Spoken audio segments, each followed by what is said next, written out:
Here we go. Day 2 of NFL free agency is here, and the Bears have still just signed, well, 2 players technically, Kevin Byard and, of course, DeAndre Swift. They re-signed Jaylon Johnson late last week, but it's been about 24 hours since Ryan Poles has made a move, so we'll see if any more action takes place today, but Rolly and I are ready to go for day 2 of NFL free agency. Get the chat started. Get it firing on all cylinders by shouting out your city.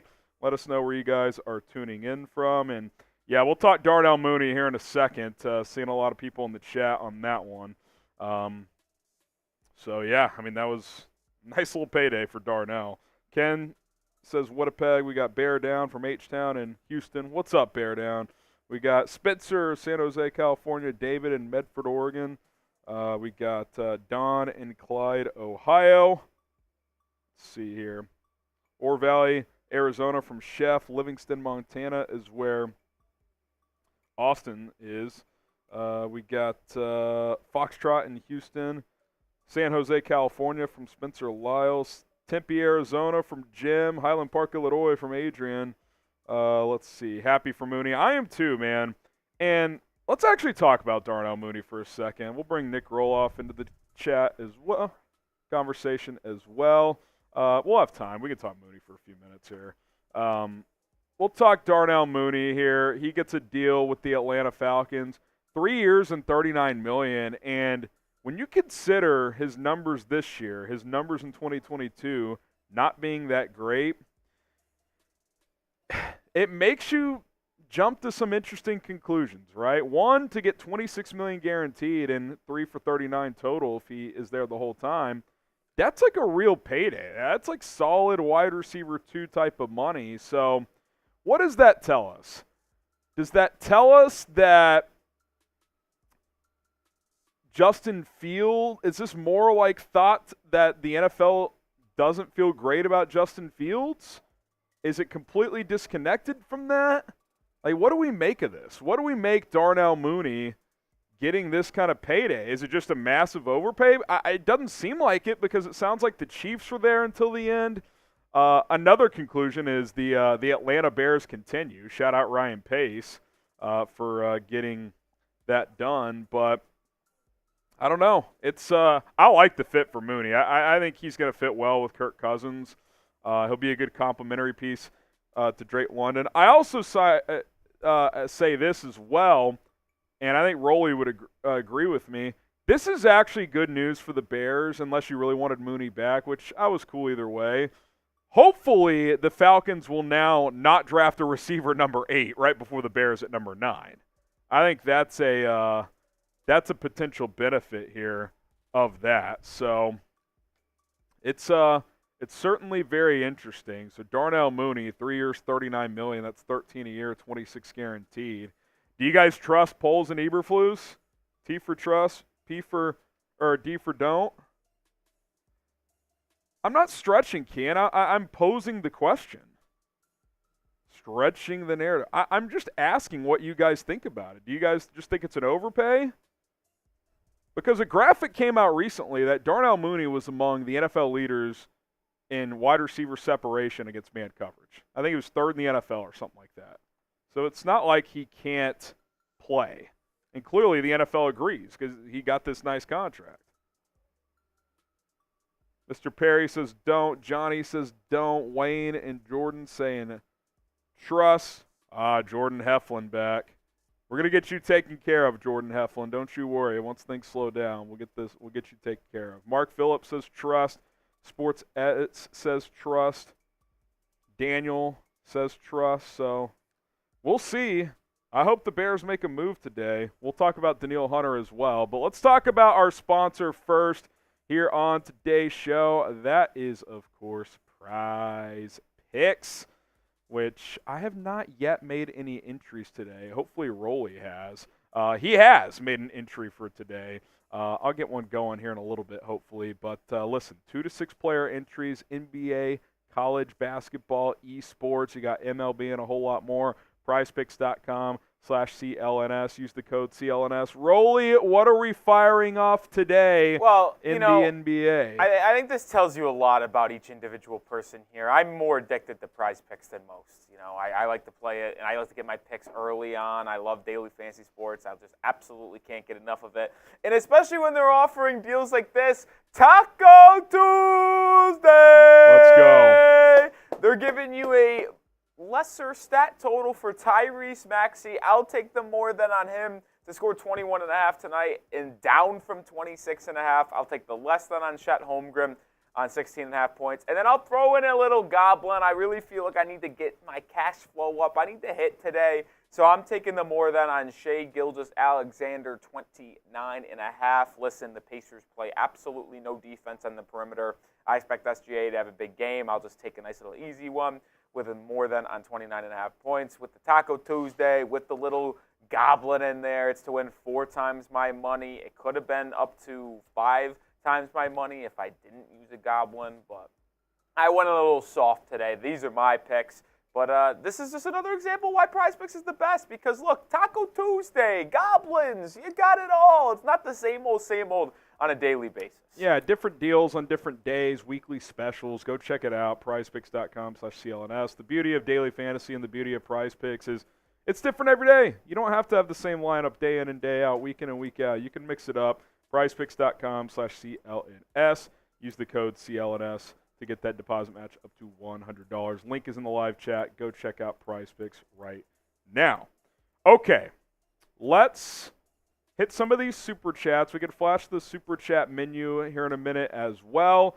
And then I want to go through some of the top free agents remaining that I think the Bears should have some interest in. But we'll hit some supers first. Trace Rawls kind of shows the sad truth about Fields, unfortunately. Great runner, but poor passer, which is the complete opposite of Cousins.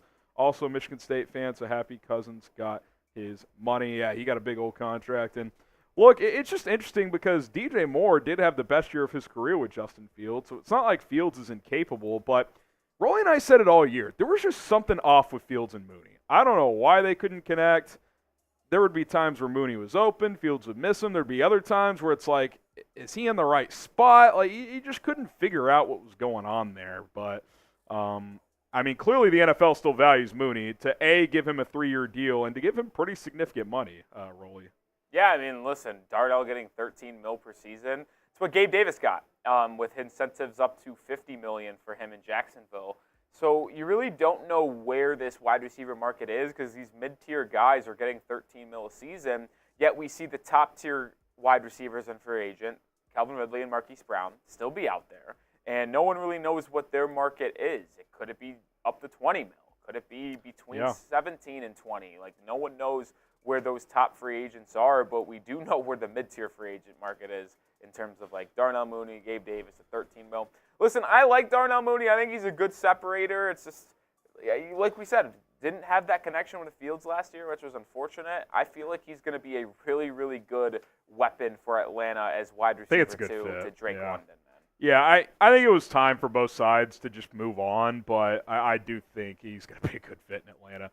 Oh, Geezer, long day yesterday. Good luck, Darnell. Yeah, we were live, I checked this morning, 8 hours and 50 minutes yesterday. Woo! So it was it's a bit of a marathon. You guys brought the heat. Oh, Michael C. There he is. Yes.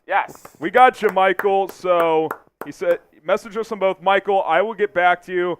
I'm not gonna lie, Rolly. I got home and I was watching some Netflix, but I crashed pretty quick. It was a long night, so I will catch up on that. Everything else that we're doing, we'll get back to everybody. In case you're wondering what I did, Harrison. Did you rally to go to the gym? Not only did I rally, I skull fucked that workout.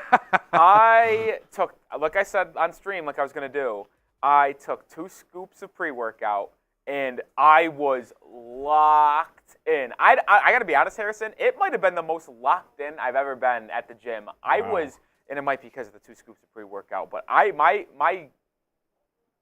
was like staring through the abyss in between sets, like I was pumping these bad boys out. I was ready to go. I felt like a bum. I didn't rally to get my cardio done, but I vouched to get it done today. Well, the cardio is a struggle, I'll say that. But yeah, it's a little different when you're, I haven't been lifting, but like You're not moving around a lot when you lift. Like, I was like, man, I don't know if I have this. Yesterday was leg day, so I absolutely hammered out squats. I actually got a PR yesterday. So ooh, you really did rally. I really was locked in, and yeah, and then it was, what's it called? The cardio was tough though. Yeah, it's a tough one. It's a tough one. Sammy King, and by the way, $10 again. We're gonna do another jersey raffle today. So if you're sending in 10. We'll get you in there. I think we got one person already in there. Anyone sending in 5 so far, if you want to throw in another 5, we'll get you in there as well. We'll flash the full Super Chat menu in a minute. By the way, Shaq Barrett, 1 year, $9 million to the Dolphins. Pretty interesting signing. There's been some interesting moves this morning. Yeah, Sammy King, last I heard of Danielle Hunter was that the Bears and 49ers were the last 2 teams on him. We might overpay for him. Who knows? I saw something, I can't remember who said this on Twitter, but that apparently he wants Brian Burns money. Dude, you are not getting $30 million a year when you're turning 30 this year. That's great. Like, I like Danielle Hunter a lot.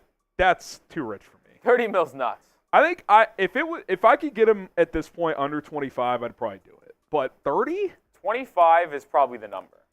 Maybe it's like 3 for 72, 3 for 75, 24, 25. That's kind of where I see it as. Like, I'd overpay slightly on a 2 or 3 year deal, but like if it's 4+, I can't go above 25. Like, I don't know, man.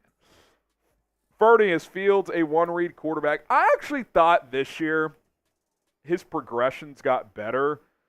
His biggest issue is he doesn't throw with anticipation. So, like, it's hard to attack the middle of the field when you don't consistently throw with anticipation because the windows are just tighter in there. You got to be able to layer footballs and throw people open sometimes, and that's not really a strength of his. You can have success in the NFL without that.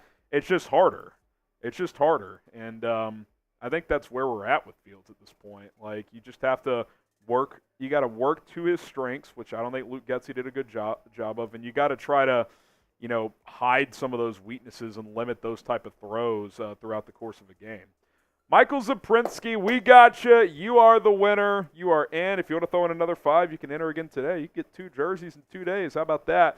We'll get back to you, Michael, I promise at some point this week we will get back to everybody. I'll try to get back to you tonight, but you will be taken care of. No worries there. You got my word on that. Tricky, I'd like to see the Bears grab Curtis Samuel. Absolutely. We're going to take a look at some of the top remaining free agents here in a few minutes, so stay tuned for that. Curtis Samuel is definitely a player I would be in on if I was Chicago. Kyler LeCart, he's back. From the 585, and it's actually a first-time Super Chat as well, so shout out to Kyler. If I remember, that's Kyler that said from the 585, I think. Yeah, and he won our Hall of Fame helmet. That's right, because, Kyler. It was given away. Yes, Kyler. Where are you from in the 585? I'll try to look out in the comment section. I'm curious. I'm from Hilton.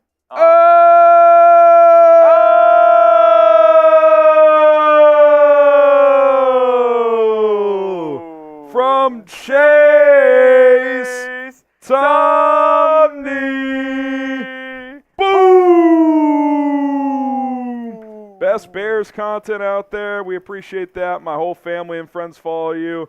Bears are doing everything right this offseason. Let me know what it would take to sponsor a live call in the future for my business. Let me, I'll tell you what, Chase. Hit me up on social media at HGramNFL. That is not in my department. I have to run that by the bosses. But hit me up, and I can connect you with the right people. So appreciate the 100. You enter the Bears Helmet Hall of Fame, which we added, I feel like, about 30 of these yesterday. I'd have to count them up. But Chase Tomney, our newest addition in our new Bears Helmet Hall of Fame. So shout out to Tomney. Shout out to Chase. First boom of the day. There you go. There you go. And I saw Kyler from the 585 is from Leroy. Do you know where that is? Yeah, I do. I actually played baseball. I played travel baseball when I was younger. One of my teammates on one of my summer teams was from Leroy. Shout out Nate Flint. Oh, there you go. Shout out Chase. We'll sprint through the rest of these Super Chats, and then I do want to talk some top free agents here. Donald, he gets in on the jersey raffle. Caleb has to prove it. I refuse to give him any credit until he shows up and prove who he is. Prove who they say he is. Rather keep Fields. I mean, yeah, like he obviously has to prove it in the NFL. I don't think anyone said otherwise. if I've said this, I apologize. I've never said it's a guarantee he's going to work.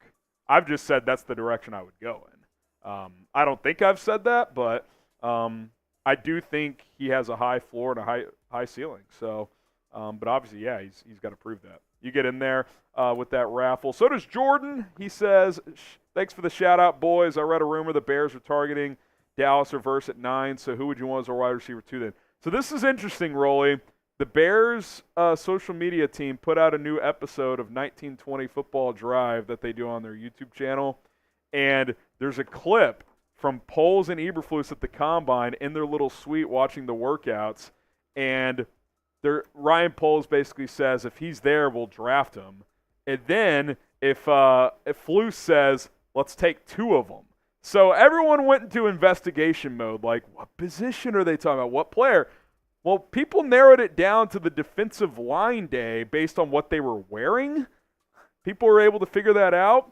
So people were like, is it Dallas Turner and another edge? Like, what's going on? So who the hell knows? Oh, geez. I mean, it's, at first people were thinking, oh, it's got to be receivers. Like, take 2 of them. But apparently they weren't wearing that stuff. Yeah, that's peak off season right there. That's peak off season. Twitter rumors, baby. You love them. But, yeah. I definitely think Edge is in play at 9. I still think if Neighbors or a Dude's is there, that's the play, personally. Ryan Larson, thoughts on giving Kinlaw a young prove-it contract? He signed with the Jets either late last night or early this morning. So I'll flash it at the bottom. Javon Kinlaw is off the market. By the way, Aaron Jones staying in the North. We can't escape this son of a gun going to the Vikings. I saw he signed somewhere, right? We may not have contract details, but... Well, I mean, we should still have this signing. See. Javon Kinlaw. Yeah, Schefter with the Jets. You may want to tell whoever's doing that Kinlaw signed. Oh, I see it now. I just didn't see it. There it is. 1-year deal with the Jets, so can't come here. Yeah, so he's off the market. Sammy, I'll take a raffle. Please also win. We did the FGB contest at the end of my FGB. It was right next to the winner. Damn. There's nothing worse than being close in like an auction or something like that. You'd rather be so far away if you're not going to win it. I would agree. It's like the duck races when you like get second. That's the worst. That's the worst. Well, you got another raffle ticket. So does Andres. Rolly's getting all these guys in. Genuinely believe the Bears will sign one of the top receivers remaining in free agency. We need a wide receiver like a man in the desert needs cold water. Yeah, I'm glad you're mentioning this. Apparently, the Bears were in on Gabe Davis. I meant to tell you this. I saw that this morning. Oh, really? Similar offer, and he chose Jacksonville. Apparently, he's from the Jacksonville area, so that probably played a role. But the Bears offered a similar contract. Maybe the Jags, maybe those extra incentives got them over the top. Who knows? But apparently, they were in on Gabe Davis. So I would think they're going to be in on some of these other free agent receivers.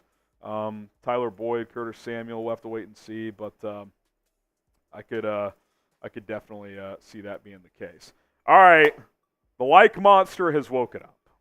Well, I mean, this is as bad as it's ever gotten, Harrison. The like monster, Nick Roloff, a.k.a. Rolly, has woken up, and it's a problem. It's early. It's not really that early. We were live earlier yesterday. But here's the thing. We had 1,700 people watching. Only 184 likes now. We need, if we want, we're going to go through the top free agents for the Chicago Bears and who they could sign. But in order for us to get into that segment, we need to get 800 likes. The bosses has told us that we need to have a 50% like rate before we get into the cut. We need 800. That is very attainable. Just half of you guys have to like it, but all of you should like it because we were live for 9 hours essentially yesterday, breaking down everything going down on the first day of NFL free agency. We're live the next morning doing the same exact thing. Why wouldn't you like the video? Do you hate us? I do want to shout you guys out. We did cross 89,000 subscribers, so appreciate that. But the light monster is still pissed up there. I am. We're climbing. We're at 460 now. We still need to get to 800, folks.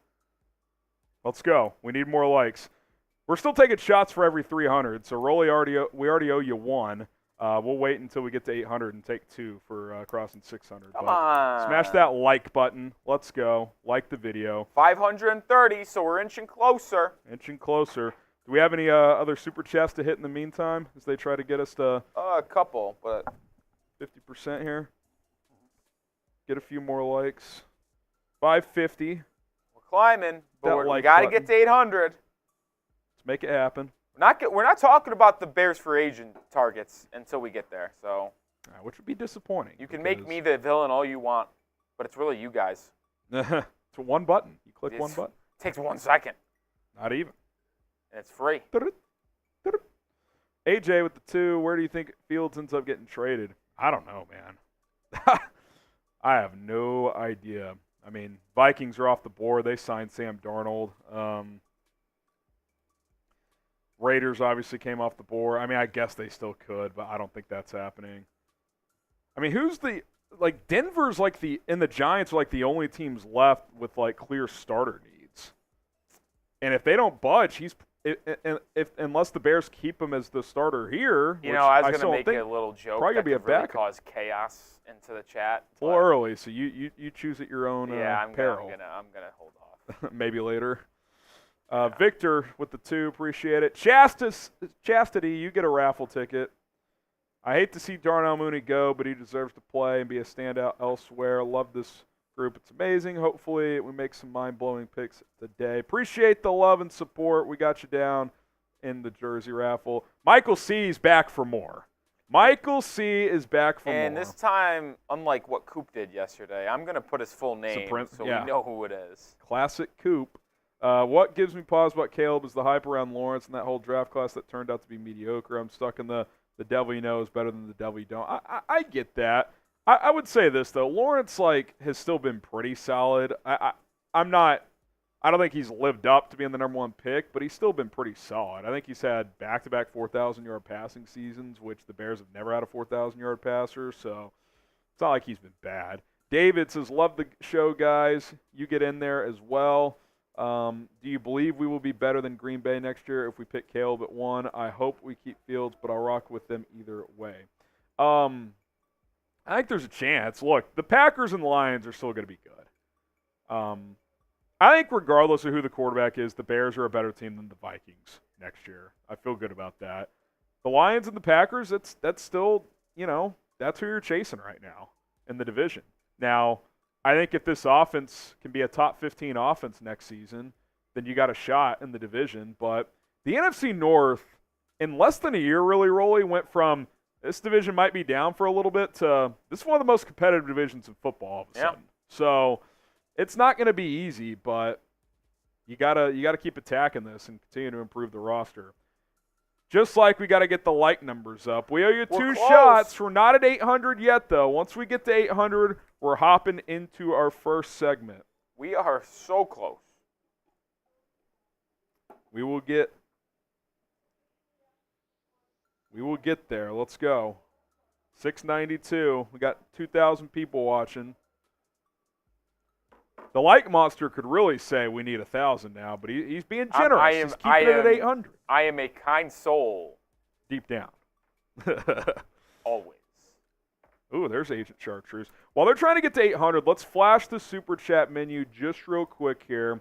It's very similar to yesterday's. There's a slight twist if we can make this happen. $10, you get in on a jersey raffle. Winner gets a jersey of their choice based on what we have available, which we have a ton available, but there might be a couple exceptions. $20, spin the wheel, which we'll do that here in a second for Agent Chartreuse.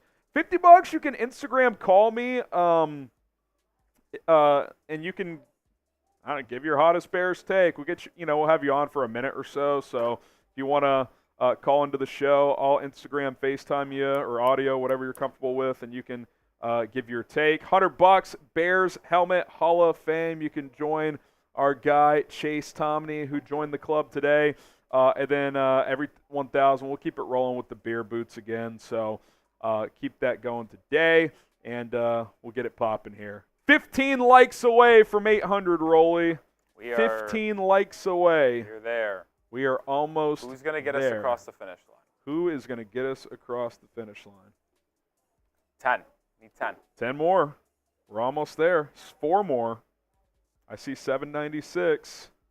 I see 796. We're humming here. There we go, 806. So let's hop into this cut. We'll get to the Super Chats after we break down the top remaining free agents. I do want to talk some Bears ball here, and then we'll get back to the chat here. But we're going to jump into top remaining free agents. I'll actually rip 2 shots real quick if you want to do the same here, Rolly, for 600 likes. I'll take mine after. Take yours after? Okay, I'll do mine real quick. Yeah, let's be full 100% here going into this cut. Oh, too late for me. All right, we'll catch up on Super Chats after. Appreciate Carrie, everybody else who just sent in a Super Chat. We'll keep it rolling here. Let's take a look at some of the top remaining free agents for the Chicago Bears early on day 2 of free agency.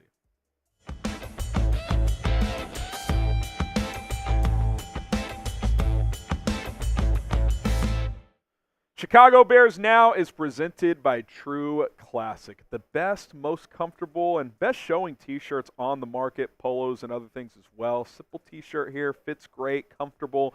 Go check them out, trueclassic.com/chatsports. That link gets you 25% off.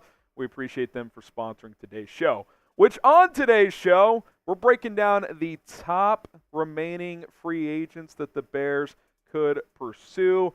I doubt they'll be in on Calvin Ridley, but they obviously need some receiver help. He's still out there if you want to go that route. 1,000 yards a year ago.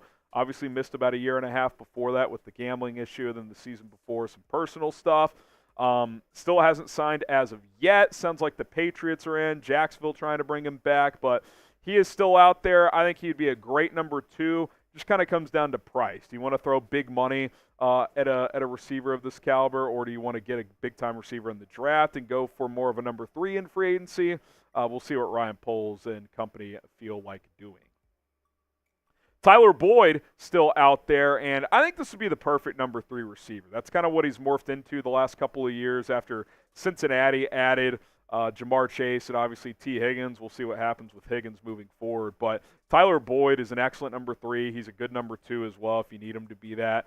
He's been a 1 and a 2 at times in his career. And selfless player. He's taken on a bit of a lesser role, but has still been productive in doing so. Good slot receiver, can place him outside. Has enough size to do that if you need him to do so. Always been a reliable pass catcher and route runner. Marquise Brown, if you want to go with more of a speed demon on the outside. After Calvin Ridley, most consider him the best receiver remaining at this point in time. He's had some drop issues, some inconsistencies in his career, but has a 1,000-yard season on his resume. Really can take the top off a defense.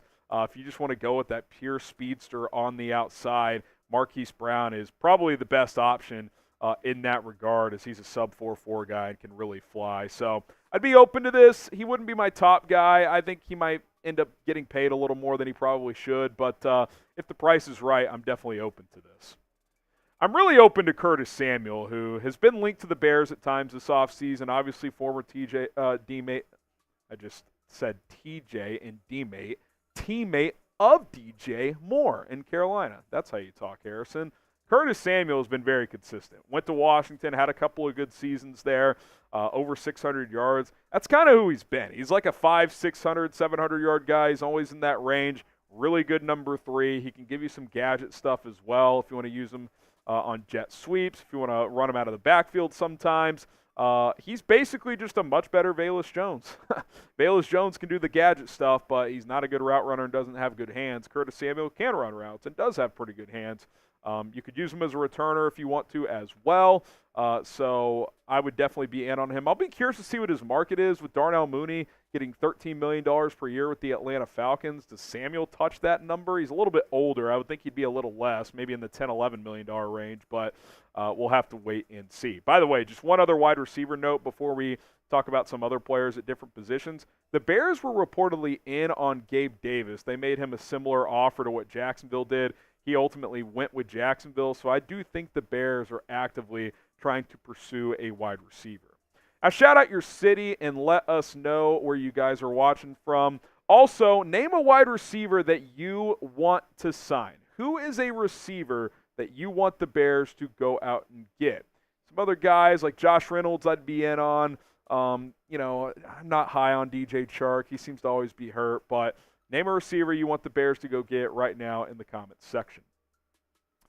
I just got one tight end I'm talking about here. There's a few others I'd be interested in, but Gerald Everett I think is an interesting one. There's a Shane Waldron connection there as well, so he would know this offense. Played some good ball for the Chargers last year. He's been in Seattle and L.A. as well.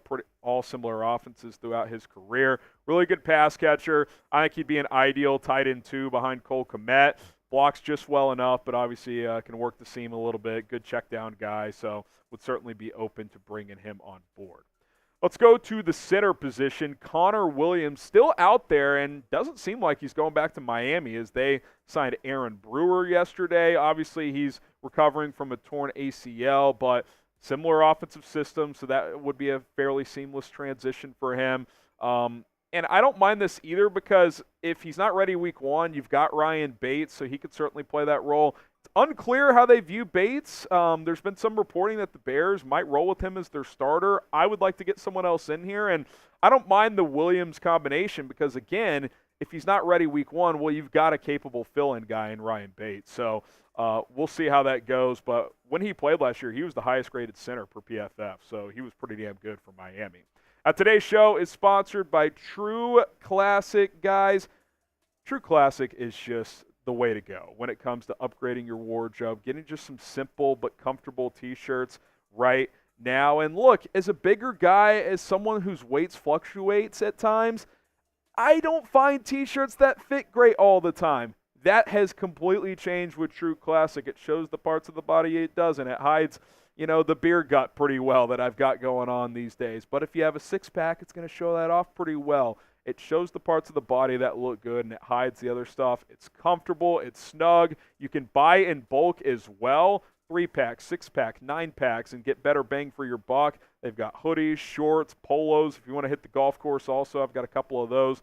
TrueClassic.com/chatsports. I'm a big fan of the joggers also. Go get 25% off today. The new year is well underway, but there's still plenty of time to add some clothes from True Classic. The T-shirts are their specialty, but they've really expanded. Go check them out. TrueClassic.com/chatsports. A link is in the comments and description of this video. That /chatsports gets you the 25% off, so be sure to plug that in when you get going with True Classic. Okay, another center here. Coleman Shelton, who is pretty clearly available at this point. The Rams signed 2 guards. They're going to move Steve Avila inside to center from guard, where he played as a rookie last year. So I do not expect him to go back to the Rams. So he's available. Probably wouldn't cost a ton. So he'd be a player at that center position that I think would be worth adding if I'm the Bears. I'd probably rather have Connor Williams. I think he's a better overall caliber player. But Shelton wouldn't be bad. Evan Brown kind of in a similar tier. He's probably a tick worse than Coleman Shelton, but he also would be a seamless transition fit as he was Seattle's offensive center last year under Shane Waldron. So obviously there'd be no learning pain in terms of guiding the offense if he was your center. Not a great player. He's serviceable. He's an upgrade from Lucas Patrick, but kind of not much more than that. All right, let's go back to defense, or go to defense here, I should say. Eric Armstead, who was a surprise cut from the 49ers. I think technically they still have to formally release him, but it sounds like they're going to do that before the start of the league year. He's been mostly a 3-4 defensive end, but I think at a 4-3 he could play some 3 technique. He could play some edge, especially on running down. So versatile player, still only 29 years old. He's got some injuries. He's kind of an older 29, but on a 1 or 2 year deal, I would definitely be interested. You need to add more quality defensive linemen to this defensive line group, and Eric Armstead's versatility and experience and leadership, I think, would add a lot. I mean, this is a team captain for the 49ers who was a part of 2 Super Bowl runner-up teams. So I would certainly be in on him. Maybe $15 million a year, 2 years, $30 million for Eric Armstead. I think you could do a whole lot worse than that. Hit that subscribe button. We got you covered throughout the season, the offseason, daily basis, NFL free agency. Still heating up here, so don't miss out on any of it. We'll cover you with every signing, every trade, every rumor, every other storyline going on around this team. We got you covered. It's free. Thank you for 89,000 subscribers. Let's get to 90 as soon as possible. How about DJ Reader, who's still out there? Really good run stuffer, eats up blockers. Some injury concerns there, but I think he'd be a fun fit here. Now, obviously, the Bears extended Andrew Billings last year, who's been that nose tackle. Reeder's more of a 1-tech than a 3-tech.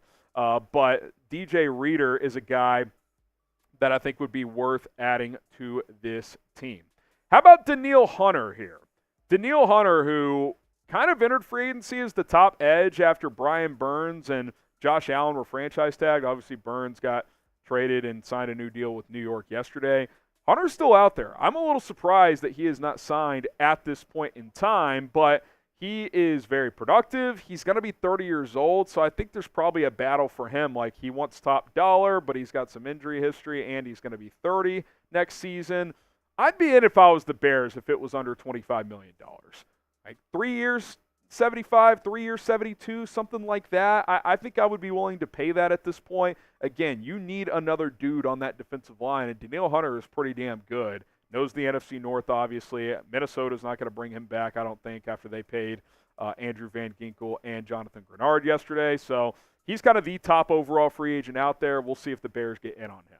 What do you think? Should the Bears sign Danielle Hunter? Type Y for yes, or you can type in for no. Let me know what you guys think in the comment section right now. Y for yes or in for no when it comes to Danielle Hunter. If you want to go with kind of a flyer, probably a one-year deal guy, Josh Uche is a good speed rusher. Didn't have a great year last year. Some injury concerns here as well. He was really good in 2022, though. I think he had, what was it, Rolly, 11 sacks? 2022, something like that, 11 and a half. That sack production kind of went away last year. On his rookie deal, 4 years, he had one really good season and 3 kind of underwhelming. So I think this is a one-year flyer. Maybe it's like 1 year, $10 million with 6 guaranteed. Maybe something similar to what Yannick Ngakoue got last year. But he'd give you some speed coming off the edge. I wouldn't hate throwing a flyer at this guy. Kind of similar realm, but a little more skins on the wall. I'd say Chase Young, a more capable player certainly, but inconsistent motor. Wasn't great after getting traded from Washington to San Francisco. I thought he was good in the Super Bowl. He was horrific in the NFC Championship game. The guy is loafing on plays. The motor's the question there. He obviously has some injury history as well, but I think he's going to have to sign a one-year deal to kind of prove that he's worthy of a long-term deal in 2025 and beyond. If the market dries up a bit and he doesn't cost a ton, you could talk me into it. But there are questions there. I'm a little higher on Jadeveon Clowney than others are. He had his best year ever as a pass rusher, 9.5 sacks. His pass rush win rate was good. Now, he was playing next to dogs in Baltimore. I think that plays a role. But I still think Clowney's a starting caliber player. I mean, wherever he's playing, he seems to produce. He's excellent against the run every year. I thought he had one of his best years, like I said, as a pass rusher last year, arguably his best. And he's still out there. So I would be interested. He's usually a player that waits, but maybe he signs and gets a Leonard Floyd type of deal, 2 years, $20 million, or gets a Zadarius Smith type of deal, 2 year, $23 million, I think is what he got in Cleveland. So, I would give him in that $10 to $12 million range on a 1 or 2 year deal if he was interested in coming here. All right, there you have it. Some of the top remaining free agents available. There's tons of others still out there as well, but these are guys that caught my attention. If you want more Bears content on a daily basis throughout free agency, hit that subscribe button. We're currently live right now, so come check out our live stream if you're not watching this video live, and we'll see you guys very, very soon. All right, Rolly, what was that reaction? I saw something during Shambles. that segment. So this is the Schefter tweet. This is word for word with a picture of Calvin Ridley. New England is pushing to sign free agent wide receiver Calvin Ridley. But sources believe that he currently prefers to return to Jacksonville and has been discussing a deal with the Jaguars. He wants to stay in the South. But here's my thing. Oh, Derrick Henry just signed with the Ravens. Oh, let's go. But here's my thing with that tweet. New England is pushing to sign free agent Calvin Ridley. That, to me, that's a tweet that's saying this is just about almost getting it done. I think what's happening is the Patriots are probably making a pretty strong offer, and Ridley's telling Jacksonville, I want to stay here. Match, please. What is actually fascinating is 2 for 16 for Derrick Henry. A lot of reports last night. Can't get night. Up to 20. A lot of reports last night said that the Patriots are actually been playing kind of hardball and not offering just a shit ton of money because they have cap space. Yeah, I mean, look, I think something that is smart if you're running a team, just because you have free agency, you shouldn't throw out wild contracts. Yeah. That gets you in trouble. It got the Patriots in trouble a few years ago. A lot of those guys didn't pan out. Yeah, Derrick Henry to Baltimore. Did you tell them the cut's over? Yeah. A lot of action happening. They need to get this out. Though, I think there might be a mistake on my end here. Oh, no. In what regard? True Classic. Uh-oh. So Derrick Henry to Baltimore and Calvin Ridley rumors. What's happening? Is it the wrong link? No, the L3 said, literally for a split second, it said 60% off. That's not right. Oh, God. You're just going to have to tell them then. They're going to have to figure it out. Might have to always refilm it, have her splice it in. Is it the presented by? Is it the read? What is it? It's the beginning of the read. Okay. You message them and figure out what they want to do. What else is happening here? Trying to catch up. 2 years for Henry. Sounds like Calvin Ridley movement is happening. So 2 years, $16 million for Henry, up to $20 million. Only 9 guaranteed. It's a pretty good deal for Baltimore. He was always a Raven. I just think the best plan of action here is just to refilm a quick True Classic read. Okay. And then she could splice it in. Okay. Tell her we're going to do that then. We just need to hustle because Ridley could sign any minute, sounds like. You guys think the Bears should sign Danielle Hunter? What do you think? What do you think? Sign anyone today, Johnny or Jason asks. Hopefully. It's been quiet. It's been quiet. All right, we'll get back to free agency. This is on me. Sorry, guys. We'll get back to some super chats in a minute. Do want to show some more love to our sponsor, one of our sponsors, though, here, True Classic. Shout out to True Classic for sponsoring today's show.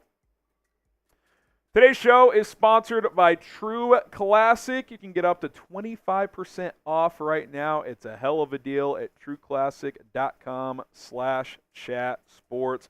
Go check out True Classic right now. The most comfortable, best-fitting T-shirts on the market. And look, as a bigger guy whose weight fluctuates at times, sometimes T-shirts come and go for me. Sometimes they don't fit like they used to. Well, with True Classic, they fit excellent. And that's kind of their goal is they want their T-shirts to fit males of all sizes. Whether you got a six-pack or whether you got a bit of a beer gut like I do or whether you're like Rolly and you're losing weight all the time, True Classic has you covered. It's going to show the best part of the body when you're rocking their T-shirts. They also have polos. They got shorts. They got joggers. They got hoodies.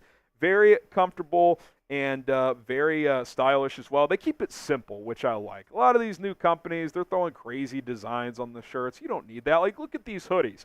Tell me you wouldn't rock one of these hoodies right now. You absolutely would. You can buy in bulk as well, which I think is awesome with True Classic. 3-pack, 6-pack, 9-packs. You get better bang for your buck. Go to trueclassic.com/chatsports. That's trueclassic.com/chatsports. Get outfitted today. Link is in the comments and in the description of this video. Shout out to True Classic for sponsoring Chicago Bears Now. All right, we got the Pikey Dyke with a $2 super chat. Does Mooney going to Atlanta stop them going wide receiver at 8? I hope so. I hope that's a benefit. That's the goal. Hopefully that's a benefit. Now, they could go receiver and just have a wild room with London, Neighbors or Adunze if they're there, and Mooney. But they need an edge rusher bad, so I think they probably maybe they take the first defensive player. They probably either look to move back maybe. Listen, if J.J. McCarthy's sitting there at 8, team could trade up. Yeah. I could see the Vikings or Broncos, Denver trading up Raiders. to 8 because they know that they can probably move back 3 or 4 spots and still get maybe Dallas Turner or Jared Verse or Latu or whoever they targeting. Yeah. But they do need an edge rusher bad, so. If you're Atlanta, you're kind of in a good spot because worst case scenario, you probably could get your hands on the top defensive player because I don't think a defensive player goes top 7. No, yeah, they will. That could be true for the Bears too, by the way. I don't think this would be the case, and it makes absolutely no sense. But imagine how fun it would be if they drafted Brock Bowers, Harrison, and had a. I think the only way they did that is if they traded Kyle Pitts. But I don't think they'd have. Can you imagine how fun a Brock Bowers, Kyle Pitts tight end room would be? Yeah, the problem is neither of them's like a great blocker. I mean, Bowers is better than Pitts as a blocker, but I don't think they would do that unless they traded Pitts. Chastity again here. Also, I hope the Bears keep Justin Fields. Don't come for me, just my opinion. I'm not coming for anybody. The problem is not a lot of Bears fans think that way. Are operating that way.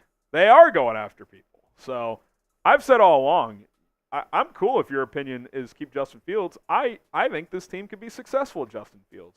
I just personally would go with Caleb Williams. That's all. I think we already got Chastity for a raffle ticket. Yeah, she was already in. Hit stick, hot take, Bears are keeping Fields, taking 2 of the 3 top receivers perhaps. Schefter said yesterday Bears haven't shot Fields. So, yeah, him and Rappaport kind of, I think it was Rappaport who actually said that, but I wish there was more detailed reporting in that regard because, like, are they not shopping him or are they not getting great offers for him? Like, you know what I'm saying? Like, I don't know what I think the point is we actually don't know the complete truth in that reporting. So there's many different scenarios which could be true. Yeah. I just find it hard to believe that they wouldn't at least be taking calls. Yeah, right. Like, now that's not what they're saying, but the angle of they want to get Caleb Williams medical and check that off the list, and the in-person visit isn't going to be until after March 20th, and not trading Fields until, or being willing to trade him until then, that's very much a real possibility. Because what you don't want to do is trade Fields and then something goes haywire with the Caleb visit. Yeah. Whether the medical falls apart or just something pops up that you don't like. So I get doing your due diligence. And I think that's why they kind of wanted to get him in the building before free agency. But that wasn't able to work out calendar-wise. So, Alex Ammerling, come on, Poles, do something. I'm with you. You don't have to throw out a crazy contract. But I did just look it up, Harrison, because I was curious. Done Calvin Ridley is from Fort Lauderdale, Florida, went to Georgia, played in Atlanta, and then went to Alabama. He's a Southern boy. Yeah. There's no doubt about it. Listen, I'm trying to spin zone so I don't feel like nobody wants to play for the New England Patriots, but maybe it is. He doesn't want him to leave the South. If he goes back to Jacksonville, I mean, they're going to have him, Gabe Davis, Christian Kirk, Devin Duvernay. I mean, interesting. They trade Kirk? I don't know. They might. All I know is that T. Higgins is a Patriot. Caden says we could get so many darts to throw. I don't know what that was for the number 1 pick. Yeah, I mean, look, we can continue to talk about all the scenarios. I'm down with that. Yes, if you trade number 1, you'll have a lot of picks. But you better feel damn confident that Justin Fields is going to continue to take major steps forward. Irv Smith Jr. to the Chiefs. That's an interesting one. I honestly thought the first time I read it was the Bears, but where was he last year? Cincinnati. He's kind of not done much. I loved him coming out, but yeah, I thought he was gonna be nice. First round pick, right? I think so. I think he was day 2 pick. Maybe Irv? went first round. Let me see. I thought he went late 1. Let's see. Irv Smith Jr. reference. He was 50th overall pick by the Vikings. Oh, all right. That's pretty high, though. I mean, top 50 guy. The Bear Down, thinking the Bears are going to keep Justin Fields. I heard that they haven't even tried to move on. This is the same reference to the Rappaport thing. If they wanted Caleb, they would try to get something. We don't know that they haven't tried to get something, though. Like Rappaport saying they're not actively shopping him doesn't mean they're not willing to trade him. Like, Carolina may not have been actively shopping Brian Burns. That doesn't mean they weren't willing to trade him. Yeah. You know what I mean? Like, every trade that comes together isn't based on a team actively shopping someone. Sometimes trades just come together.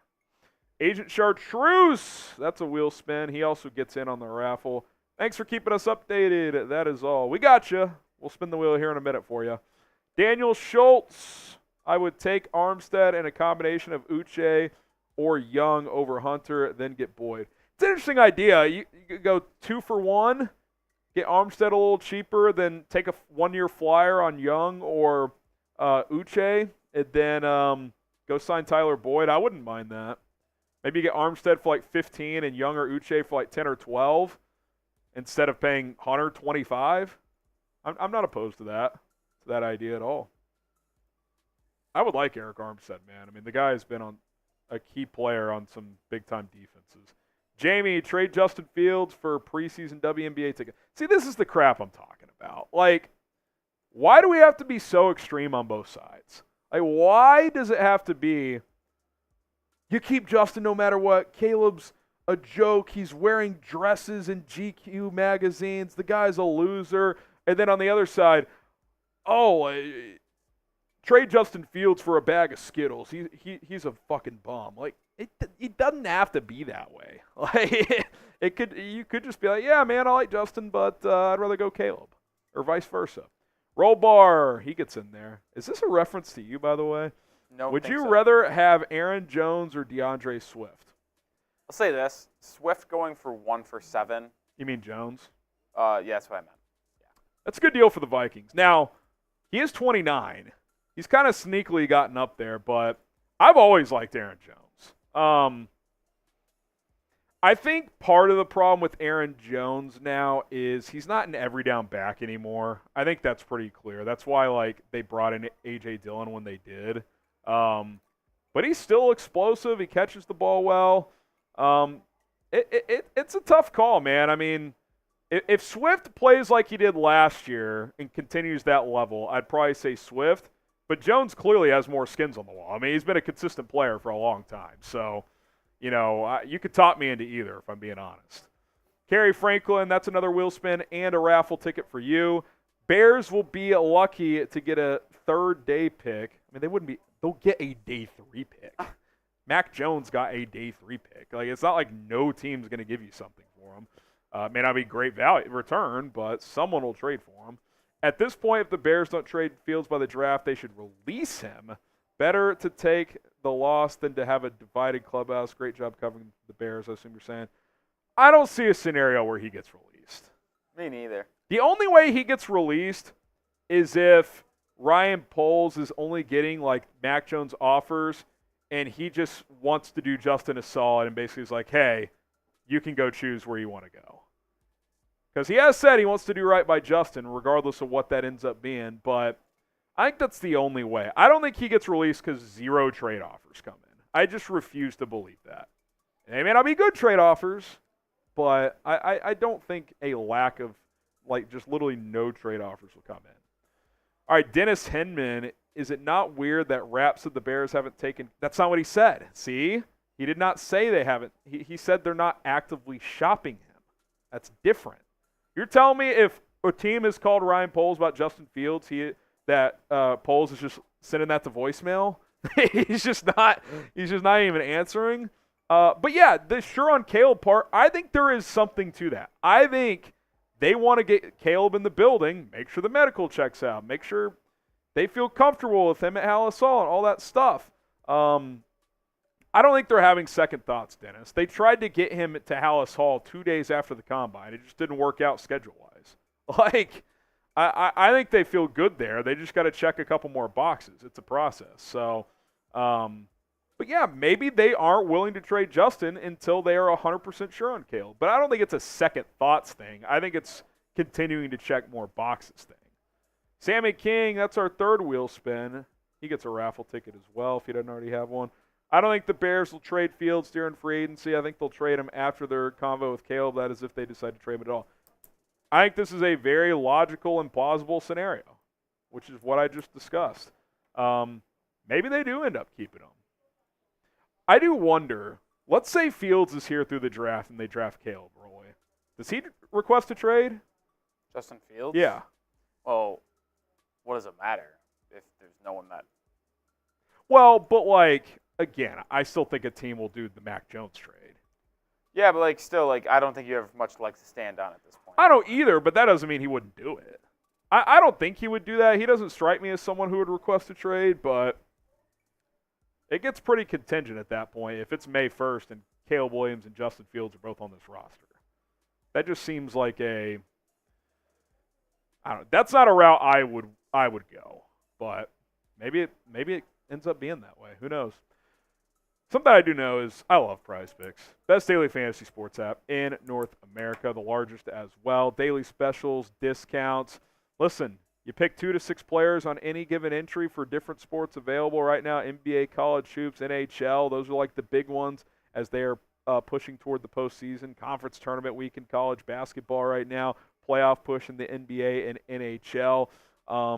Listen, more, less, points, rebounds, goals, assists, combination stats, whatever you feel comfortable with. You just take more or less. There's nothing complicated about it. They give you a number and you say, okay, I think you'll get more than that or less than that. Go to prizepicks.com/CLNS. You can win up to 100 times your money right now, especially if you get some demon picks in there, which are harder to hit, but if you do hit, you can really cash out nicely. prizepicks.com/CLNS. The code CLNS. Get you a deposit match up to $100. Go check it out today. We love Prize Picks. I love Prize Picks. Really loves Prize Picks. You will as well. Kerry Franklin, again, he gets a second wheel spin. He says, Harrison, I heard a rumor and would like to hear your thoughts. Draft Caleb at 1 and then trade up for Marvin Harrison for the 9th pick, your 3rd-round pick, and a second next year. That's a lot to give up for Marvin Harrison. I like Marvin Harrison Jr., but moving up from 9, your 3rd, and a second next year to do it, I don't think I'm willing to go that far. I think that's a little rich for me. All right, who do we got next here? Timothy, I read Justin Jefferson wants out of Minnesota. Trade Fields for him. He will be expensive to sign, but we have a rookie QB contract. Why would the Vikings trade Justin Jefferson for Justin Fields? Also in division. Yeah. They're not trading him in division. Yeah, that is not going to happen. Okay. Andres, I'm more concerned about the Titans nabbing a wide receiver in the draft if Alt goes earlier. Yeah, I mean, look, the Titans could take one. It is not a guarantee Neighbors or Odunze gets to 9. I'd say it's probably 50-50. I think there's a chance it happens. There's a chance it doesn't happen. Here's what you need if you're a Bears fan. You need a 4th quarterback to go in the top 8, which I feel pretty good about happening. Especially if, Denver and the Giants aren't going to trade for Fields, one of those teams is going to take a quarterback. With it, and by the way, another domino of this, with Atlanta getting Kirk, that's a prime trade-up spot for a quarterback now, that number 8 pick. So if a 4th quarterback goes, let's just play process of elimination. Let's say 4 quarterbacks go top 8. Let's just say the first 5 picks are 4 quarterbacks and Marvin Harrison Jr. Then you got to get through 3 more teams. They could all be receivers, or 2 of them could be receivers. But maybe one's Joe Alt. Maybe one is Brock Bowers. Maybe a second tackle goes. Maybe one of the defensive players goes. So if 4 quarterbacks go top 8, I think you have a pretty good shot to get one of the receivers. Not guaranteed. Look, maybe you move up a spot or 2 if you're the Bears. The Chargers are the team that's most intriguing to me. If the Chargers go offensive line, I feel pretty decent about one of those receivers getting to 9. If they take a receiver, I think the chances go from 50-50 to about 15%. Yeah, one of them, the 3rd one probably goes. Because assuming that unless MHJ ends up going 5 and it goes quarterback, then maybe there's been some chatter of that. But if the Giants are sitting at 6, I know there's a lot of buzz around J.J. McCarthy for them. I personally think they will go with Malik Neighbors. You think they'll take him over a quarterback? Yes. Okay. And then the question is, does Tennessee take a wide receiver at 7? They feel I'll say this too, though. If the Giants pass on a quarterback, I think Tennessee all of a sudden has a very valuable pick because teams are probably calling at that point for the 4th quarterback, I would think. Why? You would think it'd be with Atlanta at 8. Potentially. But teams get impatient. They get nervous. They're like, I better go get him. So, yeah. We'll see. I think it's 50-50, Andres. I think it's 50-50. Moguli, since Mooney left, now MHJ is possible in the draft. I don't think the two are correlated at all. Right? I mean, am I missing something here? I don't know. Even if you brought back Mooney, I still would have been interested in Marvin, but he's not going to fall to 9. You'd have to go get. What's interesting if the top 4 picks are quarterbacks, Rolly, and the Chargers are at 5 and they're willing to trade out, do you go get Marvin? Because the Chargers, if they're trading out at 5, are likely going to want offensive tackle. Which they could get one at 9. Yeah, exactly. So, like, you offer 9, probably your third, and then a second or third next year. You have 2 seconds next year. You have that Carolina. That Carolina second next year is pretty valuable, I think. I still think Carolina's going to suck. Like, what are they doing? Carolina's got 2 second-round picks. I'm very intrigued to see what they end up doing. Yeah, for sure. Jordan Heflin again. Shots to get polls to sign somebody. Let's go, boys. Let's manifest the signing. Bear down. Well, Rolly owes you 3 shots now. Oh, that's right. Because we crossed 900 likes. Yeah. I owe a shot for 900 likes. I took the first 2. Cheers.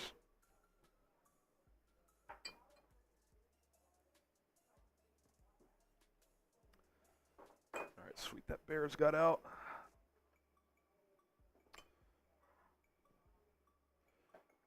All right.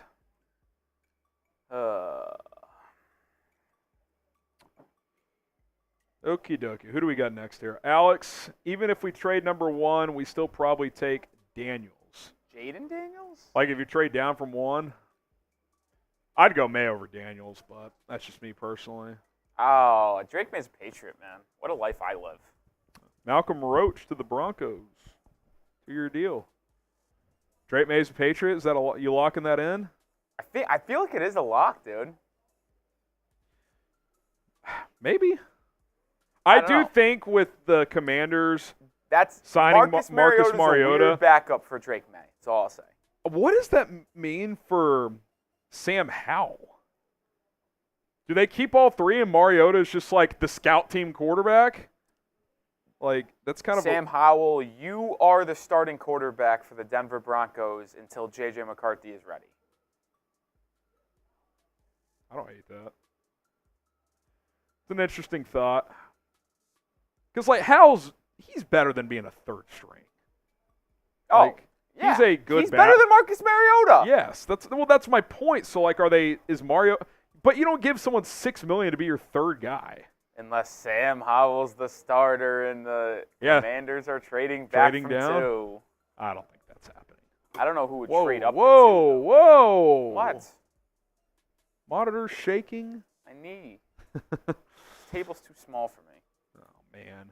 Alex Ammerling, even if we trade we already read this one. Draken, how in the world, you get a raffle ticket here, how in the world did Mooney get such a good contract?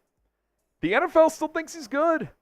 By the way, he was among the lead leaders in separation versus man coverage. It's not like the guy stinks. Him and Justin Fields couldn't get on the same page, but the NFL thinks he could still play. I actually like the fit with Cousins, too. Victor Rangel getting Cubs, Jed Hoyer vibes from polls right now. Let's not overreact here, but yes, I would like him to do something soon. Darian, appreciate the $1. DeAndre, F. Caleb Williams, Drama Queen, keep Justin or draft Daniels, better all-around player, and good job, Harrison. Rolly, you suck bad. I think you're a little angry, DeAndre. Why is Daniels a better overall player than Caleb again? Because he's a better runner? It's because he won the Heisman last year. Jaden Daniels is just skinnier Justin Fields. Like, that's his draft comp. Which can be a good player, obviously. I like Justin, but, like, I don't think he's a better prospect than Caleb. But Caden, what's the success-bust ratio for number 1 overall QBs? In quarterbacks in general, it's 50-50. Like, yeah, it's not a guarantee. But there was actually a deep study done recently. I can't remember who did this. I was reading it. Number 1 pick quarterbacks hit a lot higher than any other pick in the first round. It's kind of really, maybe it shouldn't be weird because it's the first quarterback, but it's a lot higher percentage than even the second pick. So it's kind of interesting. I'd have to go find that, but it's notably higher than every other pick in the first round. Draken, keep Fields as a backup used in case of injury or as a gadget player. They might keep him. I mean, look, as a backup, I still think he's a starter. I think he should start somewhere. Maybe the NFL disagrees at this point. He'd be a hell of a backup, though. No doubt about that. You could have a package for him. Would he buy into that type of role? That was, again, I don't think he's going to cause tidal waves, but I can't imagine him getting out of bed as the backup here especially, and a Taysom Hill role would be that inspiring for him at this point in his career. Like, I don't know if he would feel great about that. Darian rocking with Dexter and Pickens this season at defensive tackle. I mean, you got Billings, obviously. You obviously got to add at least one more there. This is kind of where things sit right now. DeMarcus Walker plays inside a decent amount. He rotates, so he'll be in there some. But, yeah, you got to add another defensive tackle. You got to add probably multiple edges, probably one in free agency, one in the draft. I'm not convinced Dom Rob's on this team next year. As of now, he would be because you're thin at that position. But, yeah, you need more dudes on the D lineman. Like, I think you got to sign between defensive tackle and edge at least 2 players before the draft. You got to add 2 players there. They don't have to be superstars, but they got to be guys that can play. Daily basis. Both sides of I assume the Fields-Caleb debate here, being assholes because Bears fans wouldn't know a good QB if it landed in their malort. Everyone wants to seem smarter than they are. Yeah, look, it's all a crapshoot at this position, man, and that's definitely been the case with Chicago. That's why I just keep saying, like, look, man, we can have different opinions. We don't have to be so angry about it all. It's just it's toxic at this point. That's why I want a resolution soon, whatever that resolution is. Jordan Heflin back for more. How can we talking about taking somebody less than a 4th-round pick for Fields when Trey Lance was traded for a 4th-round pick? I completely agree with you. I think there's a couple things, Jordan. One, I think Dallas overpaid. 2, Trey Lance had 2 years left on his rookie deal when they made that trade. Justin Fields has 1 plus potential 5th-year option, but if he's not going to be a starter, a team's not going to pick that up. 3, the market is different all the time. We'll get to Horowitz in a minute. Look, I think Justin Fields is better than Sam Darnold, which is why the trade that he got, which was a 2, 4, and a 6, seemed like good framework. But the market then doesn't necessarily mean that's the market now. That sucks for the Bears, but the market's the market currently, and it's not a strong one at this exact moment. What is strong is Michael Horowitz. Michael Horowitz! Boom! Horowitz, you missed a hell of a day yesterday. Maybe you were in the chat. Better late than never is what I always like to say.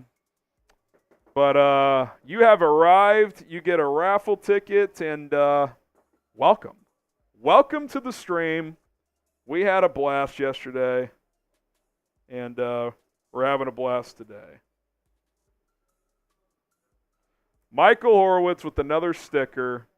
Shout out to the Go. He says, looks like JF1 is staying. I mean, at this exact moment, that is true. Long term, who knows? Who knows?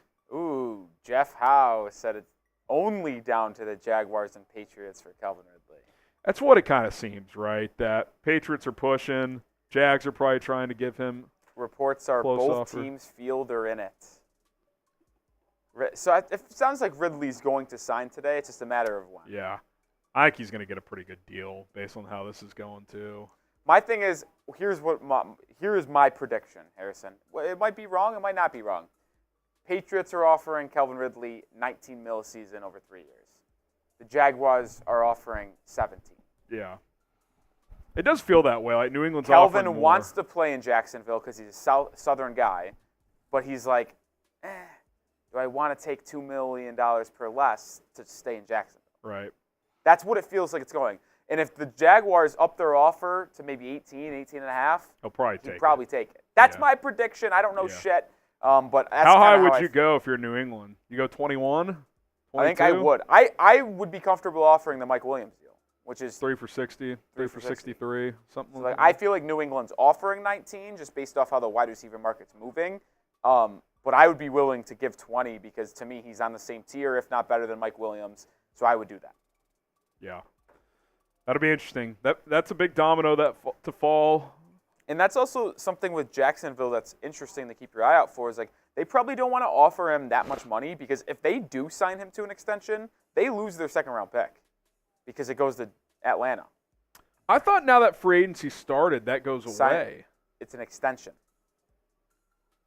So they can't – I thought the whole thing around that was once free agency opens, that goes away. I'm pretty sure it was if they just re-sign him to another contract.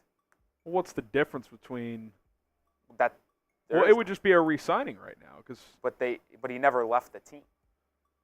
So if he stayed a free agent until June, that would still be the case. I think if he ever signed another contract with the Jacksonville Jaguars. So does the pick convey to next year if it's after the draft? I'm just like hypothetically. Like what if he didn't sign until May 1st? I don't know. All I'm seeing is that's what someone tweeted online. It must be true then. Well, if it's a national NFL reporter, that's how I'm going to take it. Well, I saw. See that's where I'm confused though. I saw the opposite from. I can't remember who it was. I don't know. It's interesting. Well, that's why I kind of thought the Jags were done with them yesterday because they started signing receivers. It's like maybe they don't want that trade that pick. Oh, let me am wrong. I'm reading the tweet. All right, let's go to the next super. Shout out to Horowitz. Dom Dingo here. Oh, he's clarifying here. If they wait to the new league year. That's what it is. But if they signed him today, then it would be a second-round pick because it's not new league year. Well, if you're Jacksonville, you just tell them, hey, we'll sign you 1 minute after the new league year starts. But what if New England's like, we're giving you an ultimatum? Well, that's why if you're New England, you got to offer big money. Like, you got to up the offer here. Try and get them in your building. All right, let's go to Dom Dingo here with the 20. This will be our fourth wheel spin. We'll get those knocked out shortly. Thanks for what you guys do, Rolly. You're looking great. Good stuff. I know I'm not looking great, Dom Dingo. Kidding. I think we trust polls here. I'm with you guys. Could literally go in any direction, be good. I think talking about quarterback there, we shouldn't be worried about. Not sure what the rest of that said. Dom Dingo. Shouldn't be worried about the hindsight regardless. I'm with you, Dom Dingo. I'm with you. Timothy Anderson. No, I skipped this guy at X. Oh, TG, that guy. The Fields and Williams crap is ridiculous. That hasn't done enough in the league, and the other hasn't done anything yet. Just shush and wait it out. My goodness. It's a great point. One guy's been very up and down, still not completely proven. The other guy hasn't played in the NFL yet. So we shouldn't get that up in arms about it all. Timothy, I really appreciate you always reporting without bias while having fun. There's always two sides to a story. You're a real one. Bear down, FTB. Appreciate that, Timothy. Try to keep it real. Doing our best here. Chummy, strange that the narrative on Justin Fields not able to pass hinges on his passing touchdowns against division rivals. Yet his rookie year, he did it in every game but one. Getsy is question mark. I don't think that's what the narrative is his passing touchdowns. Do you? No. I think it's his completion percentage through 3 seasons is about 60%. He doesn't attack the middle of the field hardly at all, and he's not a great anticipation thrower. He's a great deep ball thrower. He can throw with good velocity, and he's built a strong rapport with DJ Moore. There's pros and cons to him as a passer, but it's been inconsistent. You can't say it hasn't. And that's even with Getsy not using him properly. I think Getsy was the bigger problem. I will continue to say that. But that doesn't mean Fields holds no blame in his inconsistent play. At some point, you got to take bigger jumps. Eventually, the player has to be held somewhat accountable. But yes, I would still blame Getsy more. Oh, Geezer, how far does Joe Milton fall? Intriguing project. It seemed like last year a lot of those guys started going in the 4th. I think fourth is a good spot for him. Underrated part of today, by the way, there's pro days today. Bo Yesterday, Nix is pro day. Oregon State was yesterday. Flus was at that one, and so was Shane Waldron. Maybe looking at Flaga. Yeah. Oregon's today. Bo Nix, Troy Franklin. South Carolina's today as well. Spencer Rattler, I believe. Yeah, so I mean, that's the thing about all this too. Is like these teams have a lot going on. Like spread out. They're spread thin. Yeah, I mean, their scouts are on the road. Some GMs going to these pro days. So I read that Courtney Cronin reported that the Bears are going to have a large contingency at Oregon. So I mean, there's a lot going on. That Dorless guy is there. That defensive lineman. Who's that running? Bucky Irving. So I don't think the Bears are drafting a running back at this point unless they trade Khalil Herbert. But there's a lot of scouting to be done still. Chris LeBeau, what are we going to do with Justin? I feel like that's all we're talking about here. I don't know. That's the honest truth. It is tough. Like, we appreciate the questions and the super chats, but like, how can you answer the same thing? It's hard to find new angles on Justin. I don't think the market's great for him. The Bears might be waiting out the Caleb Williams visit at House Hall / his pro day on March 20th. That's kind of where it's at. Like, it's hard to know beyond that. I could guess, but that's kind of all it is. Josh Cannoli, draft Marvin Harrison, trade up for a Dunze. Say what? So you sounded like cannoli, and I could go for cannoli. Yeah. Look, that'd be a sick receiver core. MHJ, Dunze, and DJ Moore. That's almost like 3 too good receivers though, because like a really good player is then the odd man out probably. But be fun. Paint Train. How many number 1 overall pick QBs win a championship? I mean, I'd have to look it up. Peyton Manning won a couple. Recent years, it hasn't happened recently. Andrew Luck obviously didn't get there. I think had he been protected better, he would have had a good shot. T-Law hasn't, obviously. I'll also say this. It hasn't happened recently because most of the times these guys are going against Tom Brady. Well, it's a good point. Like the last 15 years, you think about who's won the Super Bowls. Brady's won 7 of them. Mahomes has won 3 of them. Justin Fields update here. We have a Justin Fields update? Jeff Howe of The Athletic. Bears quarterback Justin Fields remains a trade candidate per sources. There's been interest, and the market is evolving with other veteran free agents finding homes over the past couple days. Is that a tweet? Can we get that made? Let's get that made. Sounds like we have a Justin Fields update here.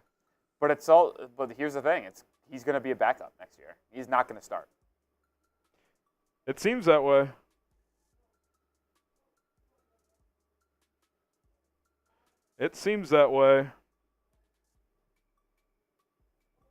Interesting.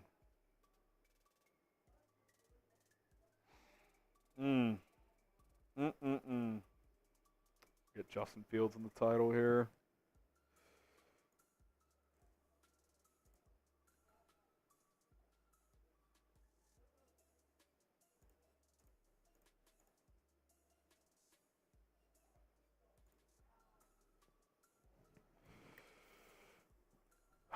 Give me a follow on social media at HGramNFL on Twitter, at HGramNFL on Instagram. On Twitter right now, X, whatever you want to call it these days. 8,640 followers. I'd love to get to 9,000. That'd be sick. Tweeting about the Bears on a daily basis, NFL. This is pretty funny by Chase. Did you see his Jerry Jones tweet? At HGramNFL, Twitter, and Instagram. I'll throw my links in the live chat. If you want to support me over there, I would appreciate it. Maybe things are kicking into gear a little bit around Justin Fields. And I kind of thought it would a little bit at least after the Kirk Cousins signing. Sam Darnold has signed as well. But yeah, it seems like he might be a backup quarterback next year. Marshall Green tweeting about Justin Fields. I think he wants him as the bridge guy. The bridge guy, not the bridge guy, the guy to compete with Daniel Jones next year. So then not draft the QB at 6 because I don't think you'd go Fields. He's Jones. saying trade like a fourth rounder for Justin Fields, have the 2 compete, and draft Neighbors at 6 or something like that. Interesting. because they don't want an offensive tackle anymore after signing Illuminor, because they're going to move Neal inside to right guard. They also Illuminor signed right that tackle. John Runyon guy to play guard. Yeah, so the Giants, if the Giants drafting a quarterback, a wide receiver in the first round. Yeah, I agree. If he goes to the Giants, I think he's got a shot to start there. Are you fucking serious? Oh, Lordy. Goodness gracious. I quote tweeted that Jeff Howerport just with this Justin Fields update. Someone replies, "Bruh, people just saying stuff. These reporters are embarrassing." I mean, he's just reporting what he's hearing. Maybe he's getting bad info, but like, I tell you what, Jeff, he started out as a Patriots guy, like a specific. He's worked his way up, man. He's starting to get up there for like he gets sources. Yeah.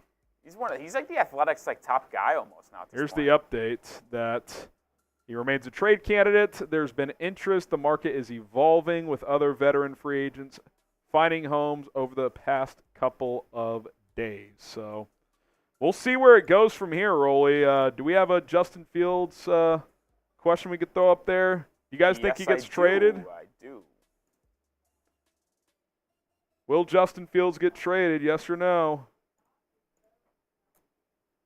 Will the Bears trade JF1? It feels like it could happen in the next couple weeks. Or, days. Yeah, I mean, look, like, the bridge quarterbacks are kind of all gone now. So, like, it seems like it could happen here. Now, again, will the Bears wait to visit with Caleb first? Maybe, maybe not.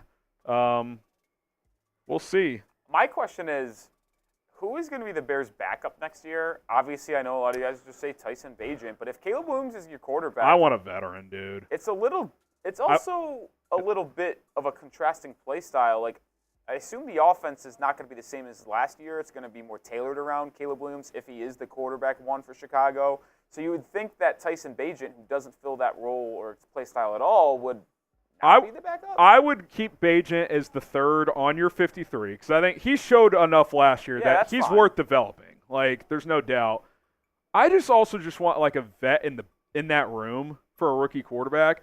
I really wanted Tyrod Taylor, but he got a pretty big contract for the Jets. So I can't. 2 for 18, that's backup money. $9 million a year. I know, but like I thought with Brissett getting 8 that he would get.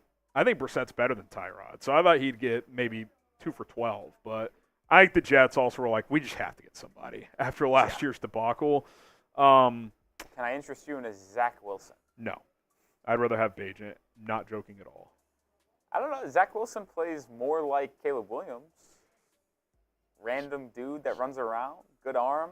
Here's the problem. He sucks. That's a Jets issue. Stop it. I've always been a Tyrod truther. Zach Wilson. I've also been a Tyrod truther. Zach Wilson's horrible, dude. Dude, they went to who's that quarterback they put? Tim Boyle. Drew Lock is an interesting one, Rolly. Rolly's stepping out for a minute. He really said Jacoby was better than Tyrod. I think so. I think they're close. I think both are good, though. They're really good backups. Someone says Russell Wilson to the Steelers. That happened 2 days ago. Joe Flacco's an interesting one. He's obviously older, but that's an interesting one. I'm just reading off some names who have not signed. Ryan Tannehill, I don't know what he gets on the open market. Tyler Huntley with Baltimore is a free agent. Joe Flacco. Josh Dobbs, who I'm pretty lukewarm on that. I don't want Carson Wentz. Trevor Siemian. You know another one I'm actually pretty intrigued by? Mason Rudolph. He played pretty well down the stretch in Pittsburgh last year. He's been a great teammate there. Good guy to have in the room. I'd be in on Mason Rudolph. I think that's one I would definitely be down with. I think Rudolph would be a good guy to have in the quarterback room. So, like, if I had to say right now, based on who's available, if you go with a veteran backup, Mason Rudolph is one. Ryan Tannehill, depending on price, he may be a little more expensive. Drew Lock. Those are the 3. I'd be open to Joe Flacco as well. Those would be probably 4 guys I would be in on. So I just named 4 guys I'd be in on as a veteran backup. Ryan Tannehill, depending on price, he might be on the higher end. Yeah, so it would have to be 10 or less. Okay. Drew Lock, Waldron connection, makes sense. Similar-ish play style, too, honestly. Joe Flacco, he'd probably be cheaper, too. And then another one I'm actually intrigued with now, Mason Rudolph. Been a great teammate in Pittsburgh. Like, he's always been a team guy. Played pretty well down the stretch. He wouldn't be a bad option at all. I think one of those 4 is a veteran backup if you go the rookie quarterback route. That's kind of where I'm at. By the way, 453 votes in, 50-50. It is amazing how split this fan base is. I love it, though. You guys are passionate as hell, man. Passionate as hell. We got any more super chats to catch up on here? All right, cool. All right, we'll catch up on some super chats in a minute, but do want to show some love to our sponsor, Prize Picks, prizepicks.com/CLNS, code CLNS to get a deposit match up to $100 when you sign up. You know what's cool about Prize Picks? Celebrities are playing Prize Picks on a daily basis. Daily Fantasy Sports, Meek Mill, Sugar Sean O'Malley. You can go check out their plays under the Community Plays tab under the Promos tab of the app to view entries from some of the biggest names in the Prize Picks community each week. You can make NBA picks, college basketball, NHL. You can cross over sports with your picks. You pick 2 to 6 players, and if they will go for more or less with varying stat projections, points, rebounds, assists, combo stats of like points and rebounds or points, rebounds, and assists, goals in hockey, assists in hockey, all kinds of stuff, fantasy score projection, more or less. Rolly's got this 3-player entry today. More on the Tyrese Maxey. It's Taco Tuesday. 21.5 points. I love that value there. Chet Holmgren going to go the less there. And then Shea Gilgeous-Alexander. Little goblin pick. Lowers the stats down a little bit. Easier to hit. Lowers the value on your return if you hit, but it is easier to hit there. Higher hit rate. PrizePicks.com/CLNS. It's fun. It's daily. It's free to download. $100 deposit. They'll match it up to $100. Go check them out. You can make picks in less than a minute. PrizePicks.com/CLNS.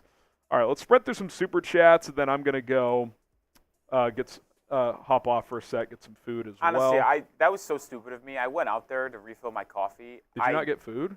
I grabbed one tender for the road. I should have just grabbed the entire lunch so I didn't have to go out there again. Just go real quick. Nah, let's do this. You go, I'll hold it down, and then I'll go a little bit after. Okay, all right. It was so stupid of me to, like...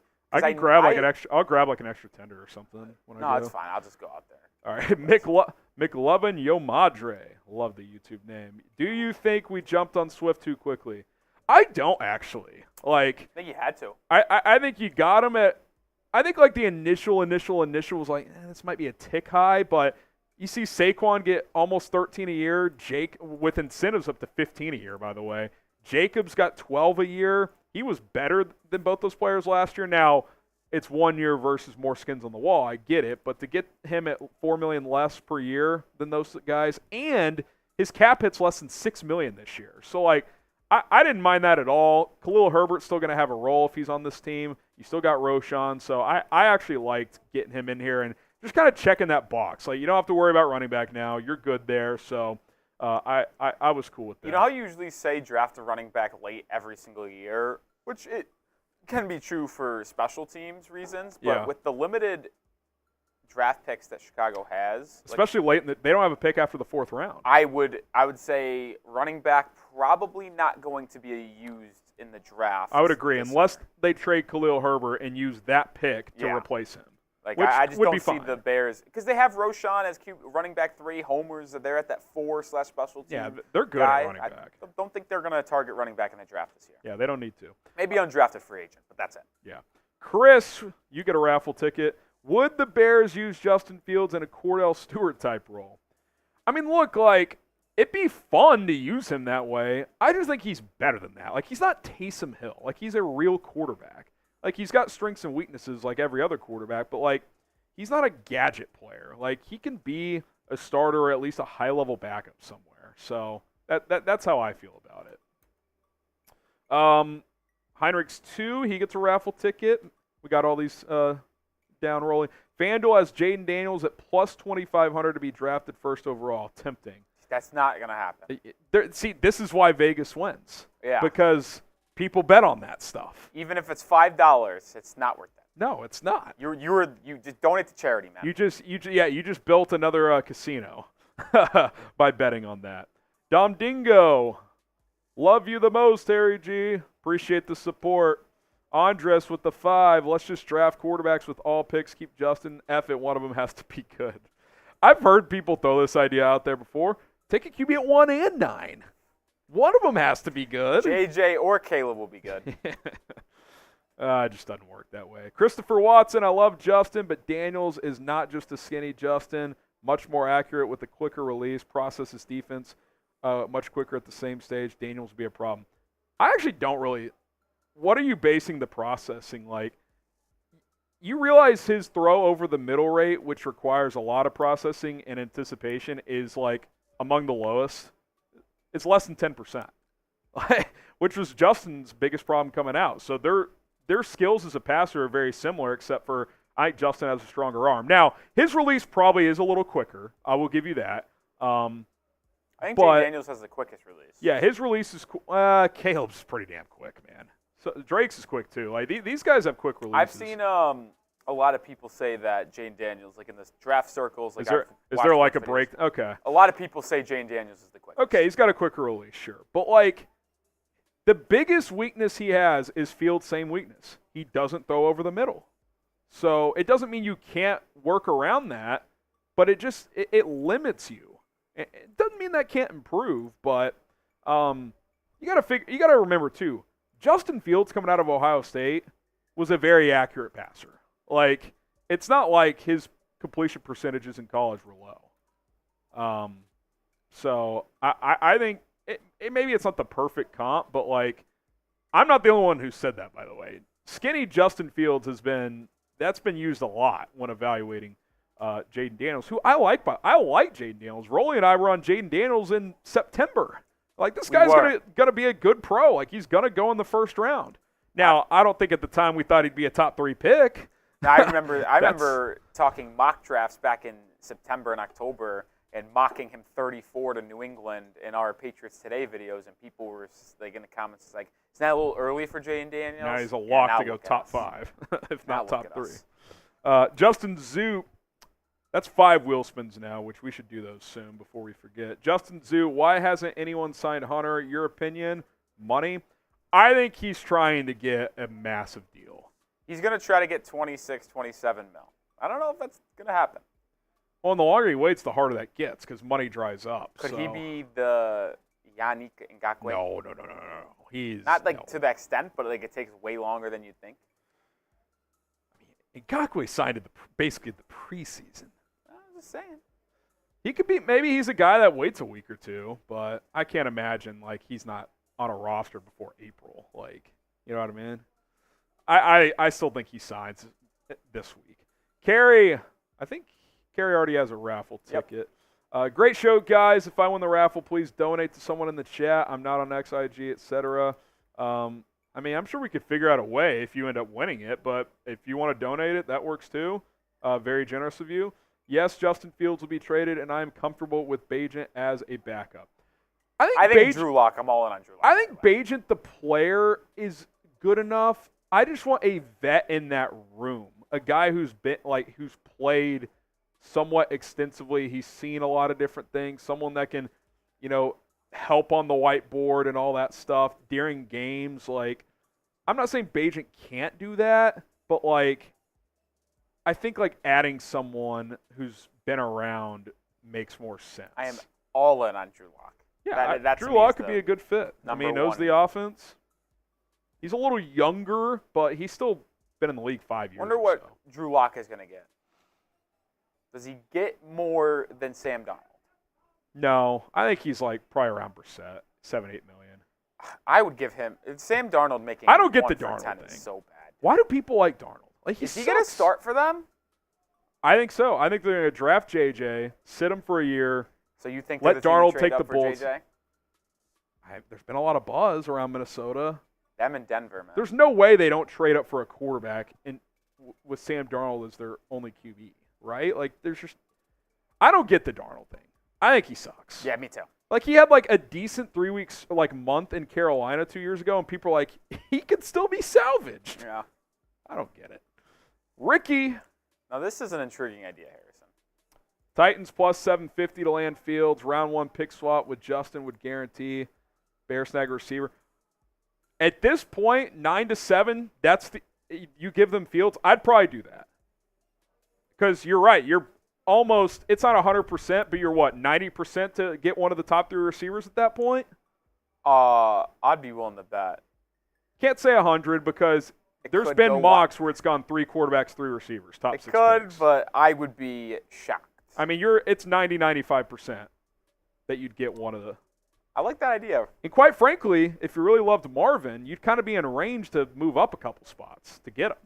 Like, say he gets past 4. If you did this draft. If he's at 5, if he's available at 5. My question is, like, I guess the Titans, like, that would be such a ugly situation here for Tennessee, though, because Levis slots in to be the starter. You bring in Fields for competition. But here's the thing, like, if Fields wins that competition, you have 1 year to evaluate and then potentially extend.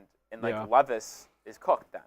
Or you move back 2 spots and you have a quarterback who couldn't beat out Will Levis, and then he's just going to be a free agent. So it's a tough situation for Tennessee to be put in. It makes a lot of sense for the Bears to do it. Yeah, I mean, look, it really comes down to how does Tennessee feel about Will Levis? I have no idea. I mean, Levis, man. He flashed at times last year, but, like, as it went on, it's not like he was lighting it up. I mean, he was very up and down. I don't know. I don't know if the Titans would be in on that. Who's their OC? Do you know? Well, they hired Callahan. Is he calling plays? I doubt it. Yeah, I haven't looked into that. Michael Zabrinsky to shift away from Justin Caleb talk, please. Do you think the Bears are going to go heavy with defense or offense this year? What would you pick? All right, do you mean like just overall? I mean, I definitely think their defense is better than their offense right now. You would think, for the most part, moving forward, you'd like to add more on offense. I do think in the draft, it'll lean more offense. Yeah. Like, they could go defense at 9, but there's a real chance you're going quarterback receiver or even offensive tackle with your first 2 picks. So, yeah. They're going to add to both, but they got to start adding more on offense. Devo, do you think the Bears, if they trade Justin Fields, are looking at getting a player back instead of draft picks? I mean, I wouldn't be opposed. I mean, like, we threw out the Deontay Johnson thing if the Steelers are interested in Fields, but that's kind of dead now because they signed Russell Wilson. I was going to say, like, what if you traded Fields for a veteran that is, like, good but, like, has so much of a cap hit? And I was just like, well, what if they traded for Khalil Mack to pair up with Montez Sweat and use the Fields, but the Chargers don't want Justin Fields? I actually think as a backup option, it's not the worst idea. But, like, once again, like, I don't know. They would rather just get a pick for Exactly. Mack. They'd rather have a 6th-round pick for Khalil Mack than Justin Fields, I think. I don't know about a 6th, actually. I think they would. The chatter around this draft, though, and you and I actually haven't talked about this. I should have brought this up yesterday. So, apparently, teams are looking at the 6th and the 7th round of this draft as UDFAs because with NIL, guys that would have gone in the 6th or 7th round, they're just staying in college. Like Cam Ward, he's like, fuck it, I'll just go to Miami. There's some guys out there that aren't bad. No, I'm not saying 6th and 7th round. There's not going to be any good players, but like there's like I've heard multiple people draft guys on podcasts. I've read a couple articles that the later part of this draft, like after the 5th round, it's like a major drop off because COVID-2 is playing a role because there's still guys in college that normally would have had to come out by now. And they're like, oh, well, they're good college players, and they're getting NIL money, and they have this extra eligibility still. You want a player that's going to be good late in drafts. tight end, wide receiver hybrid, Bryson Nesbitt. You're a big Nesbitt guy. He is going to be a steal in the 6th round. You can take that to the bank. Carolina Blue, baby. Michael, it's our 6th wheel spin. He gets a raffle ticket too. Why not keep Justin rather than trading him now for less? Let him battle with Caleb for QB1, see who wins. If Caleb wins, when a QB injury happens, you trade Justin. I don't know what he's saying on the end of this. You trade Justin for more value than what we're getting now. Look, they could keep him on the roster and trade him mid-season if an injury pops up. It could happen. That seems like an unlikely outcome, but I mean, I think any scenario at this point is possible, considering it's kind of hit a halt. Joe O'Donnell, how many until we're caught up here, Rolly? This one. Oh, this is it? Bajent is only a second-year player. He could use a mentor-type backup just as much as Caleb. That's also a great point. Like, a veteran could also help Tyson develop in this league. So, and I do think the Bears will carry 3 quarterbacks on the roster again.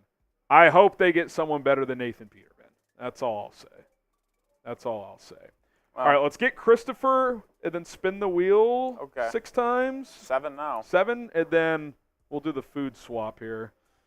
When I say process, he gets through reads much quicker, doesn't hold the ball. His arm is definitely not as strong, but he throws a great deep ball, which Justin also does. Caleb is the best off-platform player at all. Yeah, I mean, look.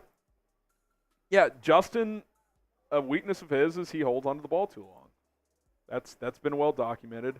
I think college offenses are more QB-friendly to just get the ball out.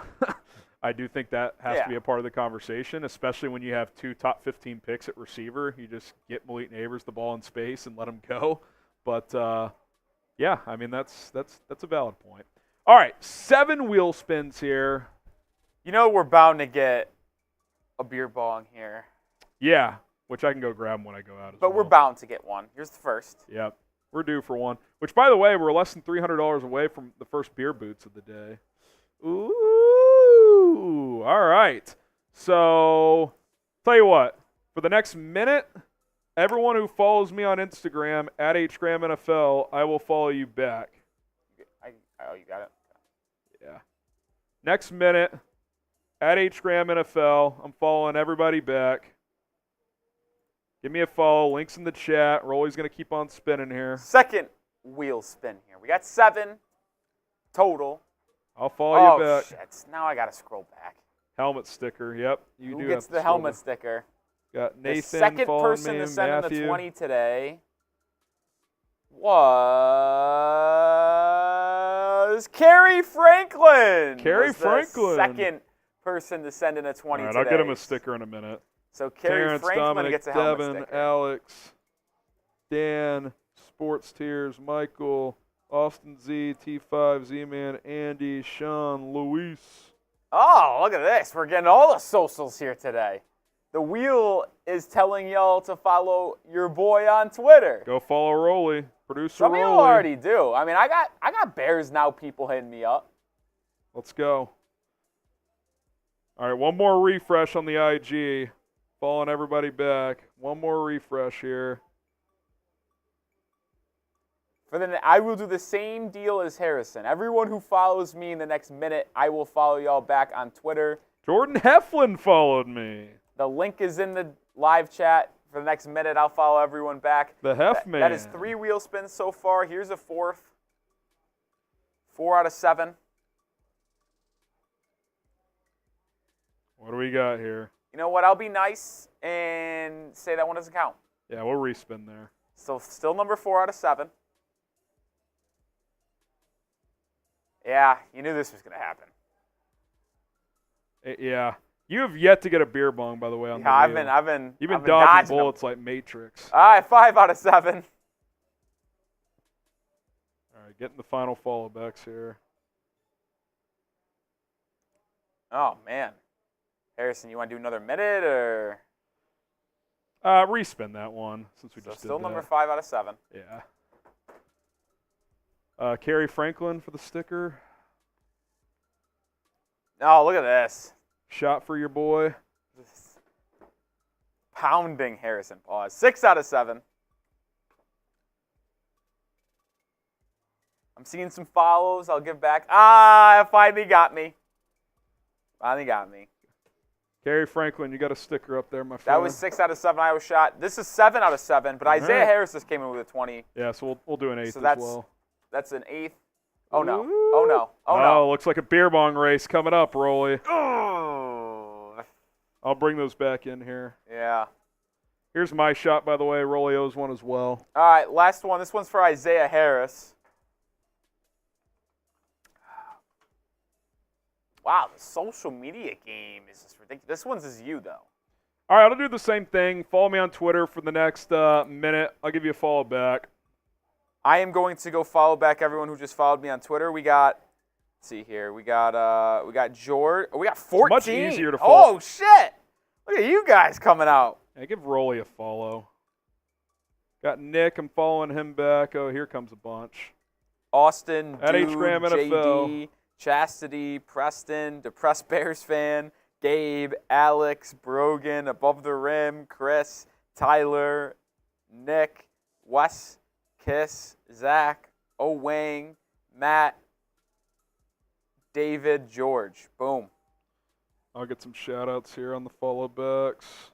I'll refresh one more time in just a minute. Oh, I've reached my limit.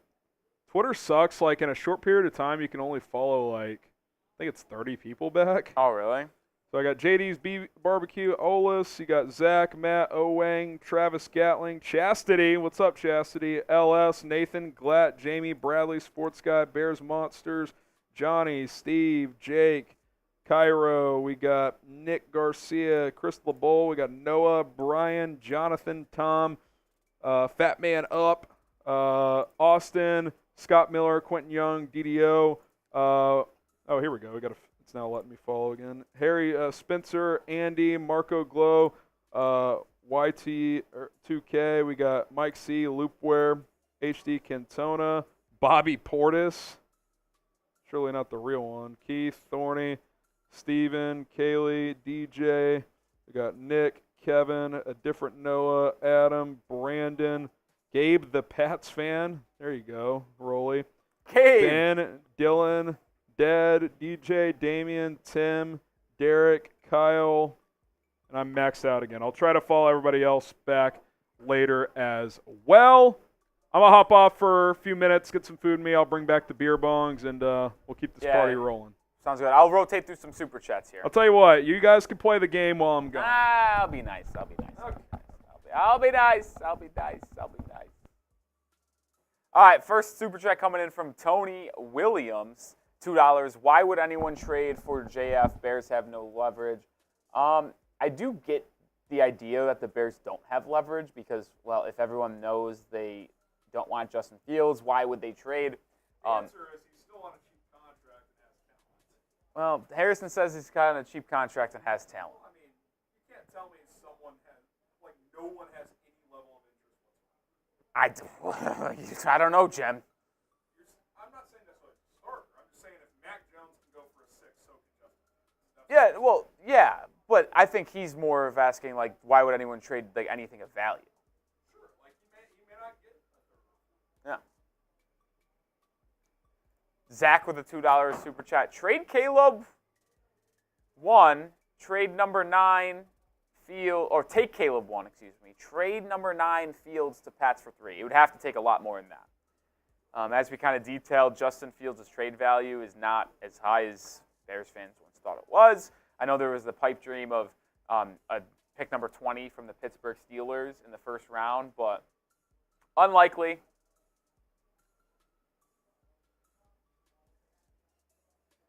I think Mitch lost a bet or something like that. I'm seeing this tweet.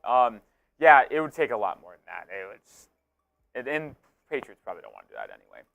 Bailey, $5. Fields, number 9, 2025 first to move up to 3. Now, this is much more close to what it would take. And take Marvin and pair with Caleb. Is that an overpay? Bailey, it is not an overpay.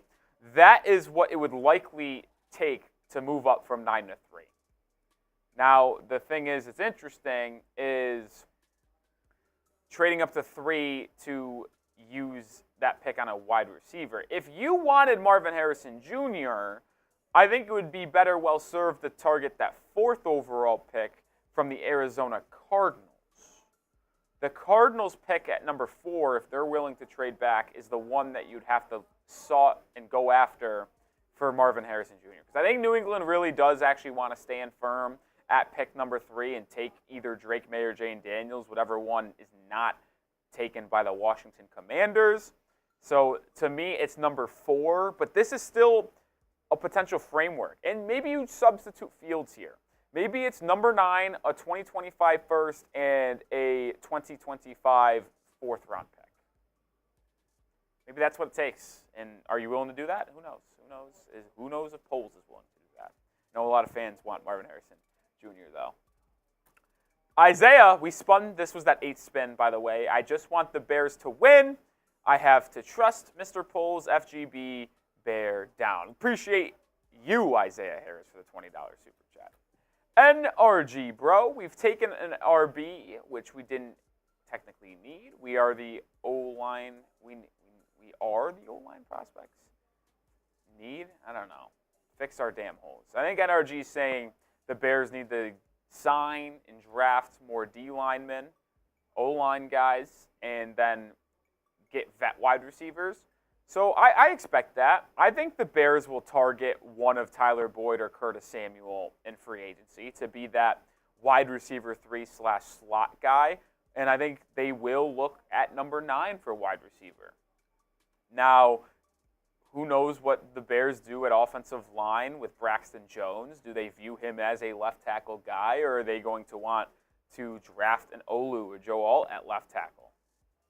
The D-line thing is interesting, and the Bears are running out of options. You've got the best edge left, that is Danielle Hunter, but he's, I think targeting $25 million per year minimum. That's minimum. Are the Bears willing to do that? I think Chicago would be okay offering a 3-year deal to Danielle Hunter for $70, $75 million, somewhere in that range. So who knows if that happens, but Chase Claypool is another option. Josh Uche, super cheap. Armstead, who is going to be released by the San Francisco 49ers, is also an intriguing option as well. I would be shocked if the Bears walked away from free agency without one of Tyler Boyd and Curtis Samuel, and without one of Chase Claypool, Armstead, Josh Uche, Jadeveon Clowney. I think they are going to go after a vet edge, and then maybe they draft an edge as well. That's kind of where I'm at with the Chicago Bears. If you haven't already, hit that sub button. 89,030 subscribers, 1,500 people watching. Make sure you hit that sub button because we will cover the Bears no matter what. We also do a bunch of fun stuff like spin the wheel, we drink. When Harrison comes back, we're going to do a beer bong race. Who else is doing this around the Chicago Bears on YouTube? We were live for 9 hours yesterday. We're live again today, covering everything surrounding the Chicago Bears. And we'll be here for the NFL draft process as well, as we know that first day and the weeks leading up to round 1 of the 2024 NFL draft is going to be very, very interesting. So make sure you hit that sub button. Did just get a signing that impacts the Bears, not from Chicago, but in the division signing. Amik Robertson, the former Las Vegas Raiders cornerback, is signing with the Wow! Another signing coming in here. Not Chicago. Patrick Queen is leaving the Ravens for the Pittsburgh Steelers.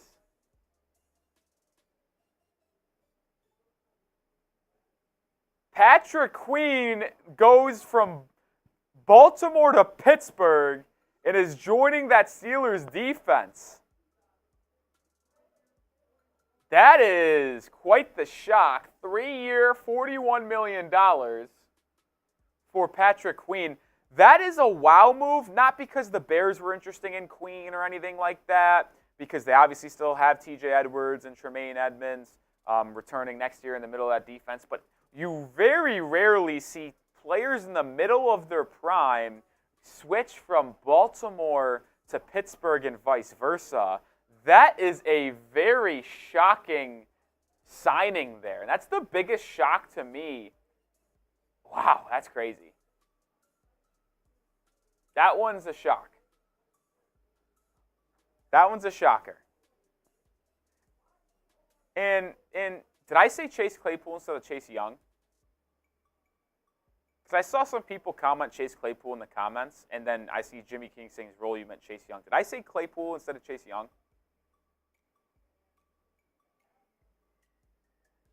I did?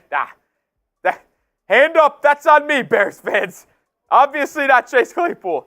Chase Young. Hand up on me. Hand up on me, folks. Hand up.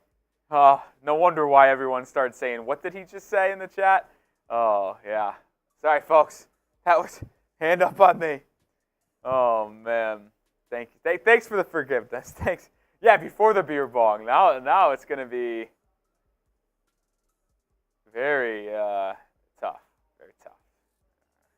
I did take 3 shots, though. And the only thing I ate this morning was a protein bar. Shout out to Quest. Not sponsored. Please sponsor me personally because I use all your products to eat and keep in shape alongside Factor meals as protein bars. Quest birthday cake bar this morning. Fantastic. 20 grams of protein for 180 calories. Come on, sign me up for that. Sign me up for that. Oh, man. Oh. We're almost at 2 hours here. How crazy. How crazy.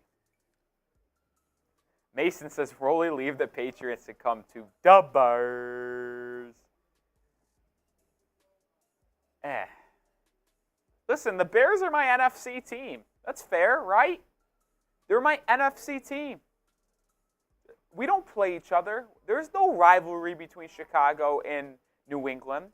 It is perfectly fine for me to be a Patriots fan and then root for the Bears in the NFC because they don't play each other. Now, it would be shambles if we played in the Super Bowl. I don't know if I'd be able to do the stream, to be honest. I just don't think I could do it. But luckily, that probably will never happen.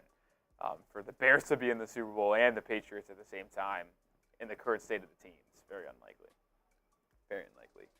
Before Harrison gets back, let's tell you about one of our sponsors on today's live show, and that is Prize Picks. I already made some picks for tonight's action. We talked about it earlier, but I want to show y'all my picks again and display why Prize Picks is the best daily fantasy sports platform there is. It's because they offer really cool things on a daily basis like this one. It's Taco Tuesday! More than Tyrese Maxey, 21.5 points, brought down from 26.5 because it is Taco Tuesday. Less than on Chet Holmgren, 16.5 points against the Indiana Pacers. And I'll take the more than with a goblin pick of Shai Gilgeous-Alexander, my favorite player in the NBA, not on my favorite team in the NBA, which is more than 29.5 points. 4 times my money. Usually it's 5 for a 3-pick entry, but with the Goblin, it brings it down a little bit, but also lowers my risk. And then I also have the lower risk with Tyrese Maxey as well, thanks to Prize Picks. It's why I love playing daily fantasy, because it makes it more fun to watch sports on a daily basis. But with Prize Picks, they do so many cool promotions and different things that make it even more fun. It's truly unbelievable how fun it is to play. I tell you guys what, get started today. PrizePicks.com/CLNS or use code CLNS in the comment section. It's in the live chat right now. Code CLNS. Or you can just download the app in your local app store and use code CLNS to get that first deposit match up to $100. Links in the live chat, or just download the app. Many different ways to get started with Prize Picks today, and I recommend it. It is very fun. All right. Harrison's not back yet, so I think it's fair to play the game. You play to win the game. You play to win the game. You play to win the game. Since Harrison's been gone for a while, the rest of the time he's gone, $5 shots for Harry while he's gone. $5 shots. We haven't got any super chats while Harrison's gone. $5 is a shot for Harrison. If you want to get active, start now. $5 for a shot.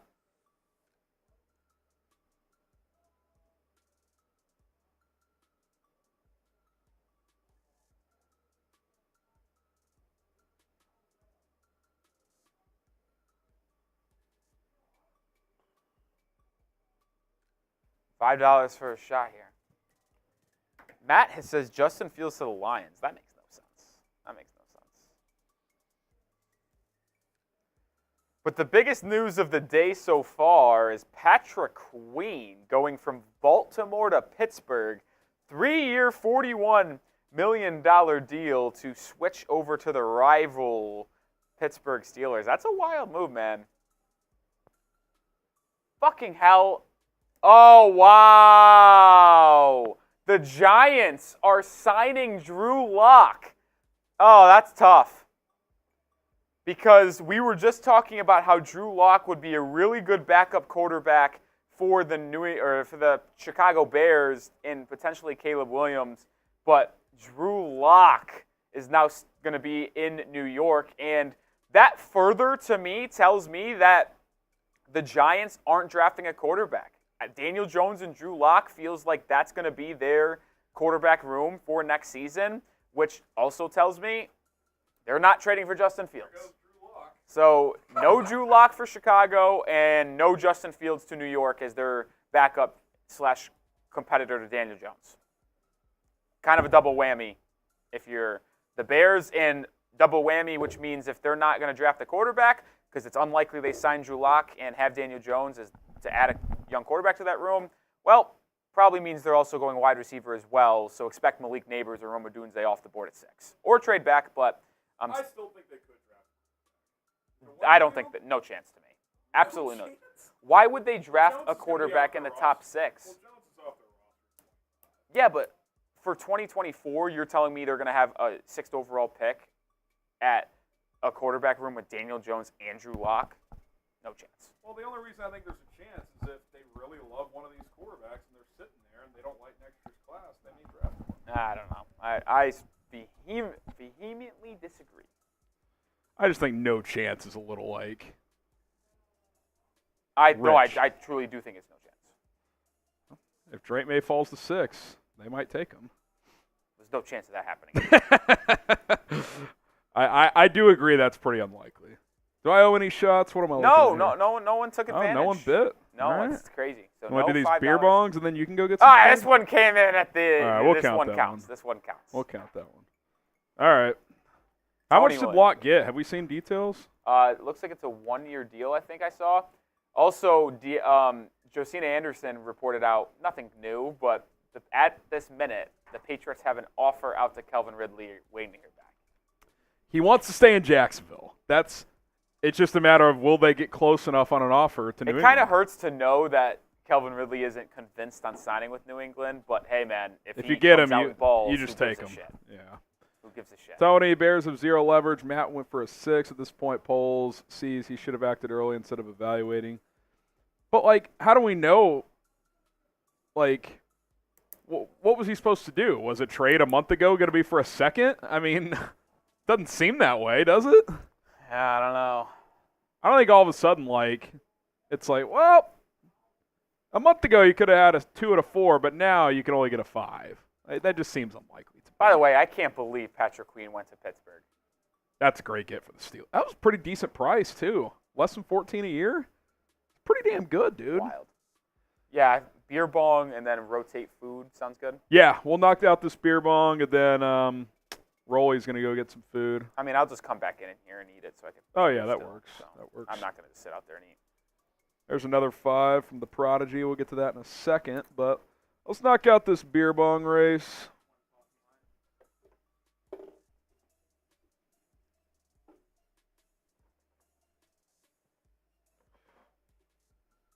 Aaron Jones is still in the division, David. That is correct.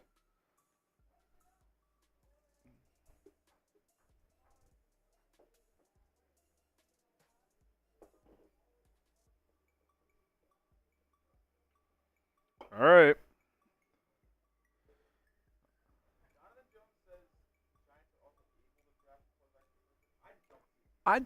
It's a 1-year deal for Locke. They could easily, especially if it's JJ. JJ's not starting as a rookie. They could just stash him.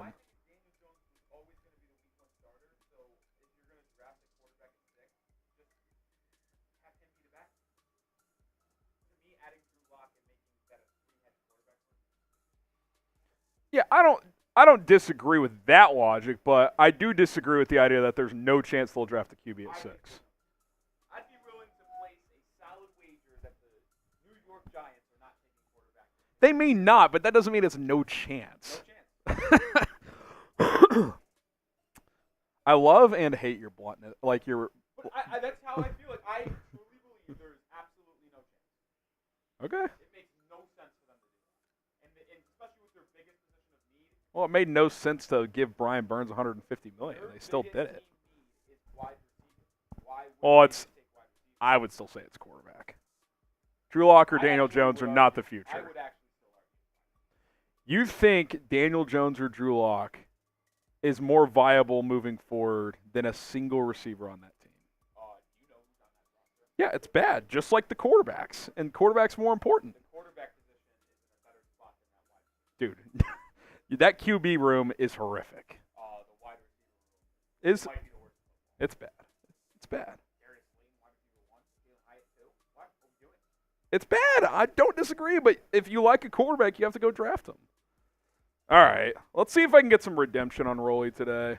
I doubt it, but type R for Rolly. Oh, look. Live coverage of the Oregon Pro Day. Let's see if Bo Nix makes this throw. Oh, my God. Oh, my God. He almost missed the check down. All right. R for Rolly. H for Harrison. Count us down, Rolly. I need every edge I can get here. All right. 3, 2, 1, go.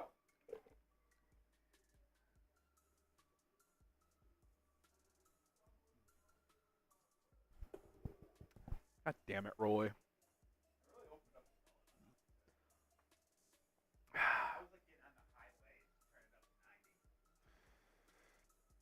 Hit that subscribe button. Let's see. Little subby. Or, well, if we got a super, just throw that up. And you can go get your food. That's fine. You want daily coverage? Up to $5 million. That's nothing. Yes. I think Drew Lock for $5 million. Sam Darnold for 10. I'll take Lock all I day. actually have officially decided. He might be. He might be. Mike the Prodigy with the 5. We should just keep Fields since no one wants to trade. Make Caleb the starter. Even if Fields wants to trade, we keep him so no one else has him. Yeah, but Ryan Poles said he wants to do right by Justin Fields. I don't think keeping him if he doesn't want to be here, which we don't know if that's true, but I do think he will do right by him at some whatever doing right by him means. I don't think keeping him as a backup to refuse to trade him is that, if that makes sense. But we'll see.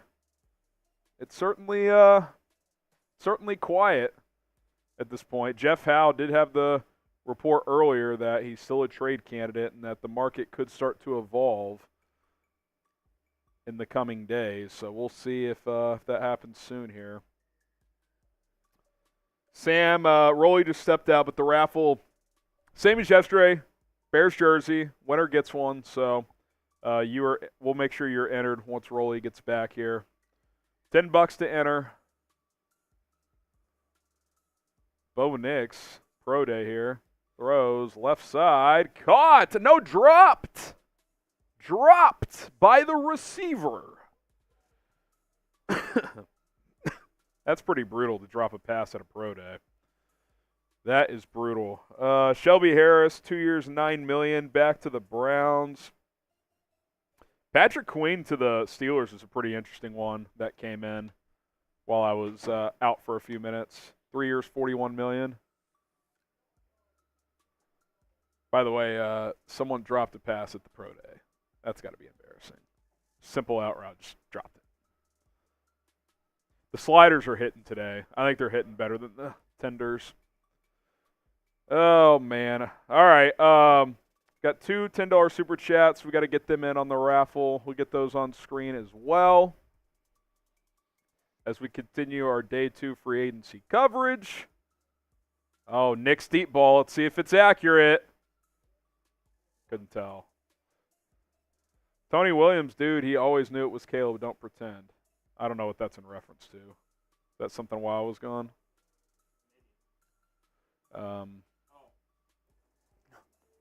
They were asking about edge targets, so I Okay. started labeling off some. Okay. And Free agency or draft? no, free agency. Okay. I meant to say Chase Young. Allegedly, I said Chase Claypool and didn't know that. That so is for brutal. 5 minutes. And then I saw a bunch of comments, and I said, "Why are you guys talking about Chase Claypool?" And they're like, "Well, you said Chase Claypool." I'm like, what? When did I do that? I'm going to have to pull that up. What are we, 2 hours, 10 minutes in? So probably, 10 minutes ago you did that? 15? 10-15, yeah. Okay. I'll definitely have to pull that up later. That's pretty funny. All right, Draken, you're in the jersey raffle. To be fair, Poles said as soon as he's locked up number 1 overall that he would probably take the decision all the way up to the draft. Seems like he's sticking to that route.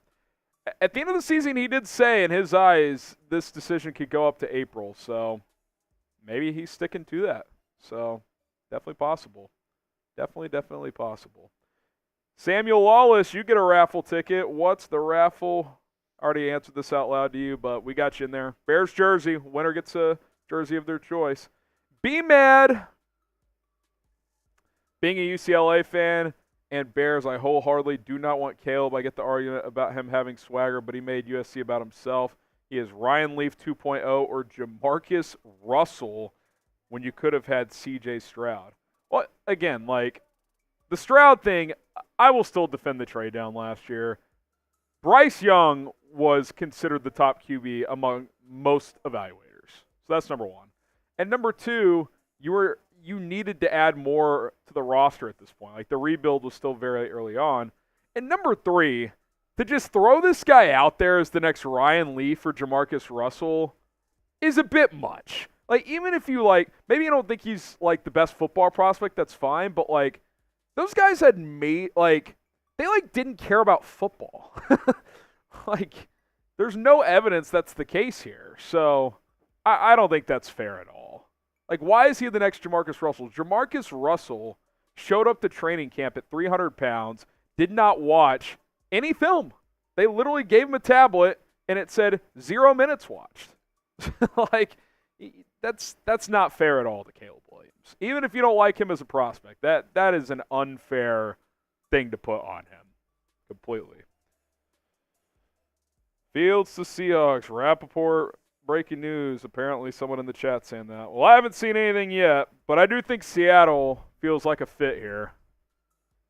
Justin Andrews, first time super chat. 2, 3, 4, 5. Shout out to Justin.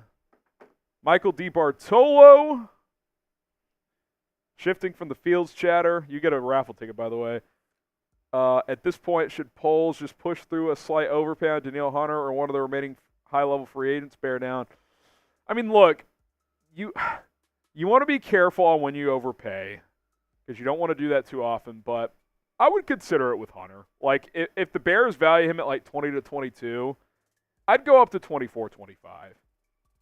Now, if you want him at 22 and he wants 30, don't settle for 28. That's too high. But if you could get him at 25 or less, I'd probably be in for that. All right. We're less than $200 away, by the way, from 1,000 in Super Chats. Round of applause to all of you. You guys know the motto. Spam FGB in the comment section right now. Get the FGBs going. I'll get you some shout-outs. Let's go.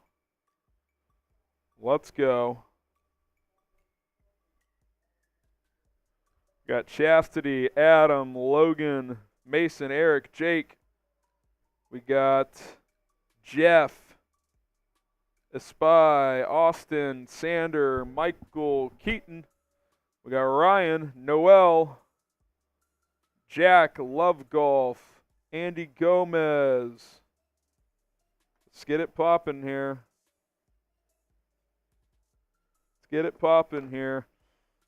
J. Russ, Laverne, Notorious, Ezra, Tony, Andy, Savage, Archangel, George. Someone says LA Rams for Fields in the chat. It's an interesting idea. Otis, Mike, George, Zach, Wesley, Green. Oh, I see it, B-Mad. That's on me. That's on me. Colts re-signed their punter. Breaking news. Let's get B-Mad Super Chat on the screen. He says, CJ was in reference to Calvin Johnson. Not that he has Russell, just you could have had Johnson but didn't want to trade down. I got you, man. I got you. You want Marvin. I hear you. Nothing wrong with wanting Marvin Harrison. Hell of a prospect. So, okay, here we go. Poppy Chulo sits, would you consider a player swap for Justin Fields? What kind of player? I mean, I would want at least a starter at some position. Like, could there be like a decent edge or a wide receiver 3 or something like that? Like, trying to like even like come up with what that would look like. Like, I don't know. Like, it's not going to happen now because they just redid Tyler Lockett's deal. But like Fields to Seattle for Lockett, I'd probably do something like that. But that's probably not going to happen now. Trying to think where else he could go. Like if he went to Denver and like if Judy was still there, like that'd be a hypothetical maybe. Like Fields for Judy straight up or something like that. But obviously Judy's off the grid too. Fields to Seattle for Geno plus a third. Chicago eats all of Geno's contract. No. I don't want Geno. I don't want to eat that contract. Geno's fine, but I don't want to take on that deal. Papachulo sits. Steve, best odds, Curtis Samuel, Marquise Brown, Calvin Ridley. I'd say Ridley's by far the least likely. I think you have it in order. I think Samuel, then Marquise, then Ridley. I think Ridley is Jacksonville or New England. That's all the chatter. Now, didn't someone say there was a dark horse team? But that was like 5 hours ago. It seems like that's been narrowed down. I guess in theory that team could have been the Bears, but it's Jacksonville or New England unless some team comes out of the woodworks and offers him a major deal out of nowhere. You know what would be interesting is if the Bengals signed him and traded T. Higgins. But doesn't seem like that's going down at this point. All right, couple ideas. Sign Antonio Brown in the chat. That's funny. Mock draft live? Just for fun? Is it too early in free agency? Should we wait for till tomorrow? Rolly says yes. I don't think he wants to get it set up.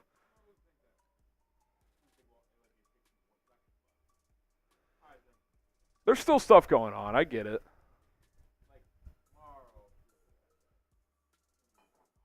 Richie says, let's do it. NJ says, wait. We can do it tomorrow. Tomorrow might be better for it. There's still going to be news. I expect tomorrow to be slower, a much slower day. Like, I think things could easily pick up here down the stretch. Yeah, I'm with you. And I don't want to be caught in the middle doing that while like Ridley or like Daniil Hunter goes or something like that. Yeah, I got you. You'd have to imagine one of Tyron Smith or Jonah Williams is going to get picked up soon, Harrison. You would think. You would definitely think that. The tackle market's been quiet, unless you, because Owenu could be a guard or a tackle. We'll see what. But New even England if does. you consider him a tackle, he's the only one. The only one. Well, Jermaine Illuminor, but he's kind of a tier below. Yeah, but Trent Brown, Smith, Williams, they're all available still. It's a good tackle draft, man. It's a really good. I wonder if guards are getting paid more than tackles. No, I mean the guard market is ridiculous. Yeah, and it's not a great guard draft, so teams might be looking at this like, I can just get a tackle. I haven't in the really draft. thought about guards that much. I only know the center, JPJ, and then the tackles that. Well, a lot of people think that Troy Fatano guy might have to move inside to play. But guard. he has 34-inch arms. I think that surprised people. He might stay at tackle. He's 6'4", so he's not like as tall as some of the other guys, but he has more than long enough. Like I think people thought he'd have 32-inch arms, and they were 34 and a half. Yeah. Man, I'll tell you what. Out of the backup QB market, I think the lock deal is the best value. Yes. Up to $5 million. $5 million on 1 year for Drew Lock is fantastic. Like I think Minshew and Brissett and I think those guys are a little better, but like you got them for half the cost basically. I also think it's a good fit because a lot of times as a backup quarterback, your job is to like help a young guy. But like with Drew Lock, he doesn't have to do that. Like he just has to be the backup to Daniel Jones. Until they draft a quarterback. Which they're not doing. Oh man. Spencer Rattler on day 2. That's Marshall's dream. His wet he wants dream. Spencer Rattler back. Would he rather go Rattler day 2 or McCarthy at 6? He's been I think he'd rather have Rattler at the third round. end of third round or middle of third round. Yeah. I don't know. From whatever I'm hearing, he loves.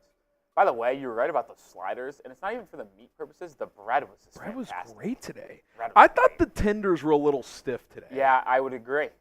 I know those brown tenders, they're not like Cane's where they're juicy like that, but they were a little on the stiff side to me. Like Yeah, they it's were like hard. they overcooked them They for were an tough. extra 5 minutes. They were tough today. They weren't uneatable, They inedible. felt extra frozen today. Yeah, that's not great. The sliders though. Oh, I mean that bread was like a little pillow. It was like that. It was almost like that Hawaiian bread, those Yeah. Hawaiian rolls. That's So almost what soft. it felt like. I wish I went with one more slider rather than 2. I'll tell you what. If I get a second plate later, I'm on the slider train. I don't think I'm gonna get a second plate today, but there's definitely a high chance I just do a little drive-by one. Well, slider that's grab. more Yeah. so what I mean. I'm not doing a full plate. All right. We could recap some of the moves that have happened today, and then we'll talk about prize picks as well. We're actually good. Oh, we're good. Actually, did I do it before 2 hours? I don't remember. I don't know. Let's talk about it again. All right. Where do you want to start? We will start. We could start with like the Darnold, whatever page he's on. That's kind of where it's taken off today. We will start. There, we can start here. Yeah, because these all. Well, that happened. This one overnight. works, yeah. We'll kick it off here as we recap Brandon McManus to Washington. He's their new kicker. Damian Lewis, I mean, the Panthers, it feels like they're having to pay premium to get players in there. Harrison, I think they're allotting what? $40 million to guards? That's pretty tough, man. Yeah, close. 35, pretty close on a per year basis. John Simpson to the Jets, 2 years, $12 million. Nick Allegretti gets a deal from Washington. He might be in line to start now after being kind of that like top backup in Kansas City. He plays center or guard, so he's versatile. It's kind of like Ryan Bates, honestly. Like he's a great backup, serviceable starter. Gotcha. Next grouping here, Javon Kinlaw. Jets were busy last night. Yeah, the late night Jets last night. Tyrod Taylor, those details are in now, so we should update that. 2 years, I think, up to $18 million. Kenneth Murray, I kind of forgot about Kenneth Murray. I got to be honest. Yeah. When I woke up and saw that, I was like, oh. He's still kicking? Kenneth Murray. Former first-round pick. Yeah. 2 years, 15. I don't really know what the Titans are doing.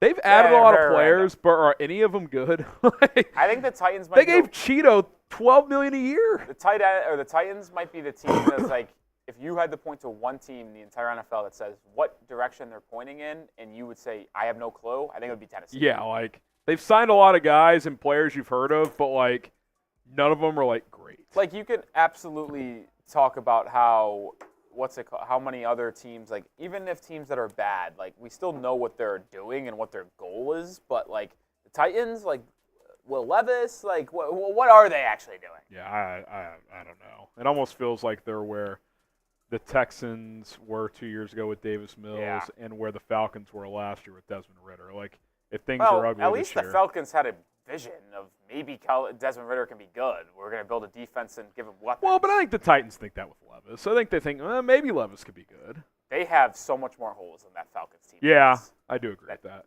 I think this Falcons team, by the way, could be good. 12-5.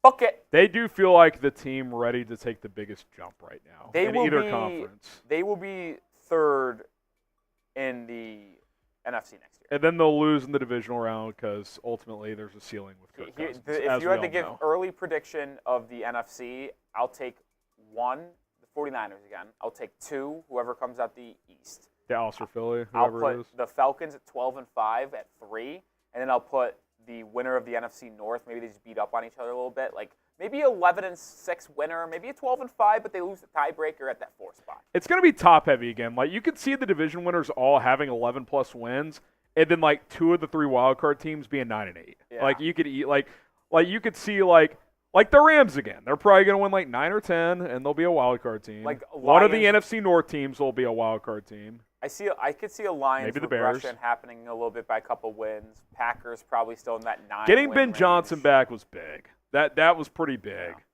Yeah. Darius Williams, 3-year deal to the Rams. Daquan Jones, people thought maybe he'd come over with Eric Washington, but he re-ups in Buffalo. Aaron Jones to the Vikings. Bears still got to face him twice a year. That's kind of a bummer. At least it's not in Green Bay. He's going to look cool in that Minnesota uniform too. Yeah, that's going to be an interesting fit there. They're going to use him a lot, too, I would imagine, with Sam Darnold as the freaking quarterback. They're going to stink. Cleveland Furl to watch. Yeah, I think the Vikings are the worst team in the North, by the way. Cleveland Furl, former first-round pick, signs with Washington. Matt Hennessy to Philadelphia.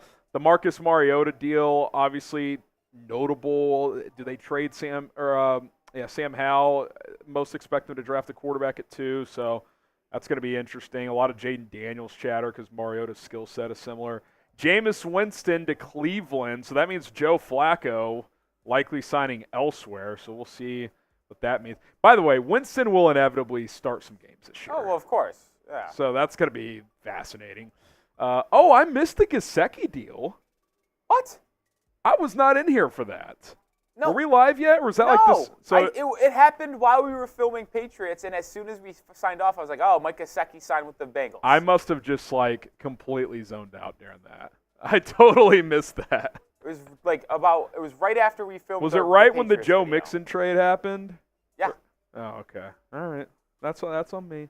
That's on me. That's $3 million. I know he wasn't great last year, but I mean that's interesting. Joe Mixon got traded to Houston. Still don't know those details. No, none. Those have not came out. Shaq Barrett up to $9 million with Miami. I think that's a pretty good flyer for the Dolphins. Nyheim Hines, they needed a bat because Nick Chubb still recovering from injury. Darnell Mooney, former Bear, joining Ryan Pace in the Falcons. 3 years, $39 million. Nice contract. 26 guaranteed. Dearness Johnson to Jacksonville. Derrick Henry, this is probably one of the better running back values here. 8 per year. He could get up to $20 million, but only $9 total million guaranteed. So if it doesn't work out after 1 year, Baltimore can get out of that pretty easily. Michael Burton to Denver. Irv Smith to Kansas City. Interesting tight end addition there. Lucky Fotu to the Jets. 1 year, $2.5 million. Malcolm Roach, 2 years, $8 million to Denver. What does that look? Chase Young news, but it's not a signing. It's a visit. Visiting the Panthers and Saints.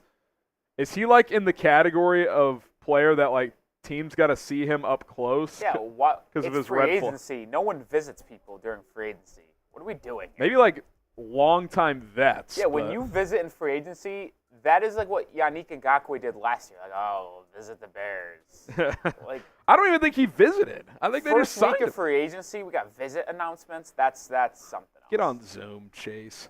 Malcolm Roach, Michael Dunn. You got George Odom, special teamer, San Francisco. DJ Dallas, Arizona. He's another guy. It's he's still kicking in the NFL. DJ Dallas still with us. He's always on those random teams out west. Yeah, that's fascinating. Amik Robertson, former Raider to Detroit.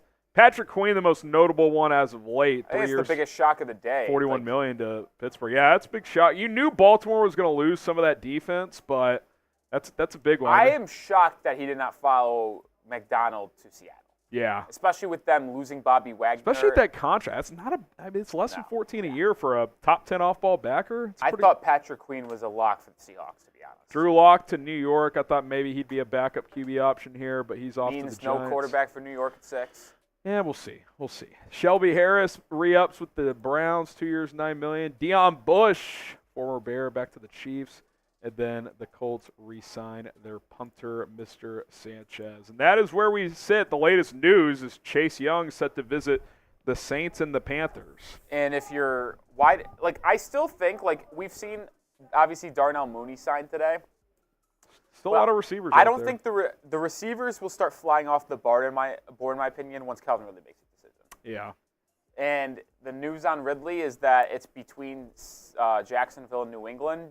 New England allegedly has an offer out to Ridley, just waiting for a response. But it seems like Ridley kind of wants to stay in the South and play with Jacksonville, as he's been there in the southern tier of football his entire career. We'll see what happens. But if I imagine this, if Ridley signs with the Patriots, I think wide receivers are going to start to fly here. Yeah, Marquise Brown probably after that. Tyler Boyd, Curtis Samuel. Because Marquise Brown is waiting to see what Calvin Ridley gets. Yeah. Maybe Boyd. He probably views himself closer to the Ridley tier. The NFL, I wonder if they view him more as the Darnell Mooney, Gabe Davis tier. It'll be interesting to see where he pops in there. Like could say like Boyd and Samuel could sign because like those type of market guys have already went off. They're more wide receiver threes, yeah. Xavier Soup, is Jimmy Garoppolo a backup option? He's a winner. I mean, look, technically he hasn't been cut yet, but he has to by tomorrow. They have to cut him by the start of the new league year. He's also a first-timer. Look, if he's, if it's cheap, Drew Lock money or less, you could do worse. I'm not a big Jimmy G guy, but as a backup, he went to Eastern Illinois. He's from the area, so 1, 2, 3, 4, 5. Leroy with a first time as well. Oh, okay. Bears draft Drake May. Could you see it? 1, 2, 3, 4, 5. Only in the trade down scenario, Leroy. I'd be surprised at this point, but I wouldn't completely dismiss it, but I'd give it less than 10% chance. Paleo, thanks for showing one of my mocks. Could we be keeping Fields and drafting like Spencer Rattler for competition and contingency? They could. I mean, we explored avenues like that a couple months ago, like keep Fields but still draft the QB on day 2. I don't think it's going that way, but, in theory they could do that. I just don't think they will, if I had to guess. Appreciate the super chat. Papi Chulo sits. Will Derrick Henry be the last 100 touchdown rusher? Maybe, dude. Yeah.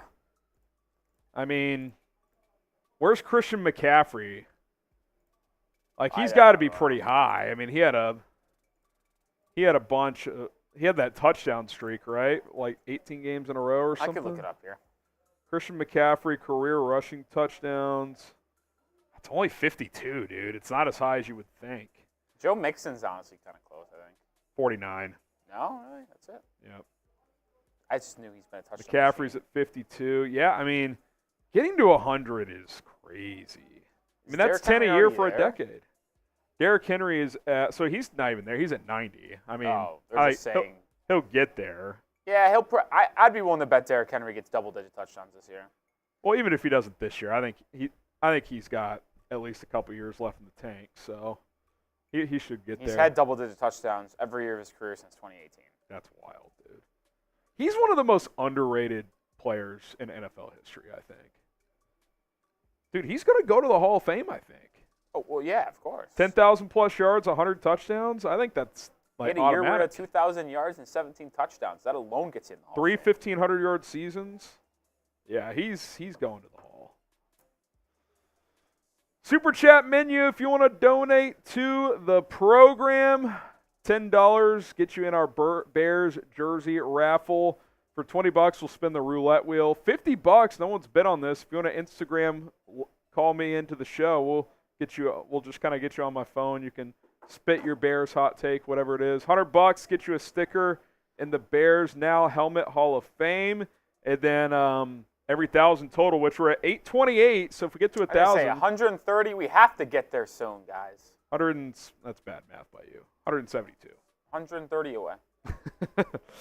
From a beer boot. So, you guys want to help us get there? Dog, sign someone. I'm with you. I'm actually bored at this point. It's been like 26 hours since the Bears have signed someone. I'm on pins and needles right now. I'm just waiting for the Ridley news to drop. Yeah. Because, even Harrison, I can't lose either way. Because if they don't sign Calvin Ridley, they're just going to trade for T. Higgins or Mike Williams. Yeah. You would think they would do that. They got to get a receiver bad. A Patriots reporter, Chad Graff, said if they miss out on Ridley, they're expected to call about Ayuk, Higgins, and Mike Williams. Oh, really? Yeah. So I don't think Ayuk gets moved. But I don't think so either. He's actually, out of all those guys I mentioned, the guy I want the most. Oh, he's a stud, yeah. They should absolutely check in. They should absolutely one can check dream, in. Harrison. Say what? I said one can dream. Yeah, one could absolutely dream. Dave O'Dodd. Odad? Hang on a second here. Oh,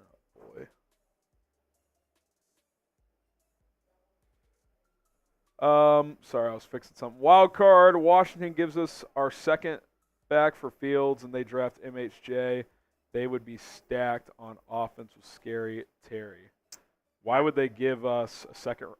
That's just not the market right now. Pretty clearly, right? I mean, yeah, I don't see that, man. I don't see it. 1 second.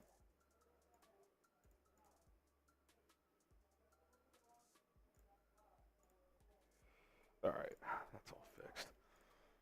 I just need some juice. Yeah. Just like yesterday. Need some juice. I thought the food was going to carry me a little bit here, but the Celsius might have to be cracked. The Celsius might The food actually might have made me more tired. It's kind of that comfort food. It's like that. It's that double-edged sword where like the food will either give you the energy to keep going, or it's gonna take you down. It's not like a Chipotle meal where like you're getting not that like high I'm protein, a healthy meal, and I'm like with vegetables and like good protein, lean lean fats. No, I mean little cheeseburger sliders and chicken tenders. Yeah, I mean, I'll be honest, a nap would hit right now. Why I went out there and grabbed coffee too. Yeah. Second cup of the day. I'm Cup of trying to Joe. delay the Celsius as long as possible. Because once that runs out, then Then I'm really in trouble. Yeah, you're. But all it takes is one big move, and we're back. We're back. Yeah, we're back. Even like a minor Bears move, we'd be back. Like a little wide receiver 3 action. We'd be Tyler Boyd. Tyler Curtis Boyd Samuel would Bears hit action would move right mountains. now. Yeah. It would hit right now. All right. What hits all the time is Prize Picks. Hopefully And you hit. Rolly and I are hitting on a daily basis. We're trying to at least, and you should as well. The best daily fantasy sports app on the planet. Football season's been over for a while, but the action on the floor is heating up. Conference tournament week in college hoops. You got the NBA, NHL playoff push. Get in on the excitement with Prize Picks, the America's #1 fantasy sports app. You can now win up to 100 times your money with as little as 4 correct picks. You can turn $10 into $1,000 very easily. Start launching entries today. 2 to 6 players take more or less on the stats. Largest DFS app in North America. Daily specials. You got Taco Tuesday tonight on Prize Picks. You get those discounts. Up to $100 deposit match when you use code CLNS as a promo code at prizepicks.com/CLNS. Win big money today. Pick more, pick less. Stat projections. You're good to go. It's easy. It's fun. You can make money. Check it out. prizepicks.com/CLNS. All right. DJ Ingle. He gets in on the raffle. I need the – I feel like I brought it up a couple times, Harrison. I need the offensive tackle market to move. Yeah. It seems like in general, like you're not seeing a lot of Patrick Queen went, but you're not seeing like top list free agents go right now. The ones that are left. It's also been a little slow on the safety market. I mean, you got McKinney, but like Jonathan Simmons Justin Simmons still there. Justin Simmons. Justin, Jesus Christ. You're thinking Hooper, Jonathan Simmons. Legend. No, I don't know. I'm all over the place today. Yeah, there's still a lot of safeties out there. DJ Ingle, how many smoking Jays that we keep Justin in draft? Caleb. Like, do both? One. I still won't go up to 2 just yet. I'd say it's closer to 2 than 0 at this point, though. But I'd say it's firmly 1. I'd give it a 25% chance. I think it's possible. I don't think it's likely, but I would have said 0 2 weeks ago probably that they would both coexist here, but I'm at least feeling like that's a possibility at this point. One day closer every day, so we'll see. I'll give it 25%. You're in on the jersey raffle, DJ. You know who's really going through it right now? Who? Dallas Cowboys fans. Oh my God. They have made one move, and it was re-signed re-signing their long snapper. They never do anything in free agency, but it's still just brutal. Like, I forgot that we have conference tournaments starting today, like big. Oh, we're back. Like ACC's starting today. I think Big 12 starts today too. Yeah. Big 12 is only on ESPN Plus, by the way. For the first couple rounds, it's just this one. For the best league in college hoops. That's stupid. Second best league. Yeah, Not but this it's year. very good. Not this year. Very good. Said this last year. Okay, there's a reason you haven't even engaged in those combos this year. Last year. I still don't even like. They performed better in the tournament last year, but that doesn't mean as a whole. I would agree it probably was last year, but I don't even think it's a discussion this year. No, I'm not trying to push that narrative. I will say Big East is clearly the second best. I'll stand by this though, and I will stand by this. The top 3 of the Big East is still the top 3 of all of college basketball. Creighton is the third? Yeah. I'd actually argue they're better than Marquette, but Marquette will be seated higher. Obviously, you've got Houston, but Kansas is having a down year. Bad. Baylor's so spotty. Big 12. Who is the second best team in the Big 12? I would probably say Iowa State. Oh yeah, Iowa State's a wagon, dude. They're good. They're number 6 in the country. Probably still lean. Top 3s in each are still pretty damn good. And when you get beyond the top 3, it really separates. No, I'll give you guys. Big East is very top heavy. You guys are much deeper this year. Yeah. There's really only like 3 bad teams in the Big 12 out of 14. Big East will have a lot of teams in. Villanova's going to get in. I don't know how. You still think they're getting in? It's not what I think. I don't think they deserve to get in. Does Lenardi have them in his field? Correct. Why? They're like 17 and 14. And if you looked at the sportsbook odds, Harrison, they have odds for so every Lenardi team on as the of bubble, today, yes or no, and they're minus. Lenardi has them in his first 4 out. FYI. Oh, so he switched then, because that was a recent switch. And they're the 4th team out, so they're not. That's a recent switch then. He's got St. John's in the field. Yeah, they've actually second to last team in. St. John's has had a good last 3 weeks here. Ever since Patino called out the team, and they've actually started to play good ball. Yeah, that was still Bush League, but it worked. He knows how to get his guys going. It's gotta work. Bears! Gerald Everett! Yes, we're back. We're back. We talk college hoops, part of our bread and butter. And we're back. And that is a Let's go! Very noticeable move. Gerald Everett, welcome to Chicago. I actually really like this signing. Yeah. He's been on my radar. Yes! Let's go! Jeremy Fowler has it. We'll wait on contract details. Let's see if we get numbers before we jump into the cut. Okay. But grade the sign or grade the addition. Jeremy Gerald Everett. Fowler. Let's go. Such an upgrade over that fraud, Robert Tunyon. That's a good tight end duo. Honestly, bring back Mercedes Lewis as tight end 3 as your blocker, and you're set. That's a good tight end duo. That's a good tight end room. Dude, Cole Kmet and Gerald Everett's a really good tight end. That's a nice tight end trio if you get. Let's go. Bring back Mercedes Lewis. And let's ride. It's a good signing. About time Poles did something. I love it. Gets us something to talk about. Can't talk about Yeah. DeAndre Swift for 29 hours. Swift, it was fun yesterday. We're moving on. What if the Let's Bears just go. make one signing a day? Hey, you're spacing it out. You're getting a little juice every day. Yeah, now they're all starting to pile I in. like this man because this is a guy, I mean, just real quick, I'll just look at year by year, Gerald Everett.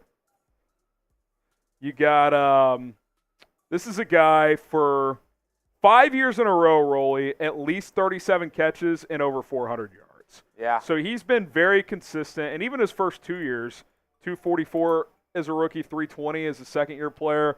Last year he had 51 catches, 411 yards, 3 touchdowns. He's pretty good after the catch, too. He's got a little bit of burst and wiggle.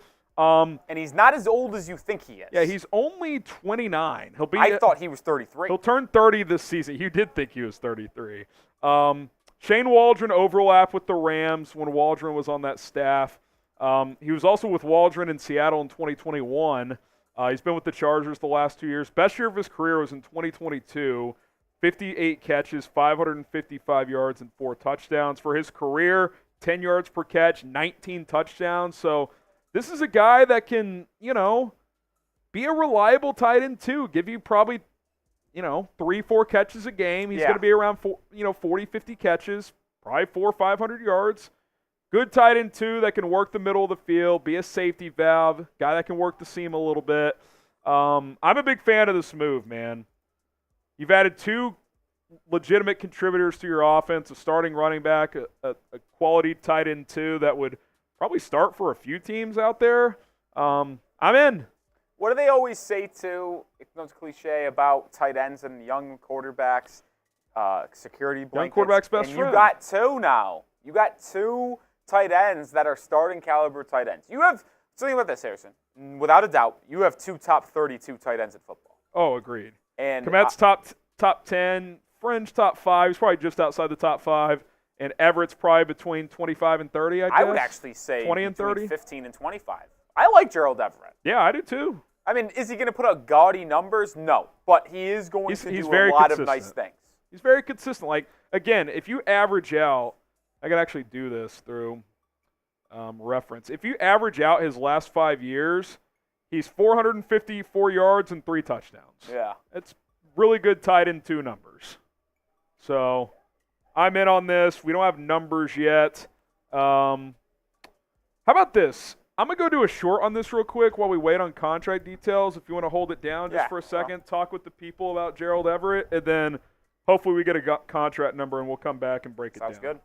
Continue to grade the signing for me down below. You guys are cracking me up a little bit here because you guys have immediately went to draft talk, and it's like, well, this means no Brock Bowers. Well, yes, that's probably true, but can't we just enjoy Gerald Everett and Cole Kmet here for a second?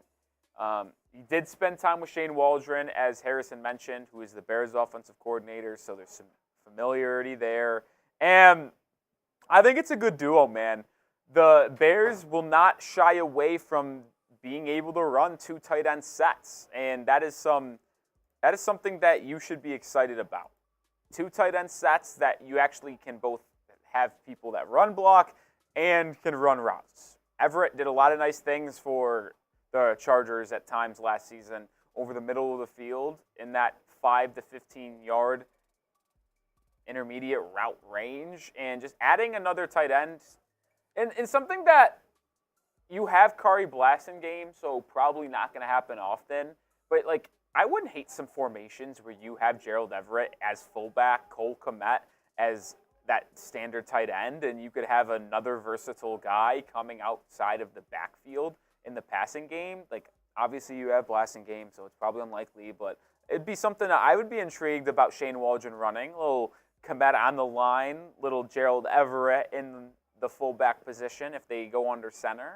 Well, that's something that's interesting. But he can run block as well. Let's actually figure out his Kenny Moore is looking like he might return to the Colts. Let's look up his blocking grades. Everett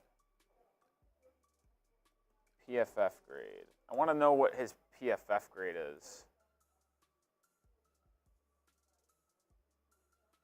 Let us know. Continue to grade the signing for me down below. Give me your thoughts on the Gerald Everett signing. Details not announced yet, but grade the signing. Let's look at what he ranked here. Rob saying 2 for 12. Is that out? 2 for 12? That's a good deal. If it's 2 for 12, that's a good deal. I'm seeing multiple people say 2 for 12. All right, it looks like it's 2 for 12. I haven't seen anything yet, but $6.1 million guaranteed. I'm going to trust you guys here, which is always dicey. This is always dicey. Okay, let's look at his stats here.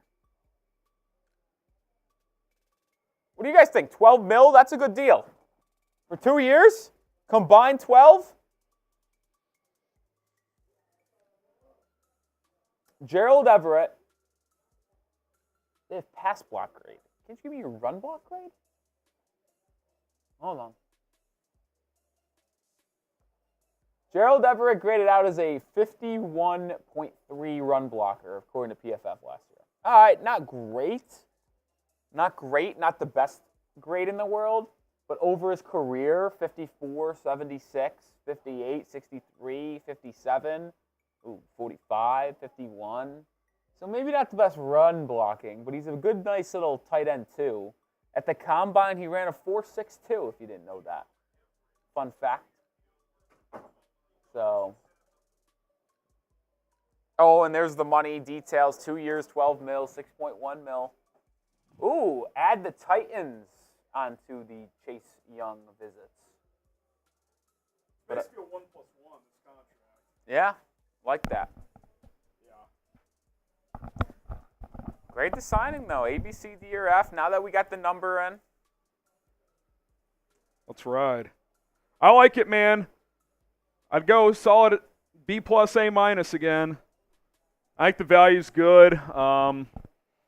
Got Hunter Henry and Noah Fant got in that $10 million per year range. You get Everett at 6. So I think obviously he's going to be a tight end 2 here.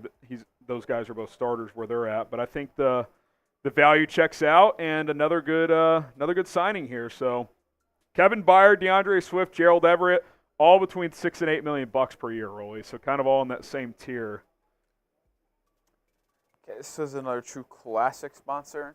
Yeah, cool. So whenever you're ready. Can we get him on the depth chart? I don't know if you've done that. No, I have not. Slide Carlson down to 3. All right. We're going to break this down in further detail here. As Gerald Everett, the newest member of the Chicago Bears. What are you guys feeling in the chat? Most are grading it a B on the poll. That's fair. I think it was a good signing. Someone says let's sign Connor Williams next. I'm in.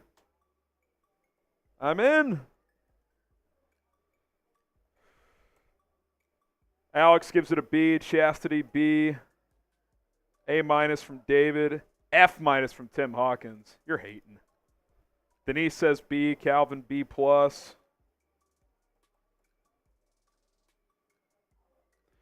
I don't know if you guys follow this Austin F guy on Twitter. He seems to be getting some info throughout free agency. He claims Fields is being shopped, and the latest team to reach out is Seattle. He's such a Seahawk. That's what he claims. He is such a Seahawk. Seattle feels like a good fit. Yeah. Seattle feels like a good fit. Oh man, B+ from Drunken Slots.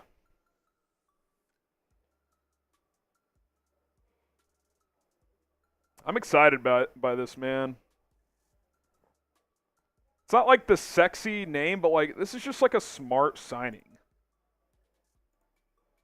Just a smart signing here. Yeah, it looks good. All right. When Rolly's ready to rock, we're going to break this one down. My question is, since True Classic is... Yeah, let's hit the signing first. Yeah. All right, here we go. We're going to get into it here. Gerald Everett to the Chicago Bears. Let's break it all down here on the channel right now.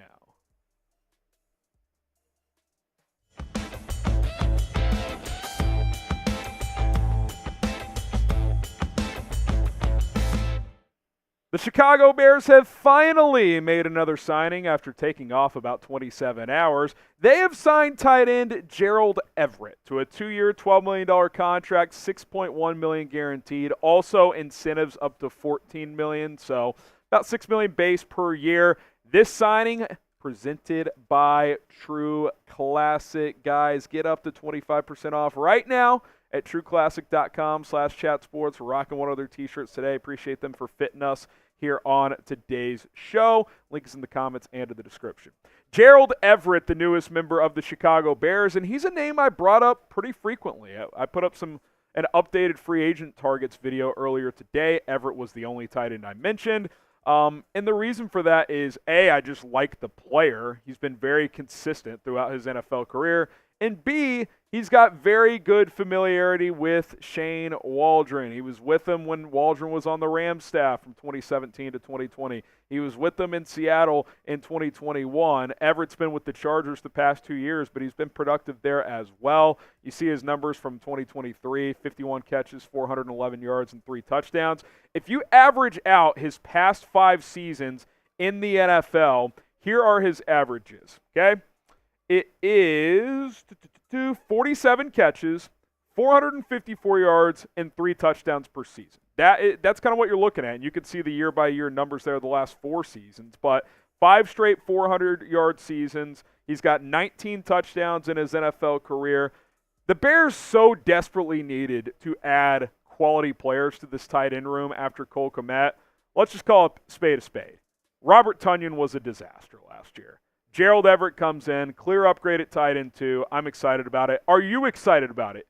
Grade the signing, A, B, C, D, or F. If you absolutely love it, it's an A. If you like it a lot, it's a B. If you're fine with it, it's a C. If you don't like it that much, it's a D. If you hate it, it's an F. I'm in that A-, B+. I think the value's good. You needed a tight end 2. It's another weapon for whoever the quarterback is on this roster. So you look at where tight end sits right now, I think you're one piece away, and I think you know the name I'm going to say for where I would want to go. You got a top 10, borderline top 5 tight end in the NFL right now in Cole Kmet. You got Gerald Everett, who would start for a few teams, top 25 tight end in this league. Steven Carlson, more of a practice squad guy, in my opinion. But let's bring back Marcedes Lewis. Marcedes Lewis is still an excellent blocker. He said at the end of the season he wants to play another year. Bring him back for the vet minimum. Even if he wants to wait until training camp to sign like he did last year, that's perfectly fine. He's someone that doesn't need to go through the offseason program. You can give Steven Carlson some of those reps. That's fine. But if you feel good about bringing back Marcedes Lewis, all of a sudden your tight end room is just a lot better than last year because Cole Kmet got banged up last year. And the reason is the guy basically never left the field because they couldn't trust Robert Tonyan. He just didn't make plays. Remember the Cleveland game where Justin Fields made one of the best throws of his career, about 55 yards downfield on the dead run, and Tonyan just drops the ball?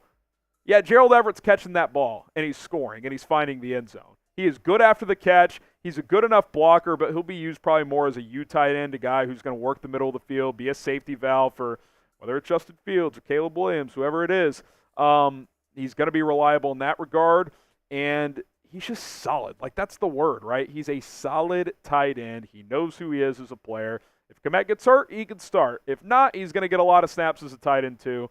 I'm a big fan of this, and this is why you subscribe to the channel, because everything that happens during free agency around this team, we're bringing you a video about it, whether it's a signing, a rumor, a trade rumor, an actual trade, other segments as well. We're bringing it all to you guys for 100% free here on Chicago Bears Now. So hit that subscribe button, turn on notifications. Gerald Everett, the newest member of the Chicago Bears. We'll continue to have this conversation, but a word from our sponsor first, as True Classic is gracious enough to sponsor today's show and fit me today as I'm rocking their navy blue t-shirt, which is absolutely fantastic. Fits the Bears theme very well. TrueClassic.com/chatsports gets you 25% off. By the way, they've got activewear shirts and shorts as well. So if you're out on the run, if you're working out, whatever the case may be, it feels good. It's odor control. They got moisture wicking environment on there as well, and quick dry antimicrobial finish for maximum comfort. Pair that with their ultra soft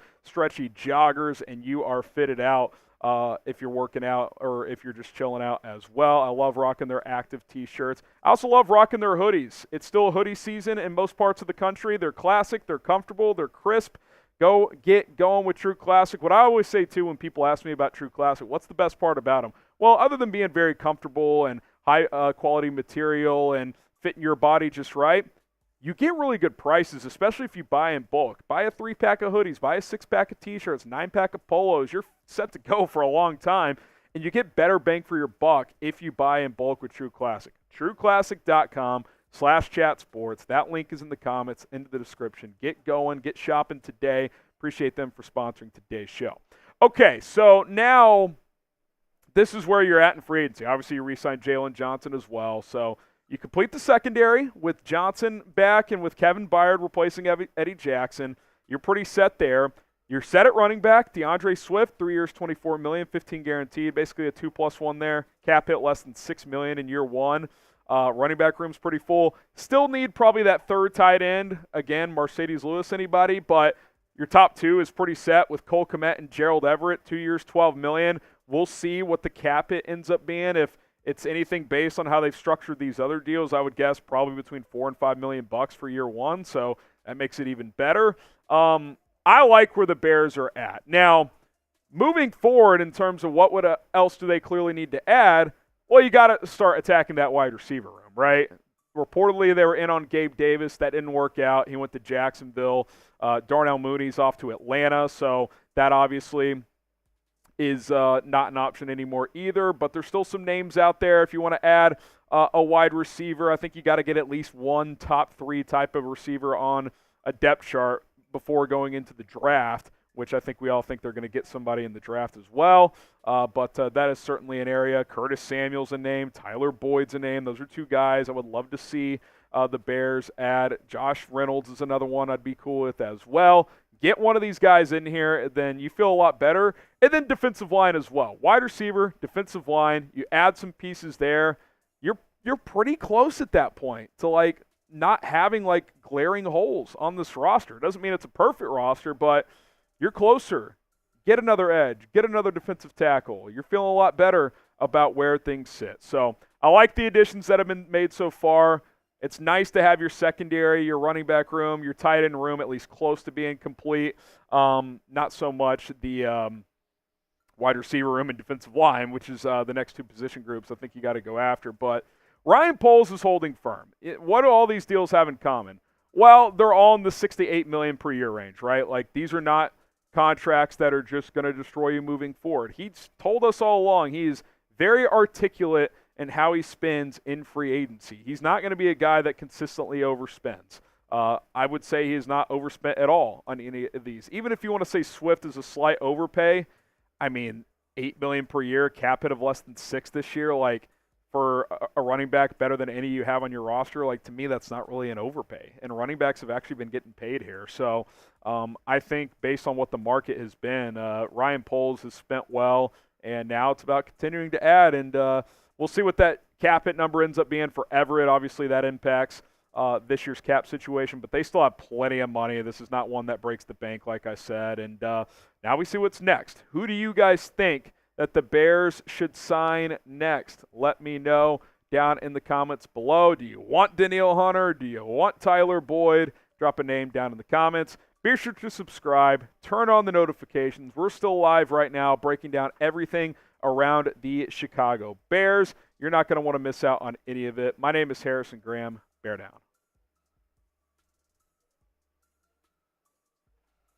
All right. If you like the signing, like the video. By the way, did the text on the chroma just disappear? I just noticed that. On the full screens, it's just been the background. Not a big deal. I just didn't know if something was going on.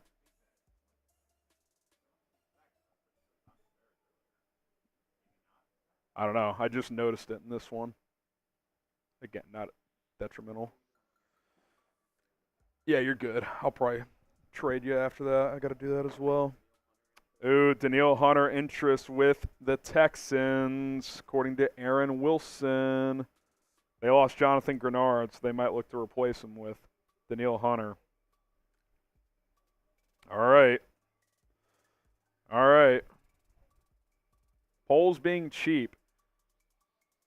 If you want to throw that word around, fine. Every player he's added so far projects to be a contributor.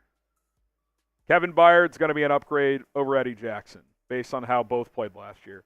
Gerald Everett is going to be an upgrade over Robert Tonyan based on how both played last year. DeAndre Swift is better than any running back this team had last year. Sure, he's not throwing $27 million per year for Christian Wilkins, but you do that too much and you end up being Ryan Pace.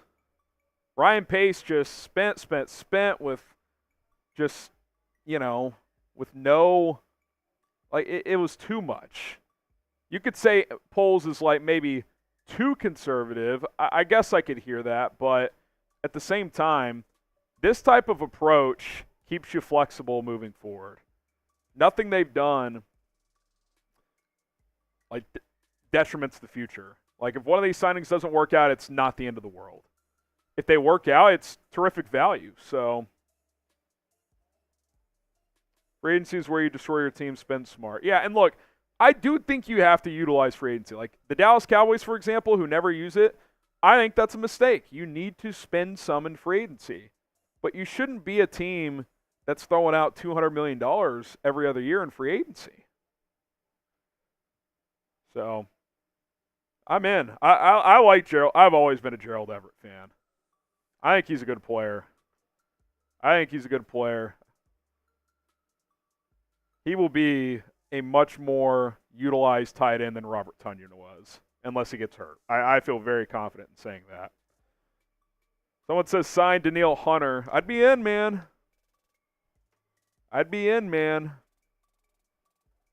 Sleeping's the same, brother. We got to be smart with our money. We can't just spend for the sake of spending. Yeah, I'm with you. Could have got a better tight end in the draft. Probably. You also only have 5 draft picks. I will say this. This probably means they won't draft Brock Bowers, which I don't think Bowers was at the top of the list at number 9. I think the receivers and offensive tackles were probably viewed in a higher light. But that's someone says Hunter is a mistake. Yeah, if he wants $30 million per year, which has been rumored out there, I'm not giving that to Danielle Hunter. I like Danielle Hunter a lot. You need another good defensive lineman, but I'm not giving that. Someone says, did the stream end? Can y'all hear me? Am I being trolled in the chat? Draft Caleb and draft Joe Alt at 9. Be okay with that. If one of the top 3 receivers is there, I'd rather do that, though. Because I know I can at least get by. Like, Braxton Jones is serviceable. Tyler Scott is your number 2 receiver is not serviceable. I think he could be a 3 or 4, but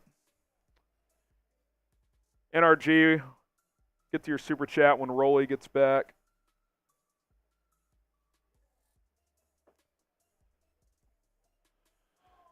Oh, man. What good is a new tight end if Fields can't see when he's open? I don't think Fields will be the quarterback, number 1. And number 2, I think you're trying to make a joke there, which I think that's a bit unfair. Oh, man. I'm in on Gerald Everett. I know not everybody is, but I like it. Me like it.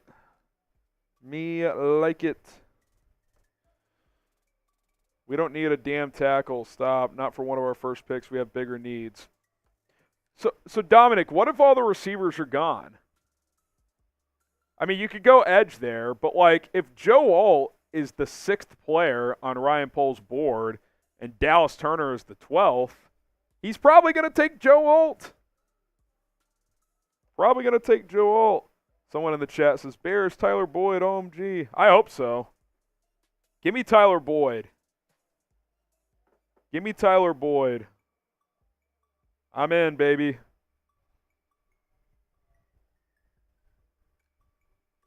We need an edge now. Yeah, they need more defensive line and receiver. That's why I said that. More D-line and receiver.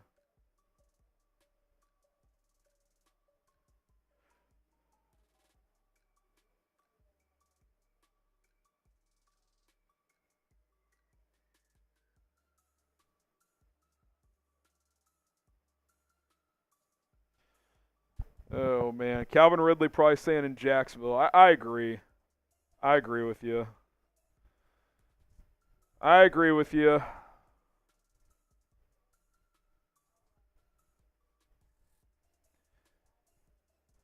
James says, I don't miss.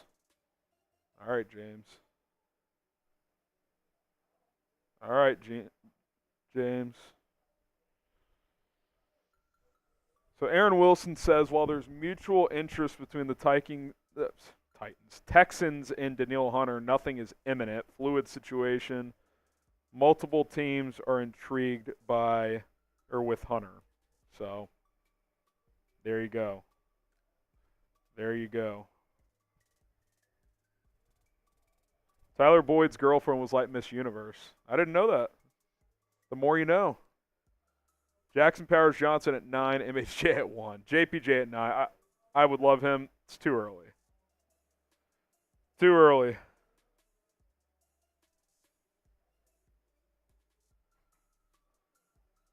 Let's see here. Okay.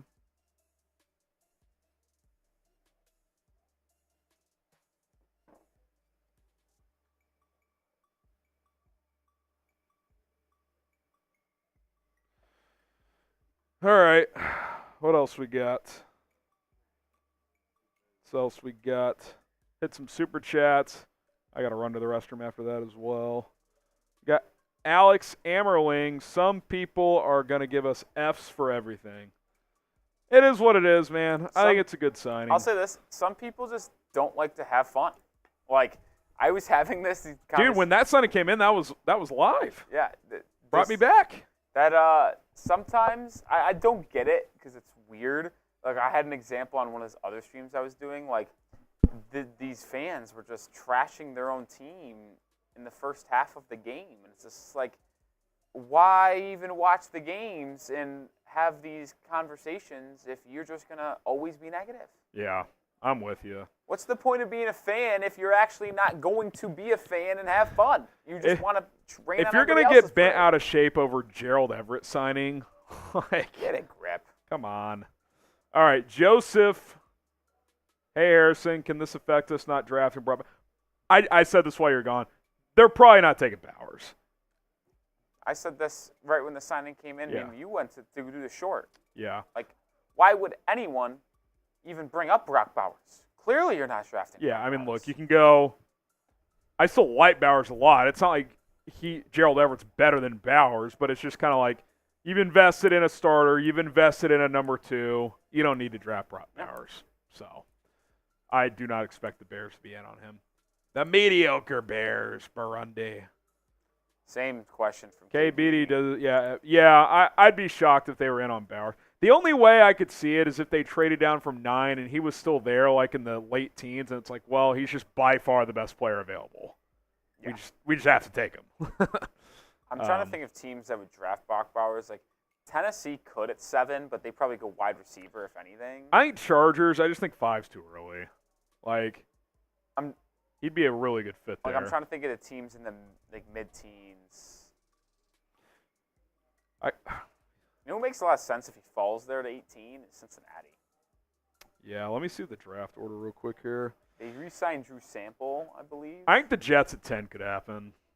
Nah, I think they go offensive line. I mean, obviously we don't know what happens with free agency, but I would project like an Olu or Joe Wall at 10. Probably. Flaga. Saints at 14 is an interesting one. Rocky. They have – the Saints are – honestly, you want to tell me one team I would not want to be right now is the Saints. They're stuck in the middle. They are in purgatory. And now with the Falcons, they're probably competing with Tampa for the second best team. Trace tried to play it off cool and laugh at the Falcons. He's shit. I know he's in shambles. Colts at 15, a weapon for Richardson. I could see that. Yeah. Seattle has like no tight ends. They could take him at 16. They got Fant back. They got Fant back, but him and Bowers would be kind of nice. So, yeah. Long story short, I don't think Bowers is a Bear. NRG, bro, you can't win a Super Bowl with mediocre average players. Is the mindset we're good with playoffs? Dude, you need depth, man. It's not just about superstars. Not every player is going to be a superstar, man. And by the way, you know how you get superstars more often than not? You draft them. Superstars don't hit free agency. They just don't. Dante Fowler Jr. to the Commanders. And by the way, I want to say this too. Christian Wilkins is not a superstar. No. He's a very, very good player.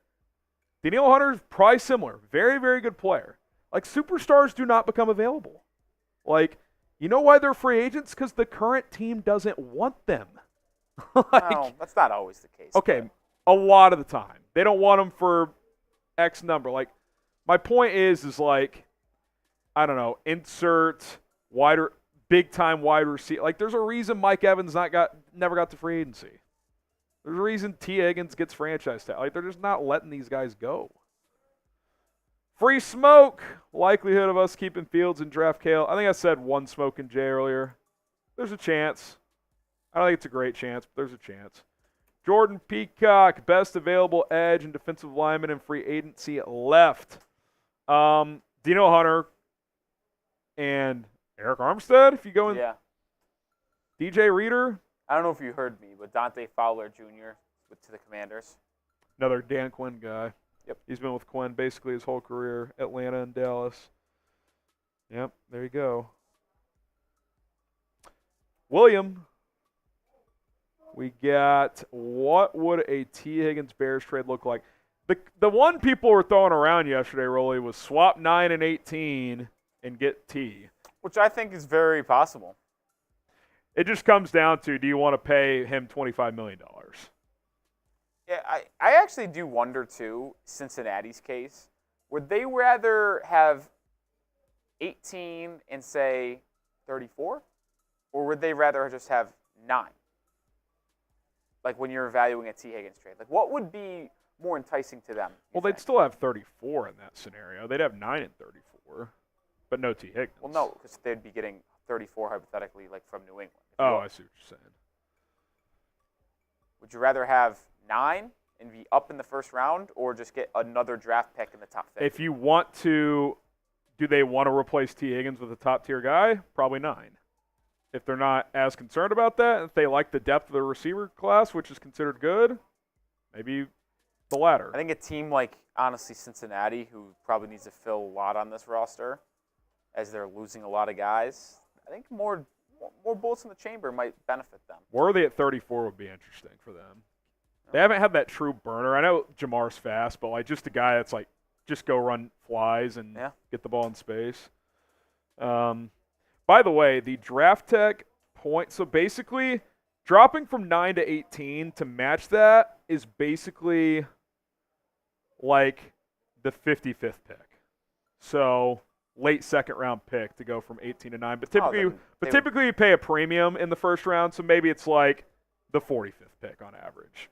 So a lot of people were saying, is T. Higgins, does that match? A lot of people were saying for T. Higgins that zone of picks that would be sent to Cincinnati is like from 25 to 40. To like, yeah, pretty much that zone. And it would be like a one pick.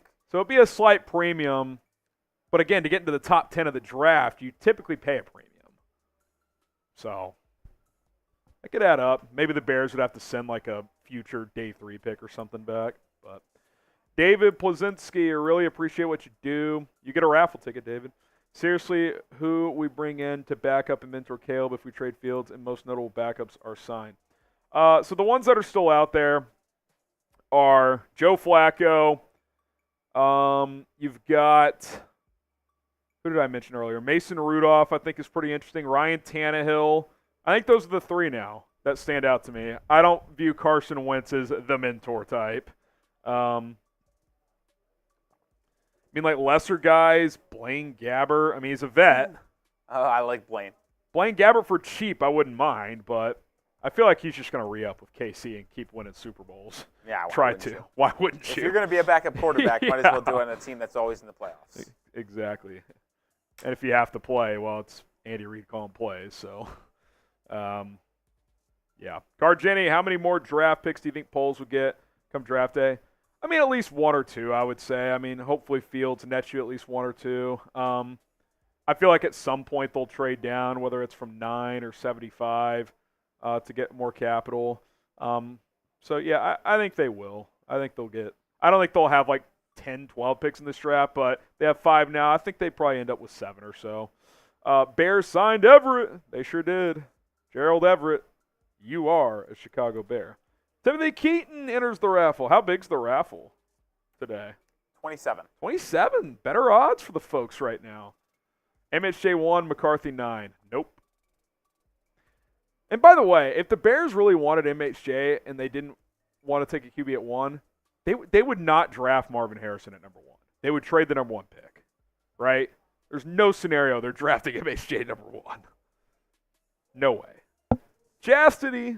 Rossini expected to cut Jimmy G tomorrow. There's another backup QB. There are few teams interested, Diana says. Look, if it's cheap, I don't mind it. He's a backup. He's started a Super Bowl. Like, I know it got ugly last year, but like that was also just kind of a mess altogether. Like, I don't think we blame Jimmy G for the demise of the Raiders. Like, I think Josh McDaniels was just in over his head there, and that was the biggest problem. Chastity, what are your thoughts on trying to pick up Brandon Ayuk? I mean, you try a similar thing, swap 9 and 31 for Ayuk. Maybe you get like a third or fourth as well. I don't think the Niners let him go, personally. He's a young player in his prime. I think he's better than Deebo Samuel. Like, I think the Niners lose more if they lose Ayuk instead of Deebo, personally.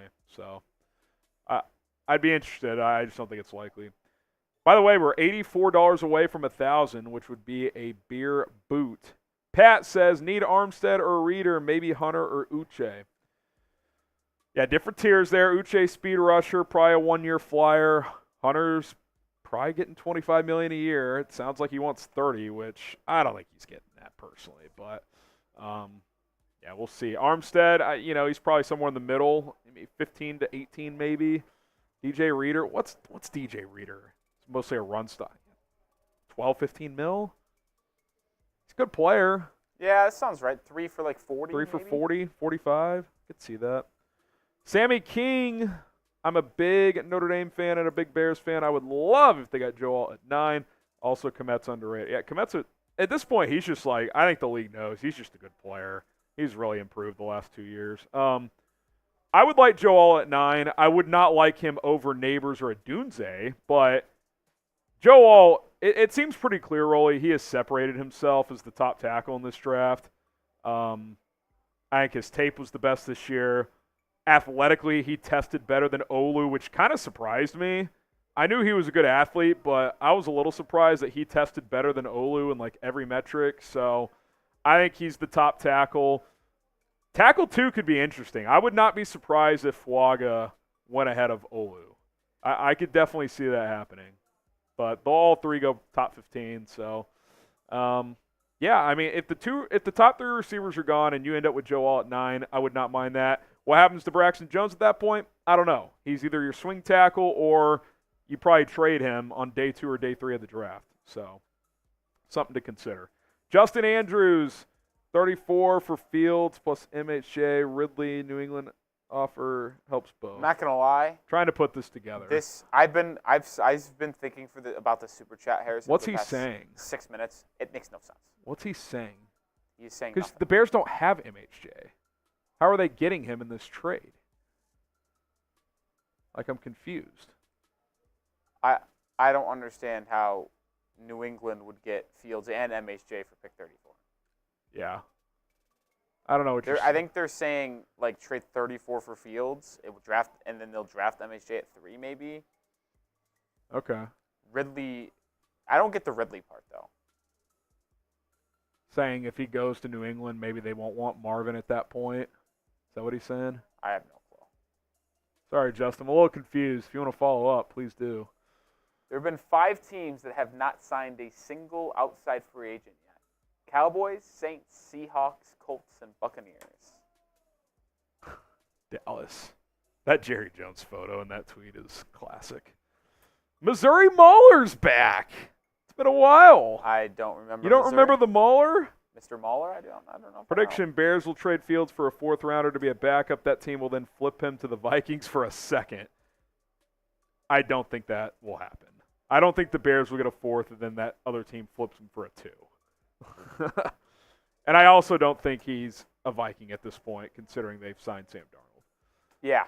Well, maybe after the draft if they don't draft one, but not before the draft. Steven Rosinski gets in. Are we better just waiting for the Chargers to shed cap and pick up whichever receiver they can't bring back? It's an interesting idea. If Mike Williams ends up getting cut, I'm in. Well, I can tell you this. I will guarantee that both Keenan Allen and Mike Williams are not on the Chargers next year. One of them will be gone. The question is can the Chargers find a trade? And do they have to do that by tomorrow to be cap compliant? Are they still over the cap? That I don't know. That I don't. They might. It feels like one of them in the four guys of Bosa, Mack, Mike Williams. I think 2 of those 4 are gone.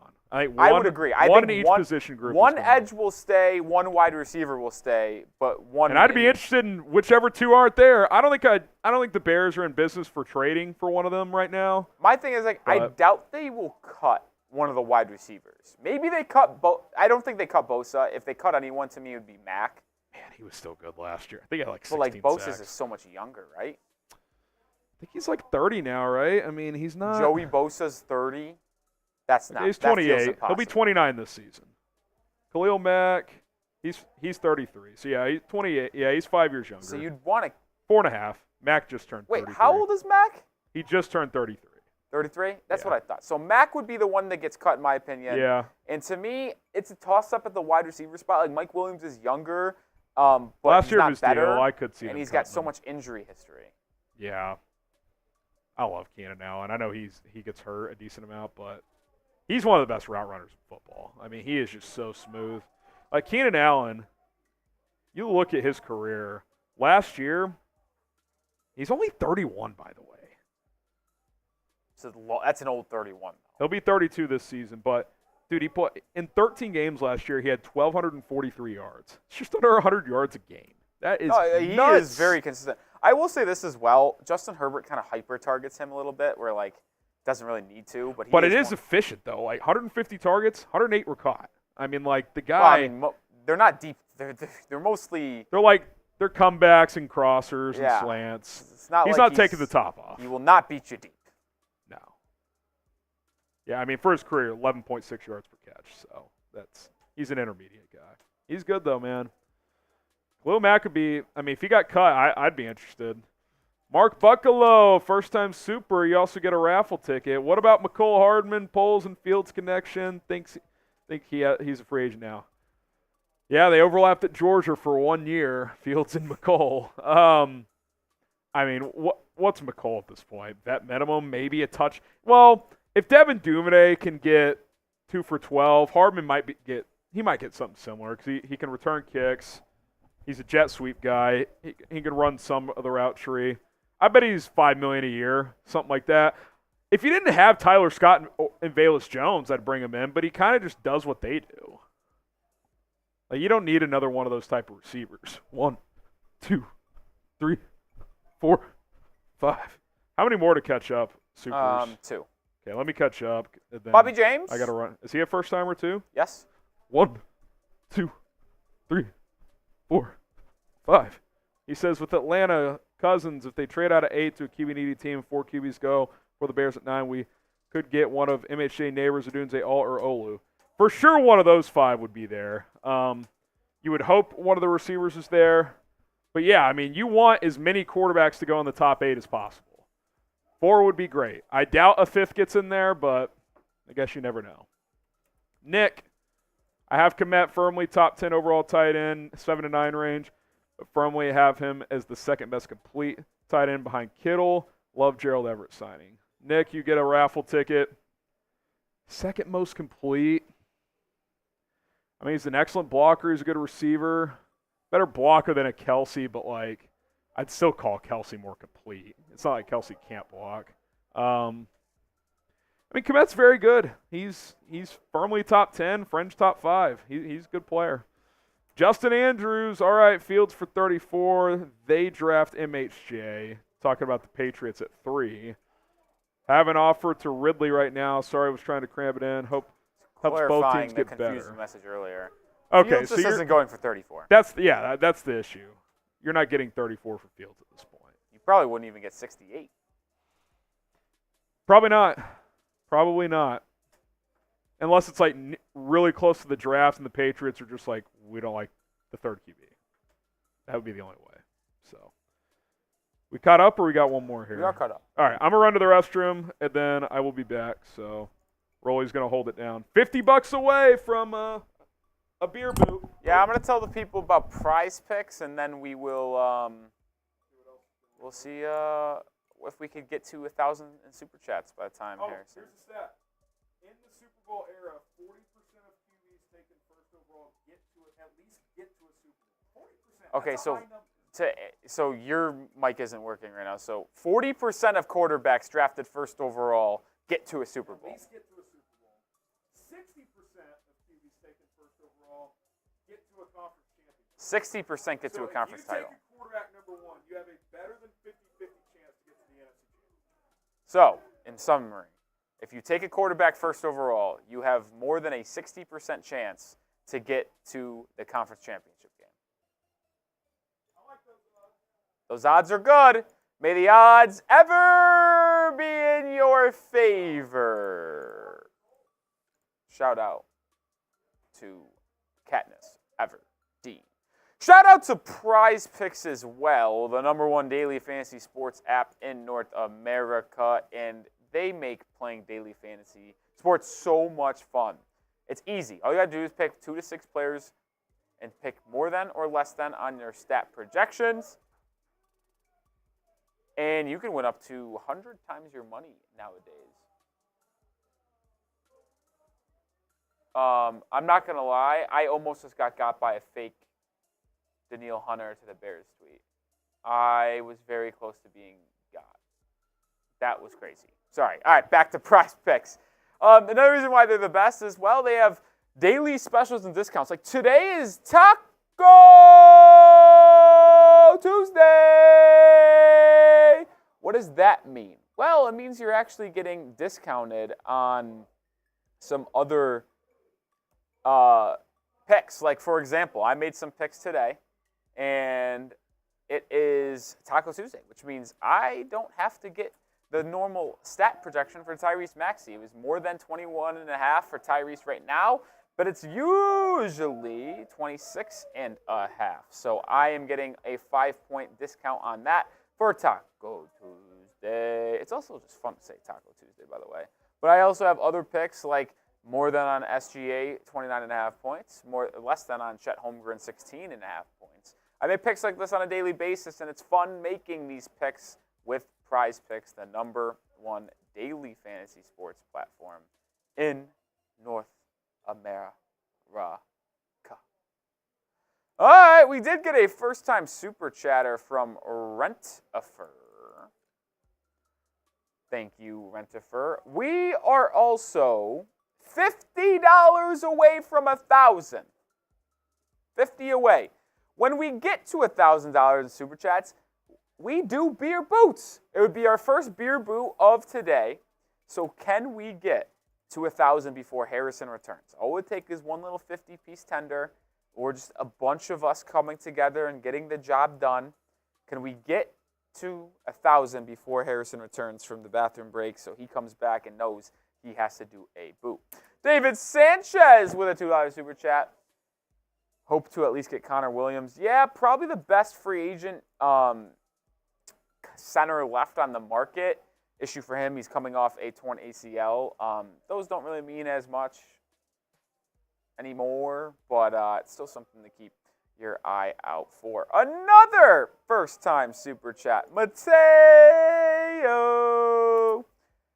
$5 first-time super chat. Appreciate you, Mateo. Now 40 away from potentially making it to 1,000 and getting a beer boot. Who's going to get us there? We got 1,500 people watching. $50 away. $50 away. $50 away. Also 50 away from 89,100 subscribers. How about that?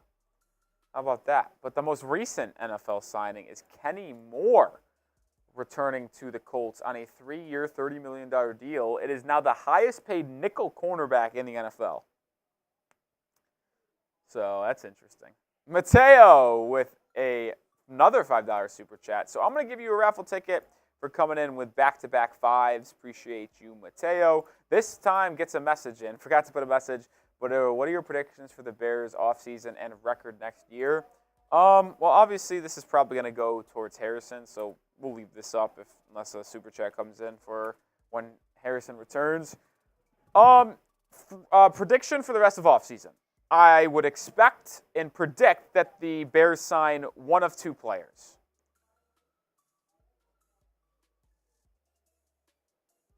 Well, this impacts the Bears, by the way, but here we go. 1, I expect the Bears to sign one of Tyler Boyd and Curtis Samuel. Wide receivers that can play in the slot, wide receiver 3s, and maybe then target a wide receiver with the number 9 overall pick. So you have Boyd / Curtis Samuel on the inside. You have DJ Moore on the outside with another rookie wide receiver. And then you have Tyler Scott as wide receiver 4. That would be one of my predictions. Another prediction that I would make would that the Bears sign a veteran defensive lineman. One of them just went off the board in the form of Josh Uche. Uche is returning to New England for the Patriots. It is a 1-year deal. So a cheap edge option off the board, had 11.5 sacks a year ago, but did not have a good season. Last year, Josh Uche is going back to New England on a 1-year deal. Mike Garafolo had that one. So he's returning to New England. But if you had to give me a projection for next year, I will say 9-8 in the 7th seed in the NFC. They get in. They get into the playoffs next year. Bears are a playoff team next year, 9-8 record. Rookie quarterback, in all likelihood. So to make the playoffs with a rookie QB, it's not the easiest thing in the world to do. So I'll go with that. I'll go with that. Yeah, I was going to say, what's the situation out there? If not, I could do an at-home style, Harrison. All right, appreciate you, Mateo. Arafona. Is he getting horsed? See, I could probably just do an at-home like I did yesterday with Antonio Gibson. Cullen's doing Niners. When did Niners?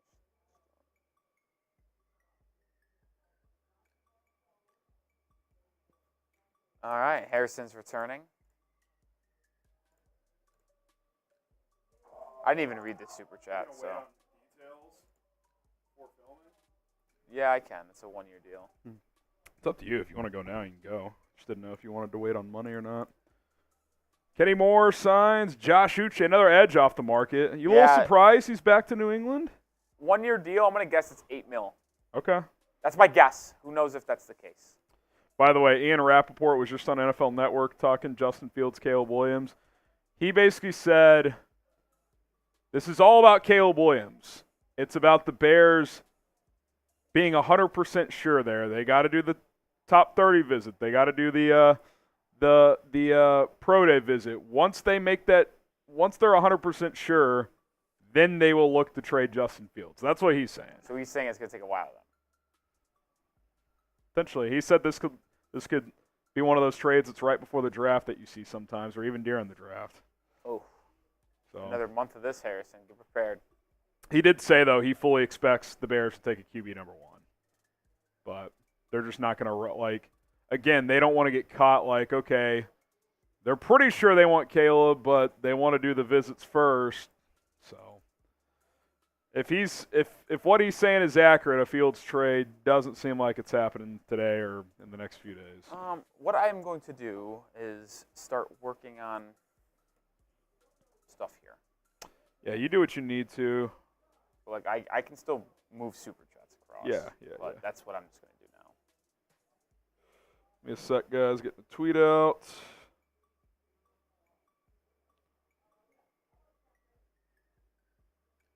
All right. Arizona says, would be cool to see Poles sign Curtis Samuel, trade back to 2 or 3 for a few more picks, then draft MHJ and Olu Fashanu at 9. Yeah. I'd rather go Joe Alt at 9 if you're going to go off the tackle, but he may not be there.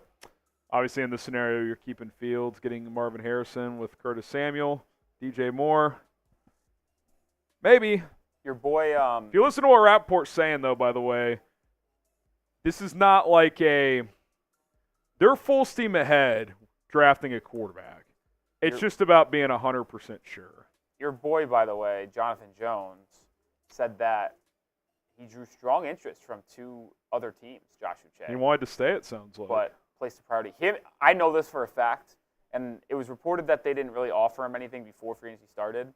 But Josh Uche loves Gerard Mayo. Okay. He was one of the few Patriots players that was at Gerard Mayo's introductory press conference.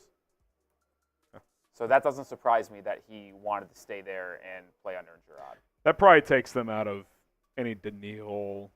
Yeah, those were always Pipe unlikely. dreams. But Yeah. I gotcha. All right, appreciate that, Super. We'll go to the next one here in a second as Rolly's got a multitask here. Matt Hepler gets a raffle ticket. We got we that also last crossed one. 1,000. So Oh, we crossed 1,000. I should have got a boot. what can happen here is it might be a while, but I could film and do this Patriots and then bring the boot in. That would be a little bit. Sure, that's all right. We'll get to the boot when we get to it.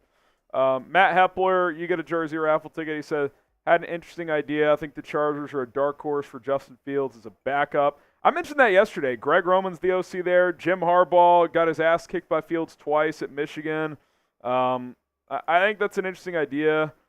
Let me see what the end of the Super Chat said here. I don't even know how far. I don't even see this one in my feed. Oh, here we go. Yeah, and Greg Roman coached Lamar. Yeah, no, I said that yesterday. I think it's an interesting idea. It's obviously a different style quarterback than Justin Herbert as your backup, but maybe they get creative and use Justin Fields in different ways while also being the backup quarterback. King Darude 7, a first-time Super Chat. He also gets a raffle ticket for 5. Shout out to you. Shout out to you. Ask a question next time, man. Paleo with the $5 Super. I boldly predict we beat the Packers at least once next season. That is bold at this point. I haven't beat them since 2018. Either with Caleb Williams or Justin Fields under center, but leaning Caleb for momentum. Yeah, I still think Caleb's the heavy favorite here, but yeah, the Bears need to dot I's and cross T's. And I said that, by the way, when I came to the conclusion that I would draft them. You still need to go through your process. Like, have those dinners.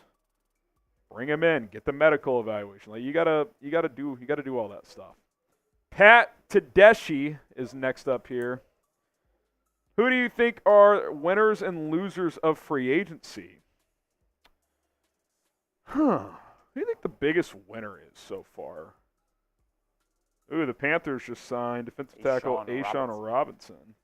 3 years, $22 million. Biggest winners of free agency. I don't know if any teams come to your mind, Rolly. I know you're working on other stuff here. I know people are going to say the Giants because I think the trade they got Brian Burns for was pretty good, but then they basically signed him to a record deal, which I thought was a bit much.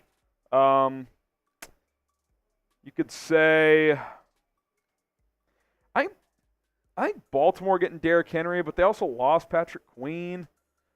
If Russell Wilson works out, you could say Pittsburgh. They got Patrick Queen. They got Russell Wilson for the vet minimum. I'm not a big Russ guy, but for the vet minimum to get a starter is pretty good.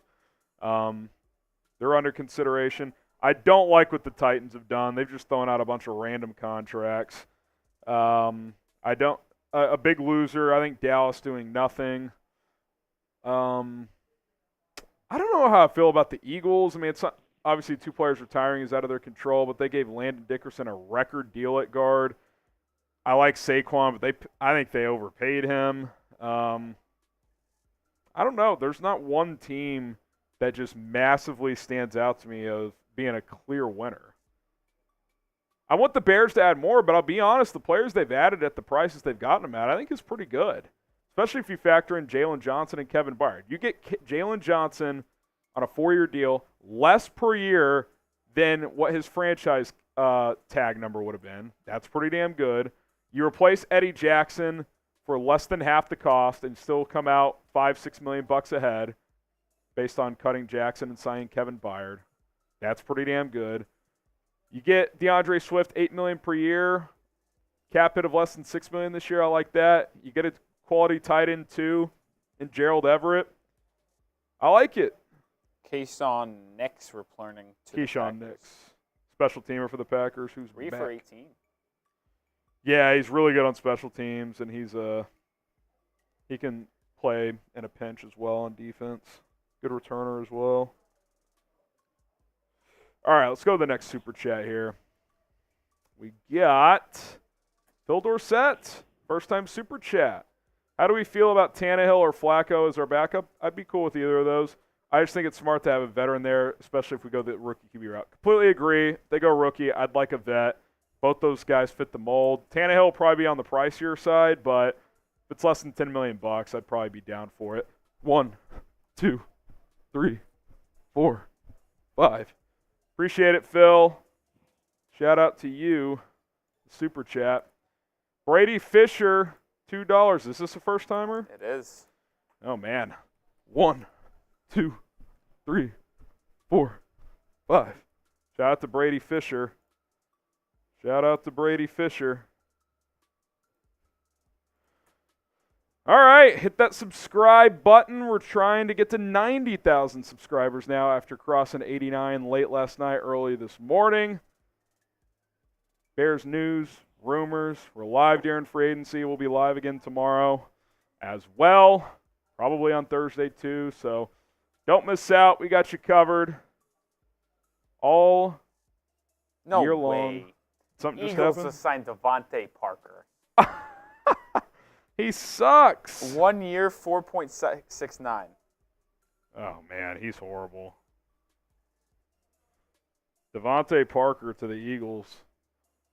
Fuck that guy. Watch him have like 6 touchdowns this year. Probably will. Devontae Parker. Patriots legend. Do you think Juju's in their plans? No. No? Appreciate all the love and support. Subscribe if you haven't already. You got any more supers, or are we caught up here? One more. Brady put in a note in his super chat now. Oh. Brady said, thoughts on Packers free agency? I mean, it's been interesting. I said it yesterday. Going from Aaron Jones to Josh Jacobs doesn't really scare me. Aaron Jones was a Bears killer. Of course, he's still in the NFC North with the Vikings, but Josh Jacobs, good back, but I don't think they got a huge upgrade there. They went younger, obviously. Xavier McKinney, very good player, but $17 million a year is kind of a lot. So I think Byard at $7.5 a year is a better option than McKinney at $17 a year. Keyshawn Nixon, 3 for 18, all-pro returner, gives you some depth in the secondary. So Bears news. 2 good players, but not a signing, but DJ Wanham is visiting Chicago on Thursday. Okay, DJ Wanham. What did he do last year? 8 sacks. Okay. Vikings. He's visiting Carolina today. Is that right? Tomorrow.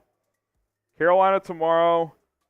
Chicago Thursday. So DJ Wanham going to be 27 years old.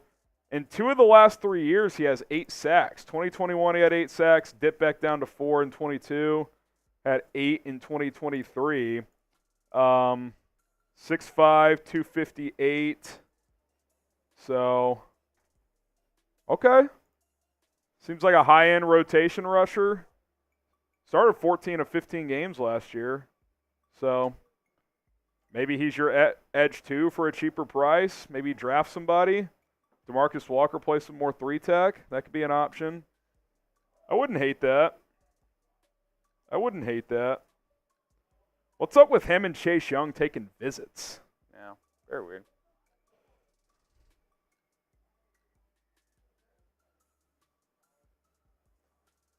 Tweeting this out.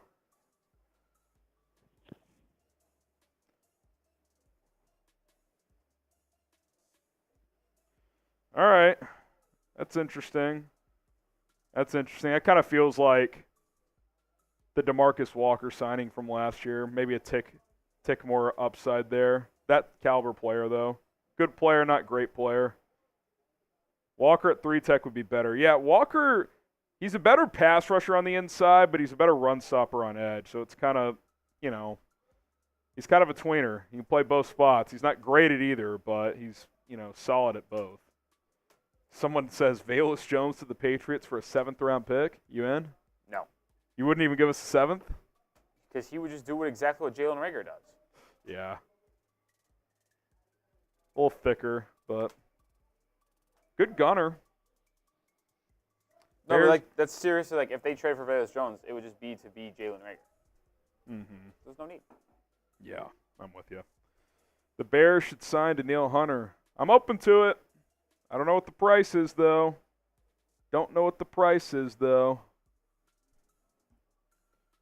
You doing graphics, or you just doing right now posts? I'm doing copy. Yeah. You're just going to hop into G, probably, just depending on who's available. Yeah, once I finish the copy, I'm hoping that someone frees up. Not even need someone to film it. Someone just come in here to produce. Yeah. I mean, I can hold it down for 10 if I need to. Oh, got a super chat coming in. We'll get to that one in a second. I think a couple have come in, actually. A couple first-timers. Both first-timers? I think so, yeah. If not Caleb at 1 overall, then who is the QB to draft? 1, 2, 3, 4, 5. I will say this. If they come to the conclusion that they don't want to draft Caleb, they should trade the pick. Don't take a different QB at 1. Either trade down to 2 or 3 and take a different quarterback, or if you saw Fields, keep Fields at that point. But I don't think you draft Jaden Daniels or Drake May number 1 if you're the Bears. Someone will want Caleb number 1 if you don't. I think the Bears will take Caleb at 1, but if they don't, then trade down with Washington, trade down with New England, and go from there. That's what I would say. Appreciate the super chat, Bray May. I think we got one more here, and then we're caught up again. Caden, another first-timer. If no top receivers are at 9, should Poles trade down and still draft a wide receiver 2 or trade up? What could be offered?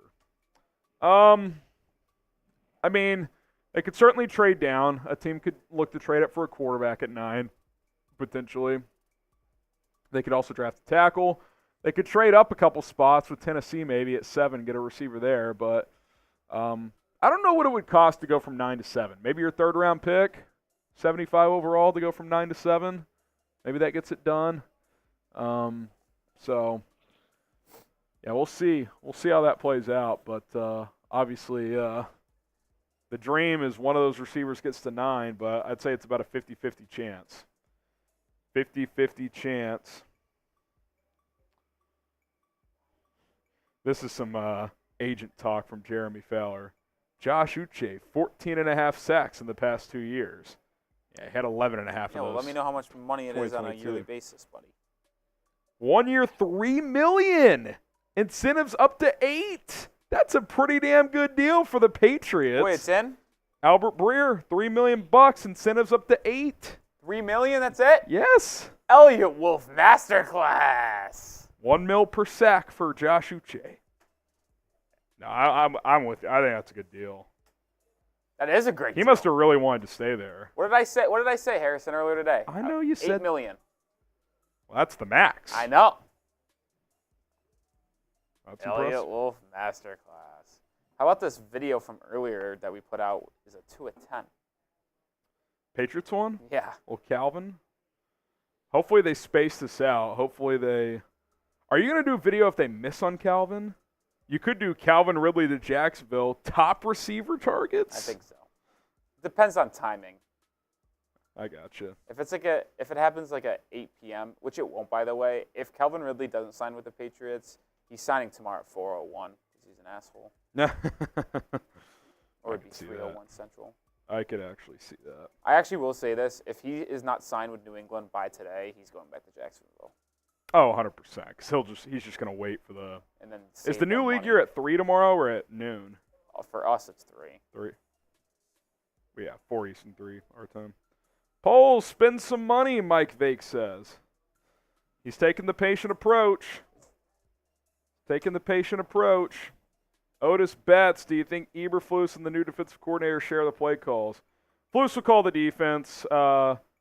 Eric Washington will obviously be involved on game day, but he'll help with game preparations. He'll obviously have influence, but Flus is going to call the defense. Did we hit this, by the way? Did we spin the wheel for this Michael DiBartolo 20 from earlier? Depends on. When did that one happen? Let me see. Yeah, I think it's far enough back that we did. Yeah, I think we did. Alrighty. So I owe you guys a beer boot. I will try to get that here in a second. It did just get another super chat. We'll get that going here in a few moments. Christian Kraus. Did you talk about this one? Oh, no, I didn't. Rentifer, do you think Javon Dexter will be the starter this year?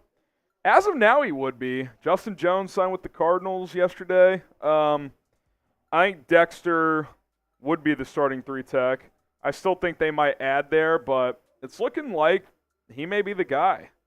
And look, when you draft a guy in the second round, you're hoping by year 2 he's a starter. So he came on late last year, second half of the season. So yeah, I mean, I think they're kind of banking on him taking that next step.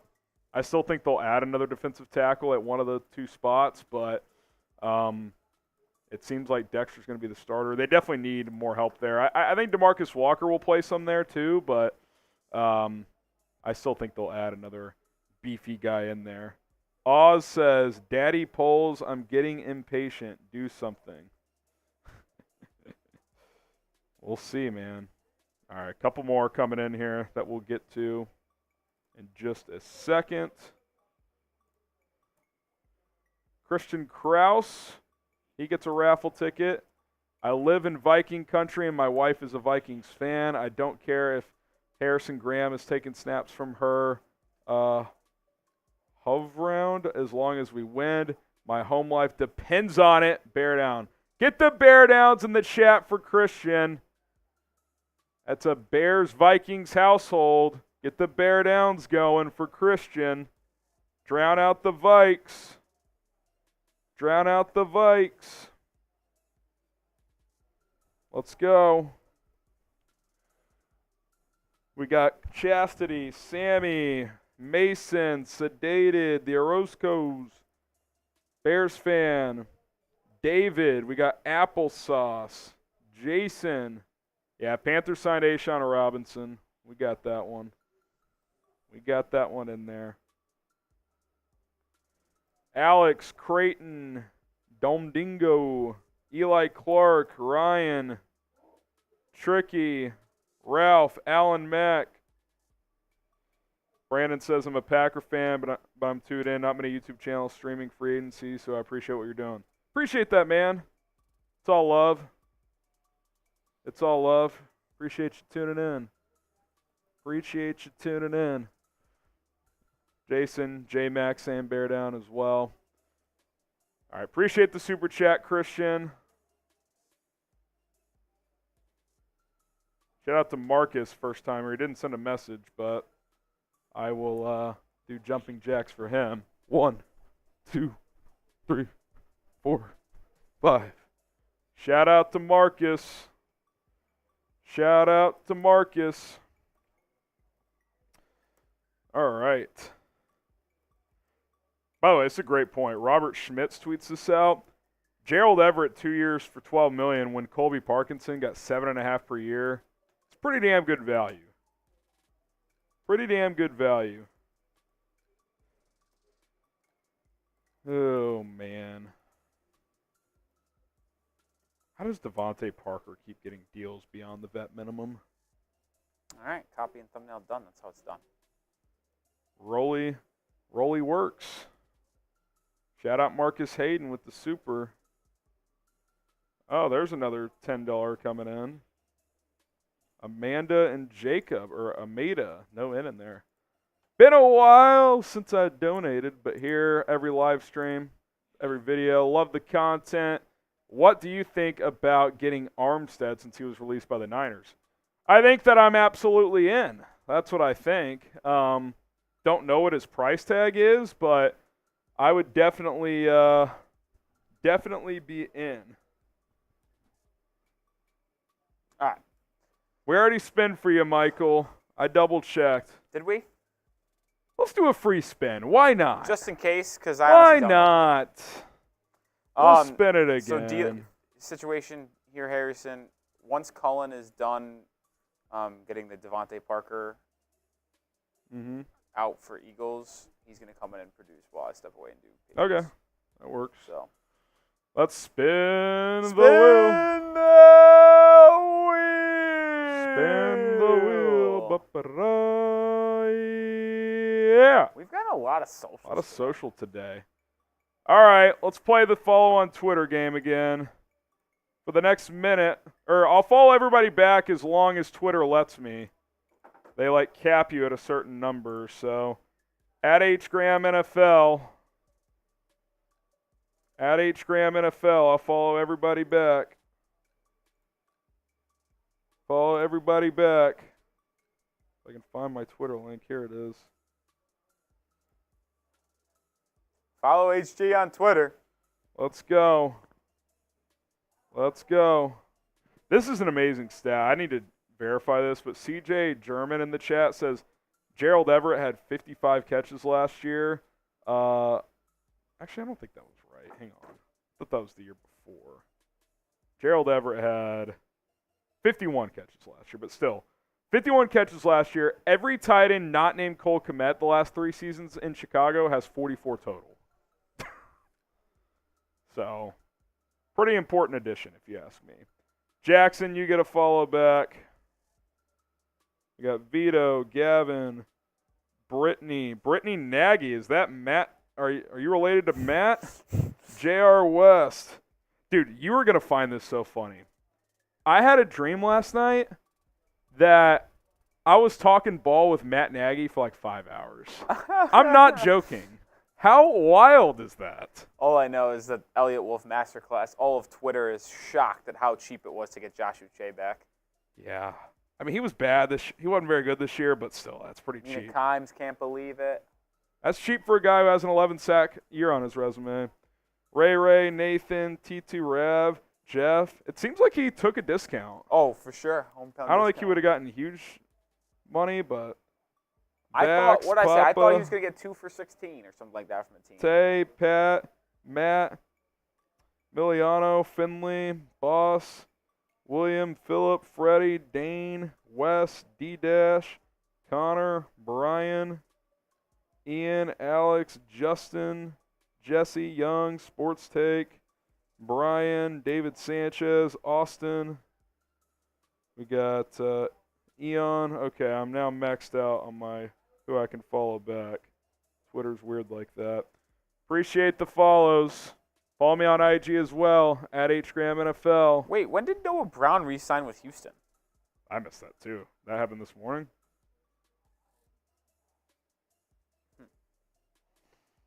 Maybe that just happened. 1 year up to 5. Already saying more contract terms. It's like it already happened. Ah, yes. Nicholas Bears Morrow. legend Nick Morrow to the Buffalo Bills. Nick Morrow to Buffalo. He was okay in Philly last year. It's good early in the year. He kind of tatered off. Oh, Vincent Burns. He gets a raffle ticket. If Poles wants to build through the draft, what are the odds we trade down more than once? Many spots on offense. It feels like we lack depth, O-line, and wide receiver, in my opinion. Bear down. Yeah, I mean, look, you got Ryan Bates. We'll see if he starts or as a backup. You still have Larry Borum and Jatiri Carter. I think guys who are decent backups. Certainly could use another tackle, as whether it's you upgrade from Braxton Jones and make him the swing or as a backup. They got to decide center. I mean, even if they roll with Ryan Bates, I got to think they're going to add another center. I don't think Doug Kramer is going to be the backup. So, yeah, I'm with you. They got to get some depth. I think they certainly would like to have more than the 5 draft picks they have right now. So we'll see what happens there. Trading down from 9 is certainly possible. They could trade down from 75 if they trade Justin Fields before the draft, get something for him. That's more picks. So if the scenario where they don't want Caleb at 1, maybe they trade that pick. I still think that's very unlikely, but until they until it happens or doesn't, we can't say for sure either way, I suppose.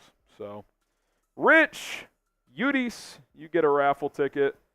Bears jersey raffle. If Caleb balls out for 2 years, he could hold out for a record-setting contract, which hampers us for years. It's better to stick with Fields, get a haul, building a team for years to come. I just want to make sure I'm understanding this correctly. We are now throwing out scenarios where we're worried if we draft a quarterback and he's good and he balls out. That's what you want. And by the way, he can't hold out after 2 years because rookies aren't extension eligible until after 3. There's literally nothing he can do. It's in the CBA. You can't extend him. Are we actually worried about him being good? That's the hope.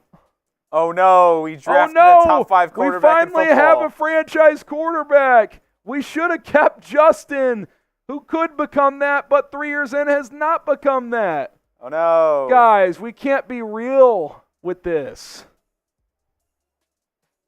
Like, even if you don't want Caleb, this logic just does not check out. Hey, come on.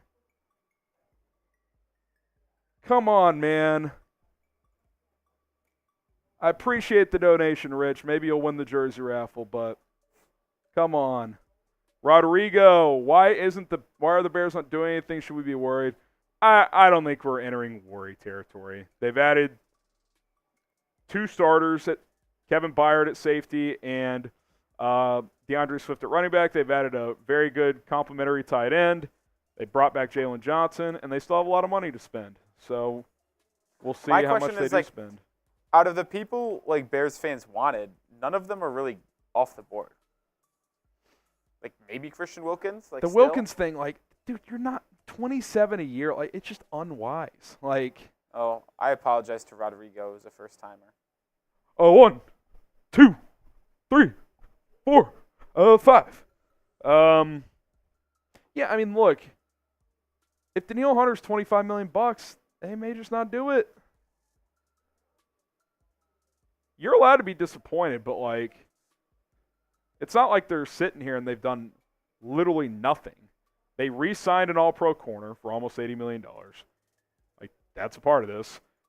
They replaced Eddie Jackson for a guy who's been a 2-time all-pro. They signed Gerald Everett, who's probably arguably best tight end 2 in the game.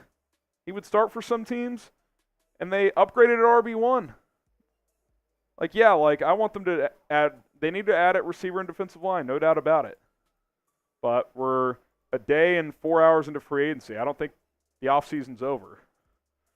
I don't think the offseason is over. Also, it's not Danielle Hunter or bust. They can get other guys. DJ Wanham visiting Thursday. Yeah. You do wonder, do they wait on other guys? Like, does that mean they're not going to sign other players? Maybe. The risk there is, who's he visiting? Carolina Wednesday? Yes. If Carolina makes him a good offer, he might just take it. They're also visiting with Chase Young, so the Panthers. Panthers let's meet. The Bears are not meeting with Chase Young, at least not that we know of. We still have $51 million left, roughly. I think it's a little less than that after this Everett deal. We also still don't know the cap hit for this year for Kevin Byard. Don't know that number yet. Danielle Hunter and Sweat would be scary. Yeah, listen, that's a formidable pairing. There is no doubt. There is no doubt. No doubt about it. If you need to go, you can go. I'm chilling. Okay. I'm good. You can just leave it here. And if Rolly's got to hop away, film a quick Patriots video. If Super Chats come in, I'll just read them off the show, and we'll put them on screen when they come in. Rolly will be back in 10, 15 minutes. And he'll bring my Happy Dad boot back. We'll take it down. We will take it down. Someone says, let's get DJ Reader. If you just want to light up the chat with questions, I'll just read them off. Someone says we're at $42 million. That sounds more right. That sounds more right. Thoughts on Tyler Boyd? I'm in. I like Tyler Boyd. 2-year deal maybe, 2 or 3. Chase Young had an extreme surgery on his knee. Yeah, he had a surgery a couple years ago. Tricky Trips, what happened to Princely Uman Milan? He went back to school. He decided not to come out. Red says we need Daniil Hunter. Reader, isn't he a 1-tech? Yeah, he's more of a 1. So, you'd probably make Zach Pickens a backup 3 at that point because you already have Andrew Billings. So I don't think they'll be in on DJ Reader. CJ German says Tyron Smith ? I doubt it. Like, he's better than Braxton Jones, but he's also 33. Like, I don't see the Bears going that route. I don't see it. Is Dom Robb a bust? I mean, he's a 4th-round pick, so I don't know if you can call a 4th-round pick a bust, but he obviously has not been good. What about Daniil Hunter? He's still out there. Yes, Tyler Boyd, I'm cool with that. I'm in. Great 3, serviceable 2. Armstead, how much is he? I would guess he's like $15 million a year, but not sure. Harrison, why are you 100% sure on board with drafting Caleb Williams and not wanting to fill the roster through the draft? Why spend the bank on free agency? And that is not how you build the team for years to come. Did I say spend the bank on free agency? All these deals are flexible. They're 2-3-year deals, $6 to $8 million. Yeah, maybe throw out one big contract, but the reason I want Caleb Williams, if the medical checks out and the meetings go well, obviously, I don't have access to that information, but if all that stuff checks out, is because I just think Justin Fields is entering year 4. There's still some questions there. I think Caleb Williams is a better prospect coming out than Justin was. I think that's worth the gamble, and it resets the QB clock, and it allows you to have other good players and be flexible financially with the quarterback on a rookie contract. That's pretty much why. Albert Breer tweet about Calvin Ridley. He just said, fascinating situation with Calvin Ridley. Per terms of the Falcons-Jags trade, Atlanta gets a 2 if Ridley re-signs with the Jags before Wednesday at 4 o'clock, and a 3 if he re-signs after. So the Jags are motivated to wait, and Ridley's camp has extra time to drive the number up. I got to send this to Rolly.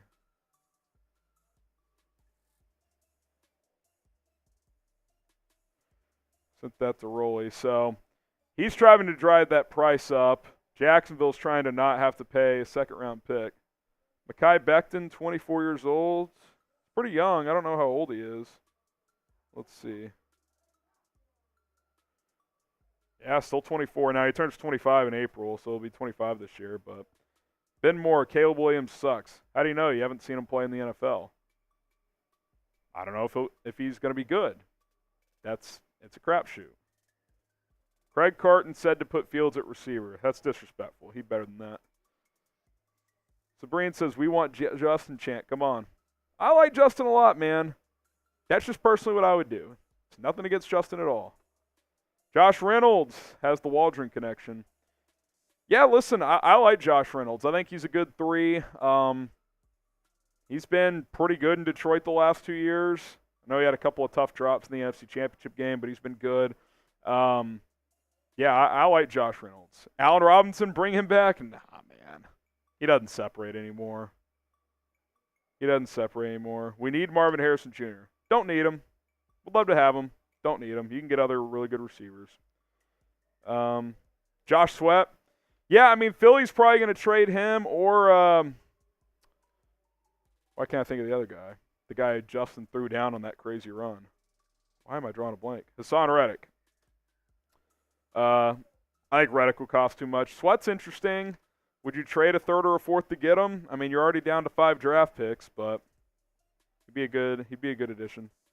The Bears are not trading Justin Fields. We'll see. I still think they will. Thomas, would you do that trade? What trade are you talking about, Thomas? You talking about for Josh Sweat? I'd probably give up one of my 4th for him. I don't know if I'd give up a 3rd. You're just lacking premium picks after the 1st and 9th pick right Trade for Son Reddick. Again, I'm probably passing there. Bear down. You think Hunter decides today? Hopefully. Who knows? D. Brown says, we do need MHA. We finally would have a light out offense. What if you get Roma Dunze? Malik Neighbors. I don't think the gap there is massive. Marvin's the best, in my opinion, but Los the Legend says, man, you lost a sub. For what? Oh, on screen? I thought you meant just me in general. Like, you unsubbed. Yeah, people sub, they unsub. I would love it if you subscribed. It's free. We're going live every day these first several days of free agency, so appreciate all the support. Oh, I got to take another shot for 1,200 likes. Every 300 likes is a shot. I'll tell you what. I'm feeling frisky. I'll throw $50 beer bongs on the menu right now. Temporarily, $50 beer bongs. You guys want to get frisky here, I'll do beer bongs for $50. At least till Rolly's back. Cheers. $50. We could mix it up.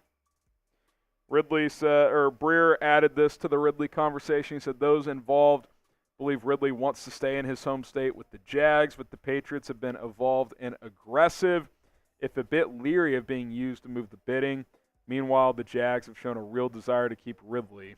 So I think he ends up back in Jacksonville at this point.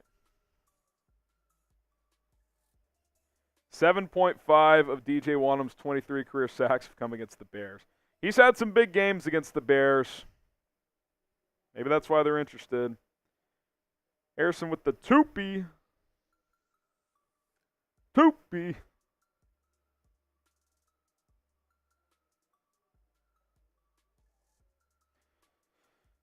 I don't even know what you mean by that.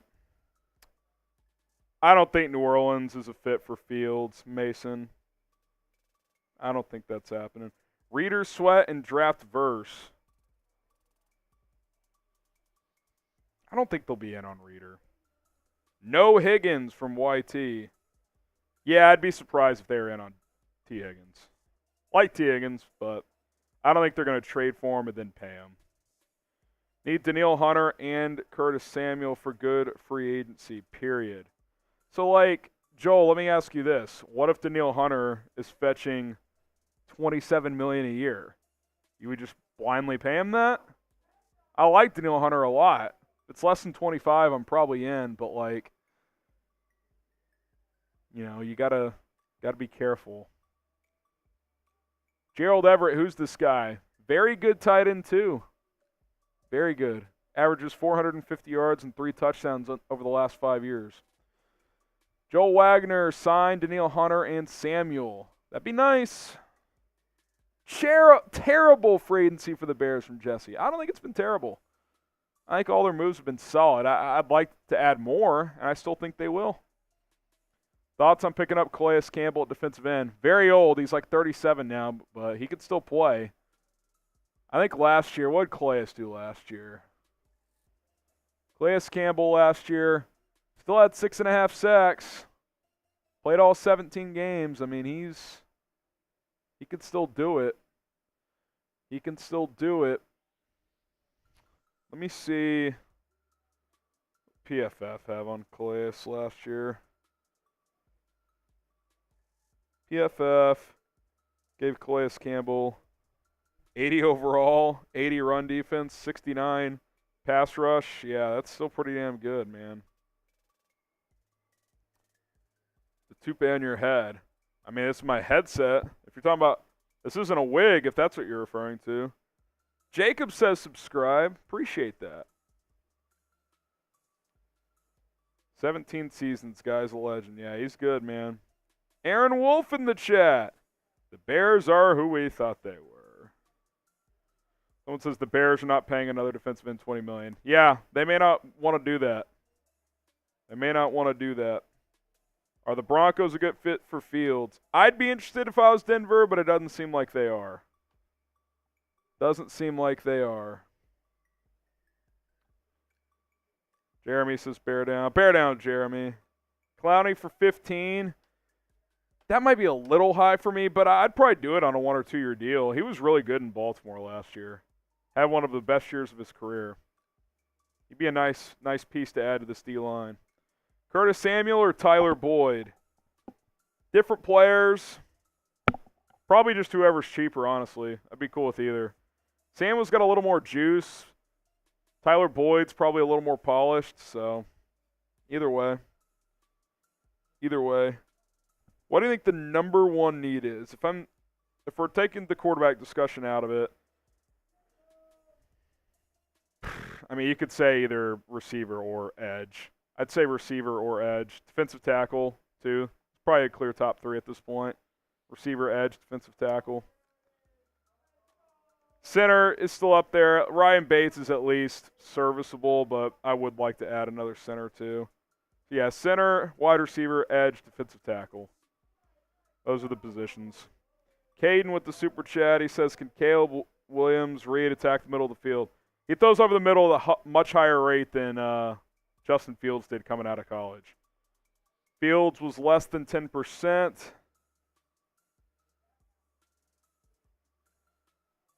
Let's see if I can find this.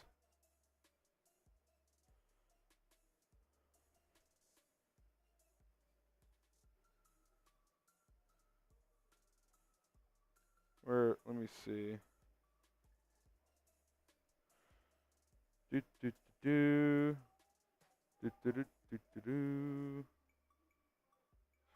Can't find the tweet. There's a tweet out there. He does throw over the middle a decent amount. Much higher than Jaden Daniels, by the way. Need a good center from Luke. Yeah, I would look to add there. Take the headset off and see. It's not a wig. Trying to rip my hair out. I didn't put any product in the hair today, so it probably looks a little different. Has Hollywood Brown signed yet? No, Marquise Brown's still out there. I'm starting to think Ryan Bates will start. He might.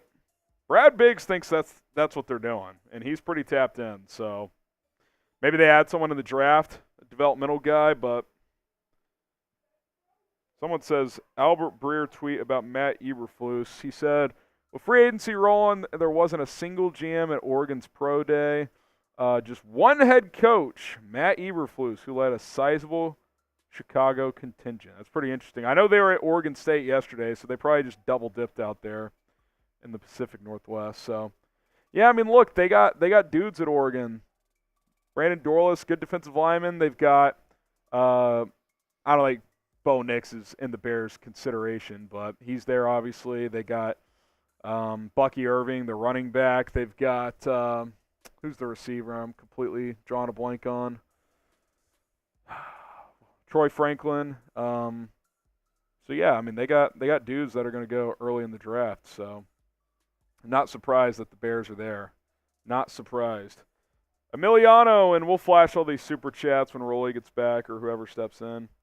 He says, these short-term cheap deals don't make sense if they aren't spending big on other positions. Why not spend an extra $5 to $7 million on Barkley and Jacobs then? I'll be real. I'm not sure Jacobs is better than DeAndre Swift. He wasn't last year, and it really wasn't that close. Jacobs was not good last year for the Raiders. Now, maybe it was a down year. Maybe the Raiders were just a mess. I don't know. Saquon, he's obviously he's had a better career. But last year, Swift was a better runner, 4.6 per carry versus 3.9. Now I get it, behind that Eagles O-line compared to the Giants. So I'll even concede Barkley, but $5 million extra per year. And by the way, he can get incentives where that's $15 a year, where it's already almost 13. So, would I have been okay with that deal? Yeah, but it was even higher than I thought it would be. So I'm okay with what they did at running back. I really am. I'm cool with it. I was lukewarm on Jacobs. Now, I'll be real. I would have rather had Derrick Henry at his contract than DeAndre Swift.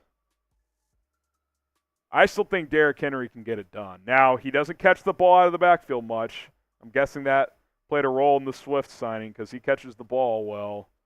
So that's probably a big part of this. Charlie, appreciate the 10. We'll get you in on the jersey raffle once Rolly gets back. We'll get you in there. Someone says Bo Nix is a sleeper. I'm not high on Bo Nix. Joe Mixon, he got traded to the Texans. Traded to the Texans. Let's see here. What else we got coming in?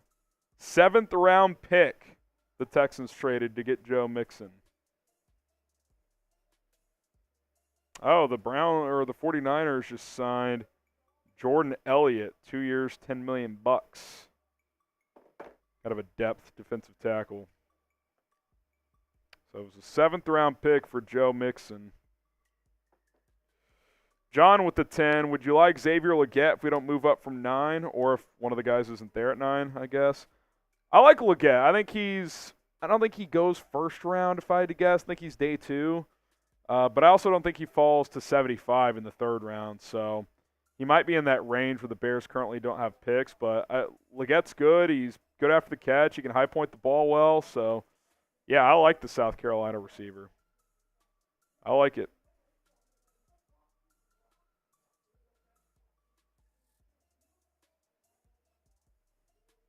Okay, Charles, there you go. So, yeah, you'd still want that number, if that's accurate, you still want that number to be higher, but it's definitely higher than Fields. I also think in 22 that number was higher for Caleb. That offense kind of got wonky last year. Any news on Wanham yet? Apparently he's visiting the Panthers tomorrow and the Bears on Thursday. So that's kind of where that sits. Stay away from OBJ. Yeah, I'm probably not signing OBJ. If it's a 1-year deal for fairly cheap money, I could be talked into it. How much cap space left? We don't know for sure, but I think it's 40-something because we don't know the cap hits for Gerald Everett or Kevin Byard yet for this year. Bates or Patrick, who's better? I think Bates is. He's fairly new to the center position, which I don't love, but he's definitely a better blocker than Lucas Patrick. No doubt about that. I think Bates' best role is like your top interior backup, but he's a serviceable starter. He's serviceable. Do we let Jenkins walk next year after seeing the guard contracts handed out? I was having that thought, like, if Tevin Jenkins has a healthy year this year, like, he could get $20 million a year moving forward. Now, he's got a pretty extensive injury history, so, like, he may have to sign one of these, like, incentive-based contracts. But, yeah, I don't know. I mean, if you could get him on a team-friendly contract right now at, like, 10 to 12 million per year on an extension, I'd consider it. 2-year extension maybe, 2 for 25. Because, I mean, if he has a big year and is healthy, he's probably going to get $20 million a year next year if the guard market stays hot. So that's one to follow. That's definitely one to follow. Tav can't stay on the field. Yeah, I mean, he's got some injuries. But what has he played the last 2 years? Tevin Jenkins. So last year he played 12 out of 17 games, 13 the year before. So, yeah, I mean, 25 out of 34 games. It's okay. It's not the best. Obviously, his rookie year he missed a lot of time. But the last 2 years he's fairly healthy. But that's always a concern with him. Jones side with the Vikings. Talking about Aaron Jones? Yeah. Any Danielle Hunter news? There was a report earlier from Aaron Wilson that the Texans are interested. The Texans are interested. So that's where that sits. Think the Bears are done for the day? I bet they sign at least one more player today. I don't know who it'll be, what type of player it'll be, but have the Bears met Hunter? Most free agents don't go on these visits. They usually just sign. Chase Young and DJ Wanham are doing more old school. They're taking some visits, but so I don't know if they've talked about him or not, but no meeting has been reported. Hunter and Anderson Jr. for the Texans. Wow, yeah, that'd be solid for D'Amico Ryans, man. Someone said Tyler Scott's got to show us something this year. I'm with you. We need some more consistency out of him. How's it going, Harrison? It's good, man. Rolly's in the other room, so I'm just shooting the shit with you guys right now. Thomas says Bears 9th pick and 4th rounder for 18, Higgins in a 5th. Okay.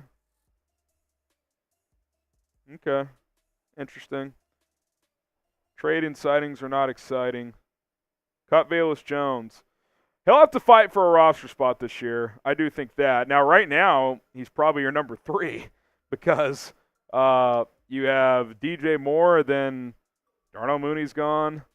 Equanimous St. Brown's a free agent. You got Tyler Scott, Velus Jones under contract.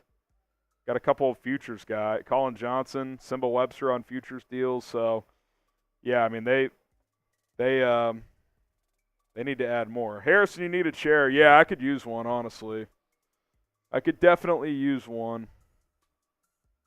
Ah, yes. What are you up to?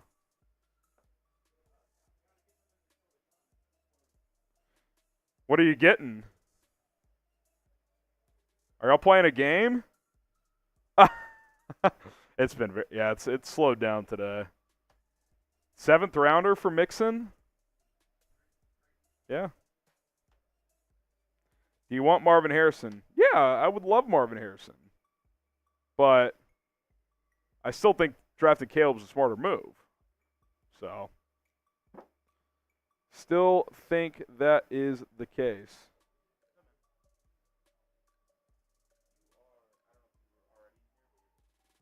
Yeah, he just got back. You're good, Colin. Yeah, I've just been shooting the shit, so we're good. Appreciate it. Velus Jones equals Tavon Austin. Interesting. Justin Fields is a Bear, deal with it. If he's a Bear, that's fine with me. I'm just giving you my opinion. I'm not going to have some meltdown if he's on this roster. Because, I'm not one of these people that hates Justin. I don't get this. You have to hate Caleb or hate Justin. It doesn't have to be that way. Doesn't have to be that way. Sign Tyler Boyd, please. I would love it. I would love it. What do you think about drafting a Dunze at 9 and signing Curtis Samuel? I would love that. Dunze's your 2, Samuel's your 3, DJ's your 1. Let's go. Cut Fields. They're not cutting Fields. Cut Velus. Maybe. Not right now, but I could see on a roster cutdown day. It wouldn't shock me if he didn't make this team this year. He's gotta improve. Velus should convert to running back. I agree, but now you're kind of full in that running back room. So I said that last year, man. I think he'd be a better running back. He looks smoother when he comes out of the backfield. He just does. DJ Wanham, yeah, he could be a guy the Bears sign. He's visiting Thursday. Be an interesting one. By the way, DJ Wanham, the Bears are big measurables guys. I'm going to go look at his combine measurables because I know he's 6'5", or that's what he's listed at now. There it is. Yeah, so DJ Wanham at the combine, 6'5", 258, 10.5-inch hands, so big hands, over 34-inch arms, so he's got that length, the Bears value. Average 40, 4.73. Good vertical and broad, though. So his combine testing checks out with what they like. Let's see if we got a little math bomb action from DJ Wanham. See if there's an old math bomb photo here. His RAS score, 804, so pretty good. So, yeah, I think he's a guy they would like. Chris says, shout me out, please. Mind if I step out for a sec? Have you already put it out? Oh, brutal. I'll wait till you put it out. That's all right. A few supers came in. I've addressed them all, but if you want to at least flash them on screen, that'd be cool. What? Something happened?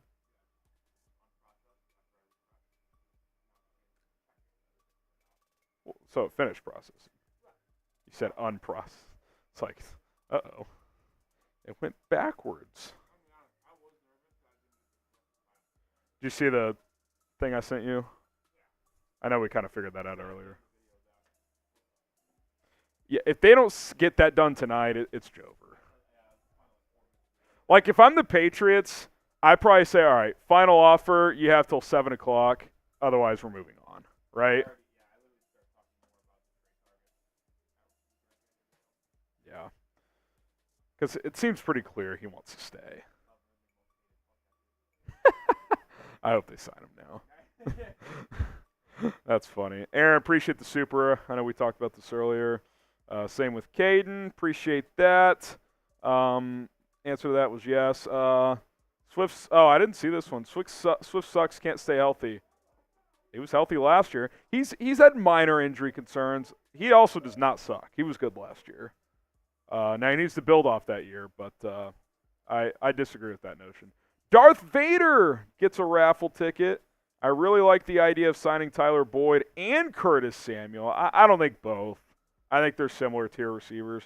Trading back to the late 10s, early 20s to try and get draft capital back, even if not them, 2 of the remaining free agent receivers. I think if you're drafting 2 free agents, they should be different tier players. I know those are different style players, but I don't see them signing 2 players in that wide receiver 3, like high-end wide receiver 3, low-end wide receiver 2 realm. I think they'll pick one and roll with it. Sounds like they were in on Gabe Davis, but that fell apart. So, all right, we get Darth Vader checked in here with his 10. Get him on the tracker or raffle. We got you in there, Darth. I think another 10 may have came in while you were gone. Emiliano with the 5. We mentioned that. We addressed the Barkley Jacobs thing. Charlie, you get in there. That was the other one, I believe. McGork. And then John, this one. Would you like to – oh, yeah, we talked about Xavier Legette. Where do you think he goes? Second round? I think he's pick 50 or something like that. I don't think he sneaks into round 1, but I think he could go top 40, but I think 40s, 50s, somewhere in there. Yeah, he started slow at the Senior Bowl, but then he finished strong, and then he had a pretty good combine, but it's just such a loaded wide receiver room, class.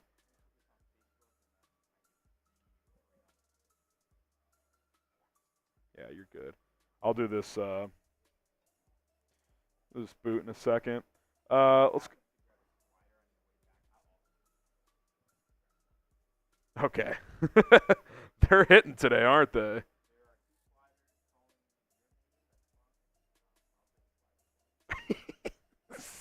How many did you get just now? That'd be number 4.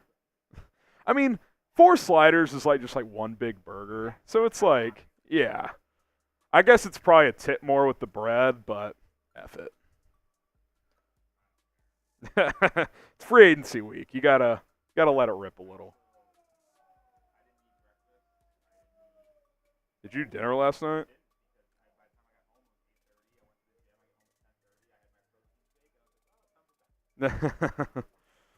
Oh, man. Let's get to Brax's super here. He said, I had a dream that we should keep Justin. It's a sign. I had a dream I was hanging out with Matt Nagy. I hope that's not a sign. Rolly said he was dating Dua Lipa in his dream. Not Margot Robbie? Who, Sweeney? Are you a Sweener?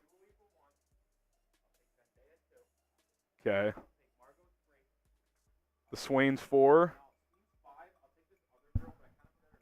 Oh, she can't be that good then.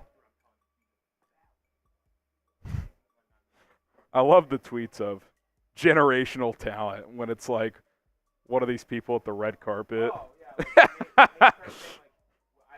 favorite part is when it's like an older woman, like in her 40s, and like people say, she's still giving you 20. She's still a double machine. Are we caught up here? Brax, was that it? All right. Well, Rolly's back. All right, I'm back, folks. I'm back. Josh Uche. Aaron Wolf, only option is trading the first pick. No one wants JF1. See, this is the logic that just annoys me. I will say, it seems like I didn't miss any signings. If people don't want Justin, that should not tell you as a franchise, well, he should automatically be our starter, and we should trade the number 1 pick. Like, that doesn't equate with me. And by the way, I disagree with, like, I'm higher on Justin than it appears the NFL is. But I'm not going to be like, well, since we can't trade him for good capital, well, we're just going to have to trade one now. We just don't have a choice. Like, what? No. You're that crisp. That was crispy. What flavor are we running with today? Is that a little strawberry with that raspberry, pink? Raspberry? Acai. Plus green tea. Acai bowl. Marcus with the 2 says, that's good stuff. 4th round, Brendan Rice to pair with Caleb. I'd like Rice in the 4th. I've seen some mocks of him in the 3rd. I'm like, I ain't do better in the 3rd. But he'll go to the 3rd. Just because he's Jerry's son? He's Jerry's son. All right. Well, let's take down this boot. Oh, you're going to do it now? I'll do it now, then I'll step out for a few moments. And then I think when we get back, we kind of assess where things sit. If it's still slow, maybe we do the raffle and, Cool with me, Adam. So it's your world. I'm flipping it. You can address Aaron here. I had a dream that were trying to assassinate me, so I bought a bulletproof car, but since they were small people, I bought a convertible. I don't know how I'm supposed to respond to that.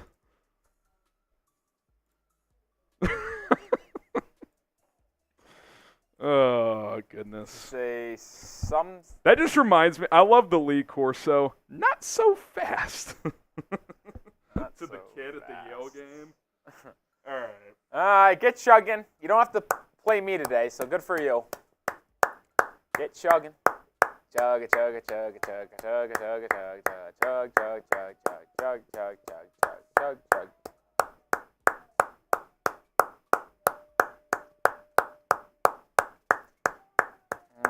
Still taking his time today. I just don't know if Harrison has the dog anymore when it comes to these boots.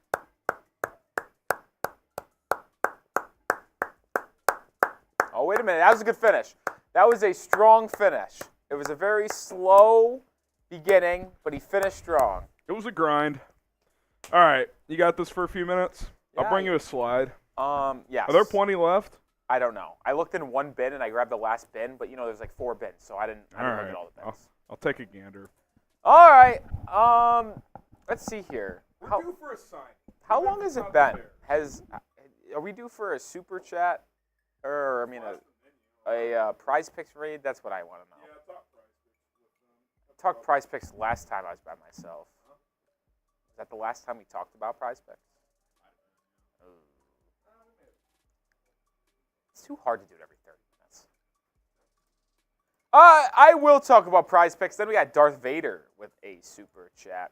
Shout out to our sponsor, which is Prize Picks, the #1 daily fantasy sports app and platform in North America. Yes, you heard that, and I have some reasons to back it up on why it's #1. Well, first, it's the easiest daily fantasy sports app to play. All you got to do is pick more than or less than on 2 to 6 player stat projections, and you can watch the winnings roll in. Another reason why it's the best, well, it's because it changes on a daily basis. You're not going to load up the app and say the same old nonsense every single time. You're going to see some different stuff and variations. What do I mean by that? Well, let me just show you the picks that I made today, because it's Taco Tuesday,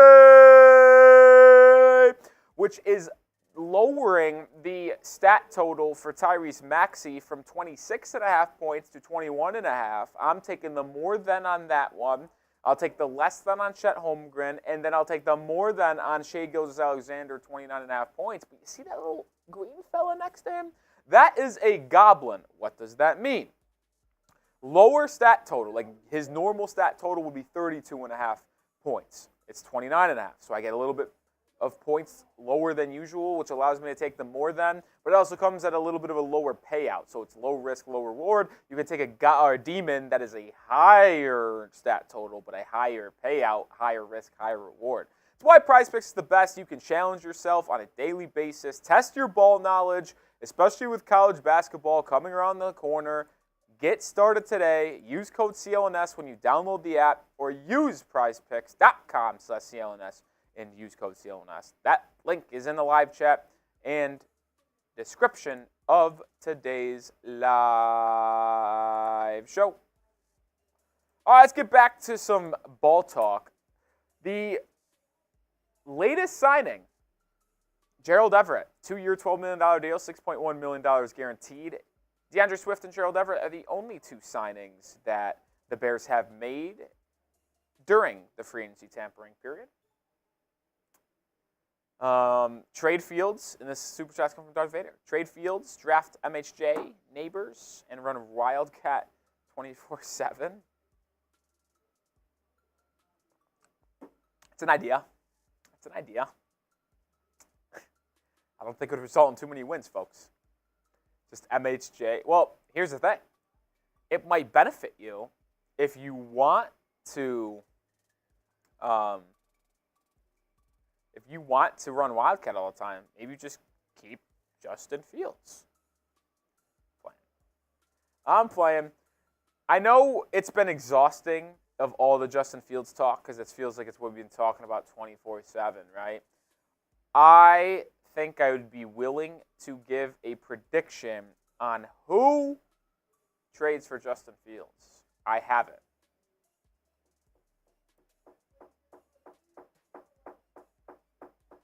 The Seattle Seahawks will be the next team for Justin Fields. Book it. Book it. That's my prediction. Book it. Seattle will be trading their 4th-round pick for Justin Fields. That's my prediction. Perfect backup to Geno, where if Geno stinks or gets hurt or whatever, Fields can step in and give them some juice. Yeah, relationship with JSN. G. Will says I'm rolling on acid. Oh, dumb prediction. So you guys know more. Yeah, go ahead. You guys probably want to keep Justin Fields, even though that would be stupid. I'm ready to become the villain again. I was the villain during the NFL trade deadline show. You guys all turned on me. You all hated me for me saying that they're going to trade Justin Fields and draft Caleb Williams. Now look at us. You guys say round 4 is a low ball. Well, no one's offering a second. No one's offering a third. So, I don't know what to tell you.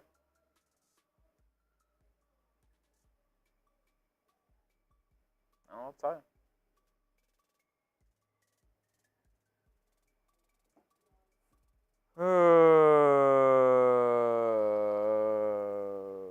Oh, Commanders signing Jeremy Chin. I like Jeremy Chin, man. Jeremy Chin's a good ball player, I think. 1-year deal, $5 million. Like, it's very cheap, but I think he's a versatile safety. He was really good for the Panthers a couple years ago. Very good. Just social media, YouTube name.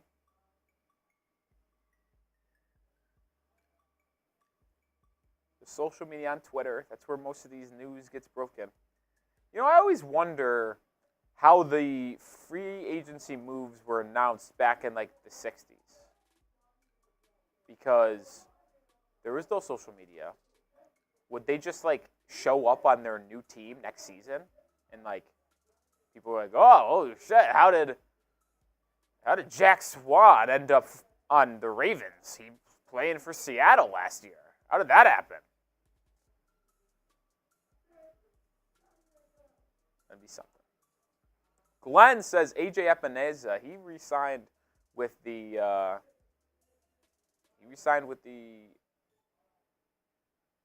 Bills. 2-year deal. $10 super chat from Trouble Trio. Trouble Trio gets a raffle ticket. Raffle ticket, $10. If you win, you get to choose your Bears jersey. It could be a orange Montez Sweat. It could be a blue DJ Boer. If you want to get a jersey that doesn't make any sense, grab Justin Fields. So, yeah.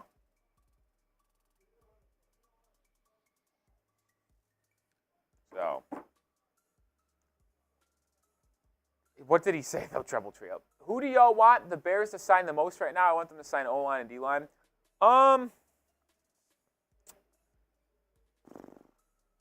what would I think would be the most fun signing? Daniil Hunter, to add that Montez Sweat-Hunter edge duo. If I had to predict what the next signing would be for Chicago, it would be one of Tyler Boyd or Curtis Samuel. So that would be my prediction.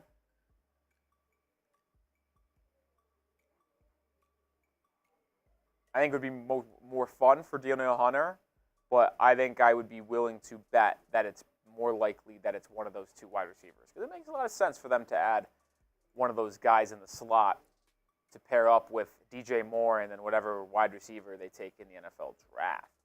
NRG, bro, Apex or Warzone Rolly and drop your gamer tag. Nah, I don't play. I used to game a lot in high school, even in college, but ever since I got into Dallas and this job, my amount of times playing video games has dwindled. I haven't actually turned on my PlayStation in probably like a month, 2 months, so it's been a while. I'm out of the loop. I'm cooked. Jacob Lynch with a $5 super chat. What about trading down from 9, taking Jackson Powers-Johnson and possibly a second, pending free agent wide receiver moves? We don't need a first-round wide receiver with this deep wide receiver class. Now, that is something I can agree with you on, Jacob Lynch. This wide receiver class is phenomenal. You don't have to take one at 9. If you got pick, I don't know what you'd get. Maybe you move back from like 24 to 9. Like, I'm just thinking ranges. I don't really know the teams exactly that are picking there, but if a team wants to move up from the early 20s to number 9, you get obviously that pick. You could get maybe a first-round pick next year, falling back 15 spots in the first, and then maybe also get a second or something like that, or you get 2 second-round picks, one in this year's draft, one in a future draft, to get moved back from 9 to 24. You take in A.D. Mitchell. Like, I love A.D. Mitchell. Or Brian Thomas Jr., the wide receiver from LSU. One of those two guys really projects to me as being a really good X receiver on the outside, which allows DJ Moore to move around, line up in the slot at times, be an outside receiver as well. Ooh. Look at this little puppy right here. Yeah, but I don't hate the idea, Jacob Lynch. You stockpile more picks. I know you're saying Jackson Powers-Johnson, but with a deep wide receiver class, you could take in Ladd McConkey in the second, potentially, if he slides. You could take Xavier Legette, who we talked about. Tez Walker. I think he stinks, but who knows? Maybe he's good. So, a lot of options. Oh, man. Thoughts, maybe, if you wanted to talk about this? Yeah, let's see. What about trading down from 9? JPJ, possibly a second. I would agree you don't need one in the first round. I will say this right now. I'm sure my opinion could change. I don't think it will, though. If Adunze or Neighbors is at 9, it's an automatic pull the trigger for me. It just is. If they're not, and you don't want to tackle, you think it's too early for edge, trade down. You could take JPJ, or maybe you trade down and get an edge. Get a second-round pick. Maybe you take like a Xavier Legette in round 2, or a Roman Wilson, Ricky Pearsall. Like, all those guys are going to be kind of in that 40 to 75 range, I think. I mean, be a bunch of guys that go. So, that works. I mean, I just love the idea of Verdun's Aaron Neighbors, man. Like, if you could pull that off, like, you could also trade down. What if you trade down to like 18 and take like Mitchell or Brian Thomas or something like that? That's what I said. I think Brian Thomas is going to go pretty high, though. Like, I think 9's a tick early, but like, I think he goes top 15. So, we'll see. B-Dubs, draft Caleb Williams, use Justin Fields, number 9 pick in a package for the number 3 pick and get MHJ. Yeah, I mean, you're going to have to offer more than 9 in Fields to get up to 3 at this point. I mean, you'd probably 9 Fields and 75? You doing that? 9.75 in Fields to go from 3 to 9? You get a third? I mean, oh, you're asking me as a Patriots Yeah. fan. 9? 9 and a third in Fields for 3. decent offer. No deal. There you have it. I'd take Drake May or Jaden Daniels. Yeah, okay. Which is very enticing. Serious question to you, Harrison. I actually want to get your opinion on this. If the Bears were picking number 3 overall. Deebo Samuel switching jersey numbers. Picking 3rd overall, Chicago is. Mm-hmm. Do you Instead of 1? Yes. Okay. Do you think Poles stays at 3, drafts a quarterback, or drafts MHJ? What do you think Chicago would do? And this doesn't have to be what you would do. What you think I'll give Ryan both Poles answers. would do. What I would do, I would either draft Marvin or trade out. Because if May goes 2, to me, and I know people have Daniels higher than May, I think it's Caleb, it's May. I think there's a gap to Daniels. I just do. I'll stand by. I think skinny Justin Fields is kind of what you're looking at there. He's got a quicker release, but like the same issues are there. Like the middle of the field, the anticipatory throws. Like I don't see a lot of that when I watch Daniels. Good prospect, just like Fields, but I'd either draft Marvin at 3 or I'd trade down. That's what I would do. If May's there at 3, I'd probably take May. I really like May as a prospect. But you wouldn't have traded Justin Fields before the draft, I should say.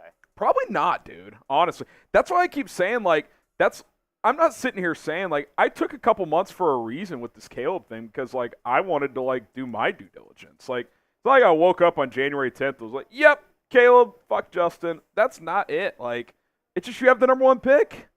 I didn't know that was going to happen. I don't think the Bears knew that was going to happen when they traded it last year.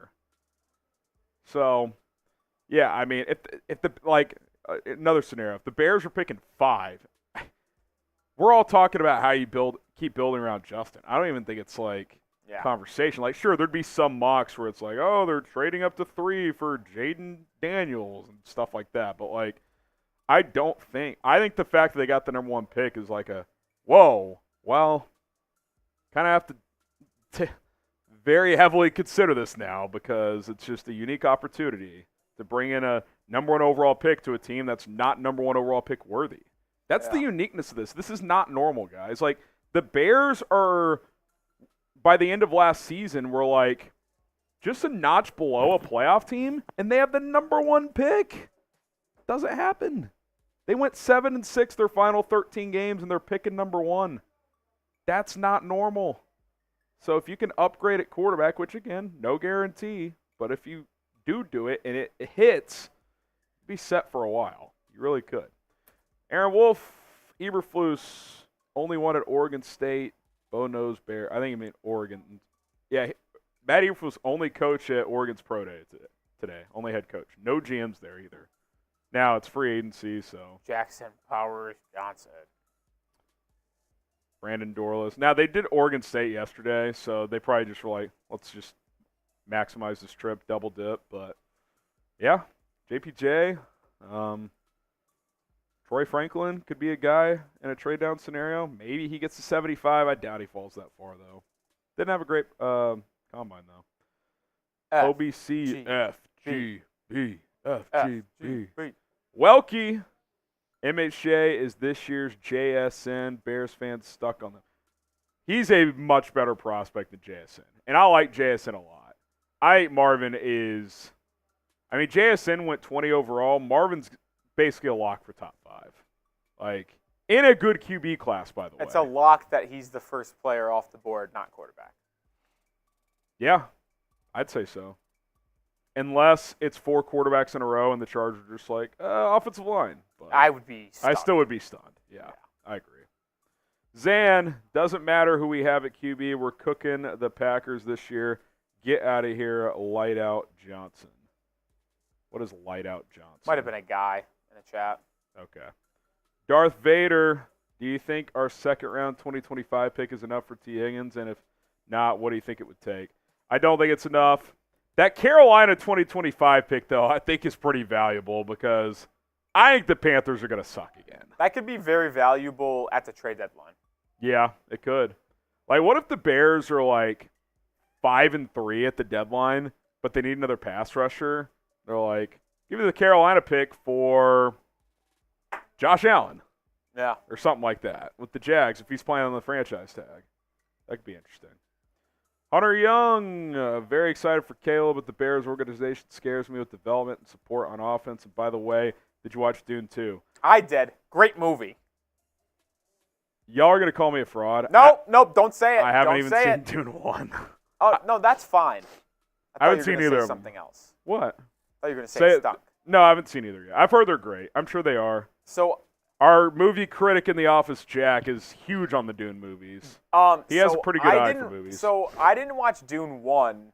So you watched Dune 2 before Dune 1? No, I watched Dune 1 the night before going to see Dune 2. That's smart.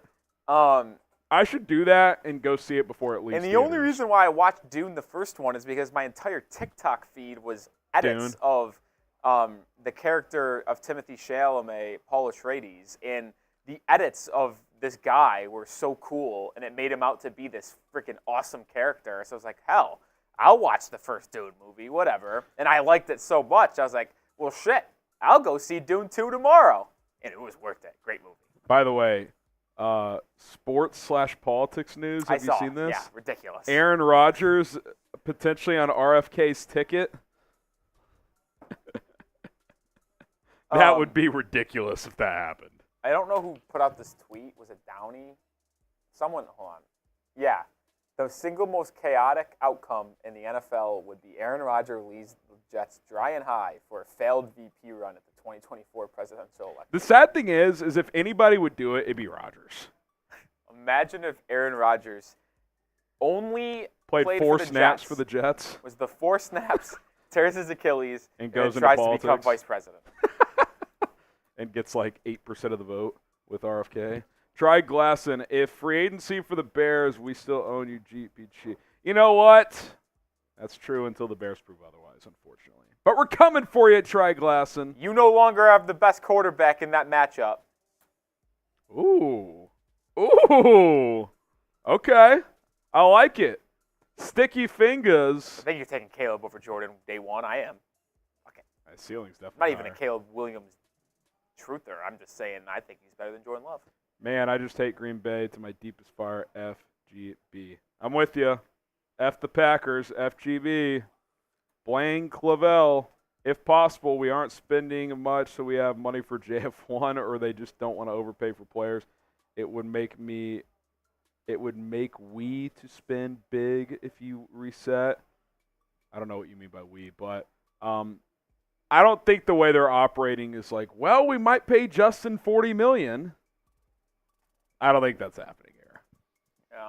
Care to disagree with me there? Yeah, I'm with you. Aaron Wolf here. Vote RFK and discount double check. It's a good spin on it.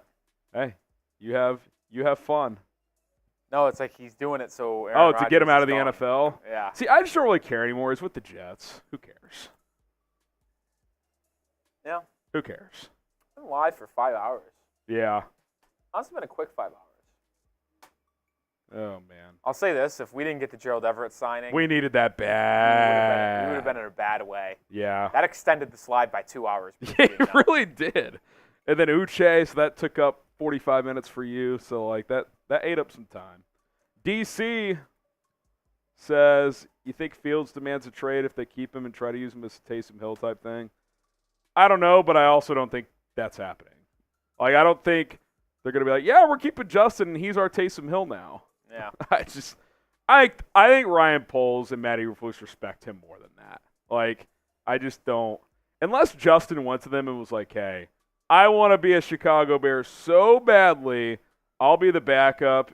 If you guys can use me however you want. But I don't think him becoming the Taysom Hill here is very likely. He'd be sick in that role, I'm not going to lie. But very good. But he's also better than that. Like, he's a quarterback. Darth Vader, is it bad? I don't mind Aaron Jones running down our throats now that he isn't a Packer. I mean, I still don't want him to, but it's a little easier to take in Minnesota. But yeah, I would have much rather like the Cowboys signed him, but that didn't happen. It's crazy that 5 teams have not signed an external free agent, by the way. What is this about? It's the pro day. Pro day. Yeah. Only one coach there. Has nothing to do with the Knicks. Yeah. Trouble Trio, how would y'all feel if the Bears signed Jadeveon Clowney? I'm in. I think that's a good deal. He's good this year, dude. 1 for 10, 1 for 12, 1 for 10. Maybe it's like 10 base incentives to 15 or something like that. I mean, if he hits 10 sacks, he gets more money. I mean, shit. He was good. Panthers just signed Josie Jewell. There you go. There you go. It's a random signing. Brandon Powell back to the Vikings. Does that mean KJ Osborne's probably cooked? He's a free agent. Is he a free agent? Mm-hmm. I don't think he's a bad wide receiver 3. He's a lower end 3, but I wouldn't mind it. I don't think he's that bad. He's fine.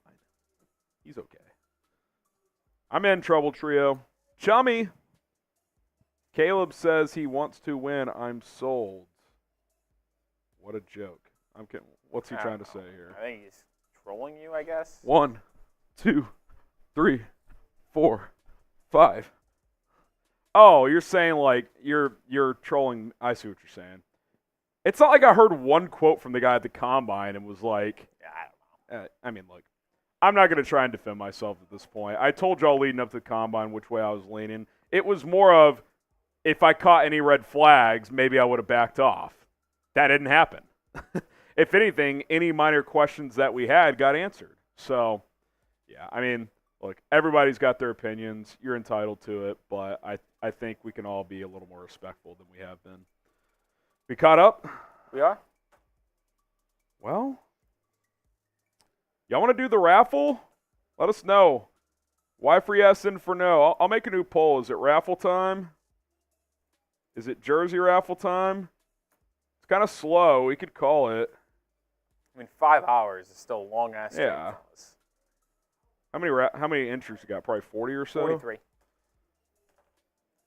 Who is the If raffle we do the jersey raffle, that's likely us signing off for Yeah. the day unless the Bears make a crazy move. I'll probably film a video outside of live and publish it before I leave for the day, but I got to get stuff ready for that. So The only way we go live if we sign off is probably if they sign Daniil Hunter. yeah, or Trey Fields got Trey traded. Fields. Like, I don't know what other guy would make a live. If they signed Ridley, maybe, but that's not happening. So Yeah.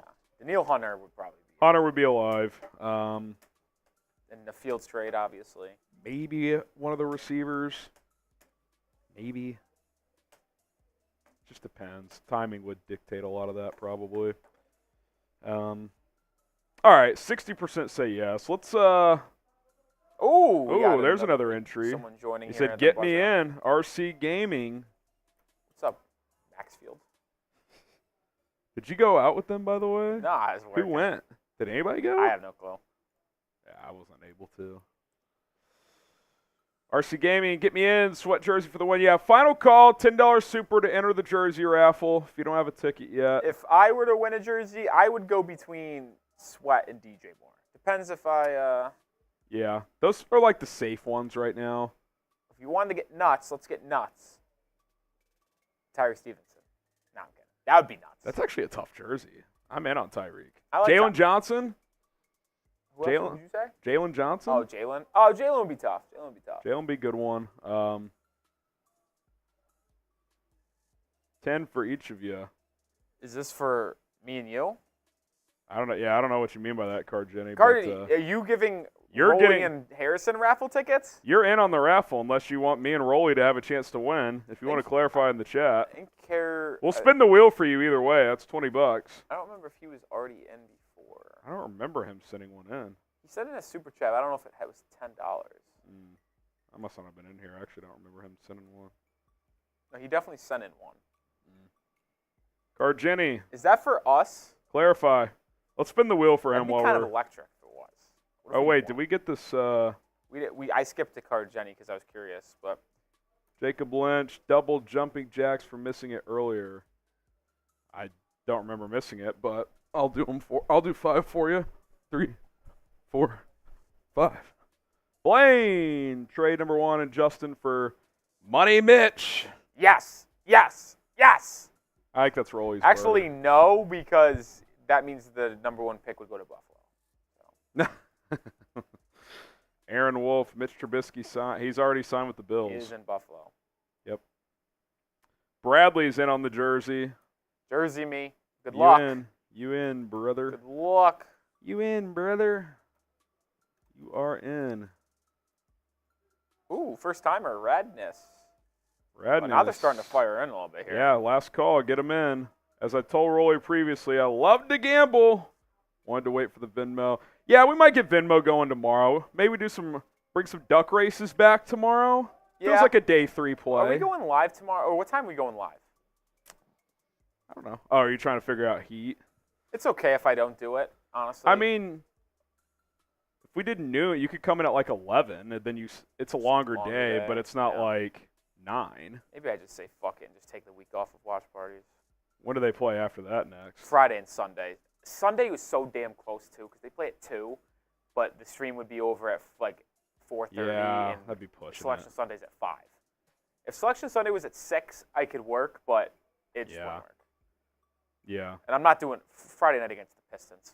Fuck that. If you want to do tomorrow, we could make it work. No, it's all right. Well, we'll plan for another 11 a.m. live. I mean, it might be noon. We'll talk. We'll talk. It's fine. Radness, let me do the 5 here. 4, 5. Says as I told Rolly. Yeah, we might get the Venmo going tomorrow. Maybe do some duck races. London Brent, I want Cole Kmet. Well, if he wins, we know. He's on the team, so. No, I think he's talking about Jersey if he wins. Oh. That's a good jersey, too, because he's going to be here for a while. Cargeny with another 10, but doesn't say anything in it. I'm still looking in the chat to see if that 20, when he said 10 for each of you. Yeah, I don't know. Is he giving us a ticket? I don't know. He already has a ticket, so he's in there. I don't know. Jordan Heflin, $10. I think Jordan's already in.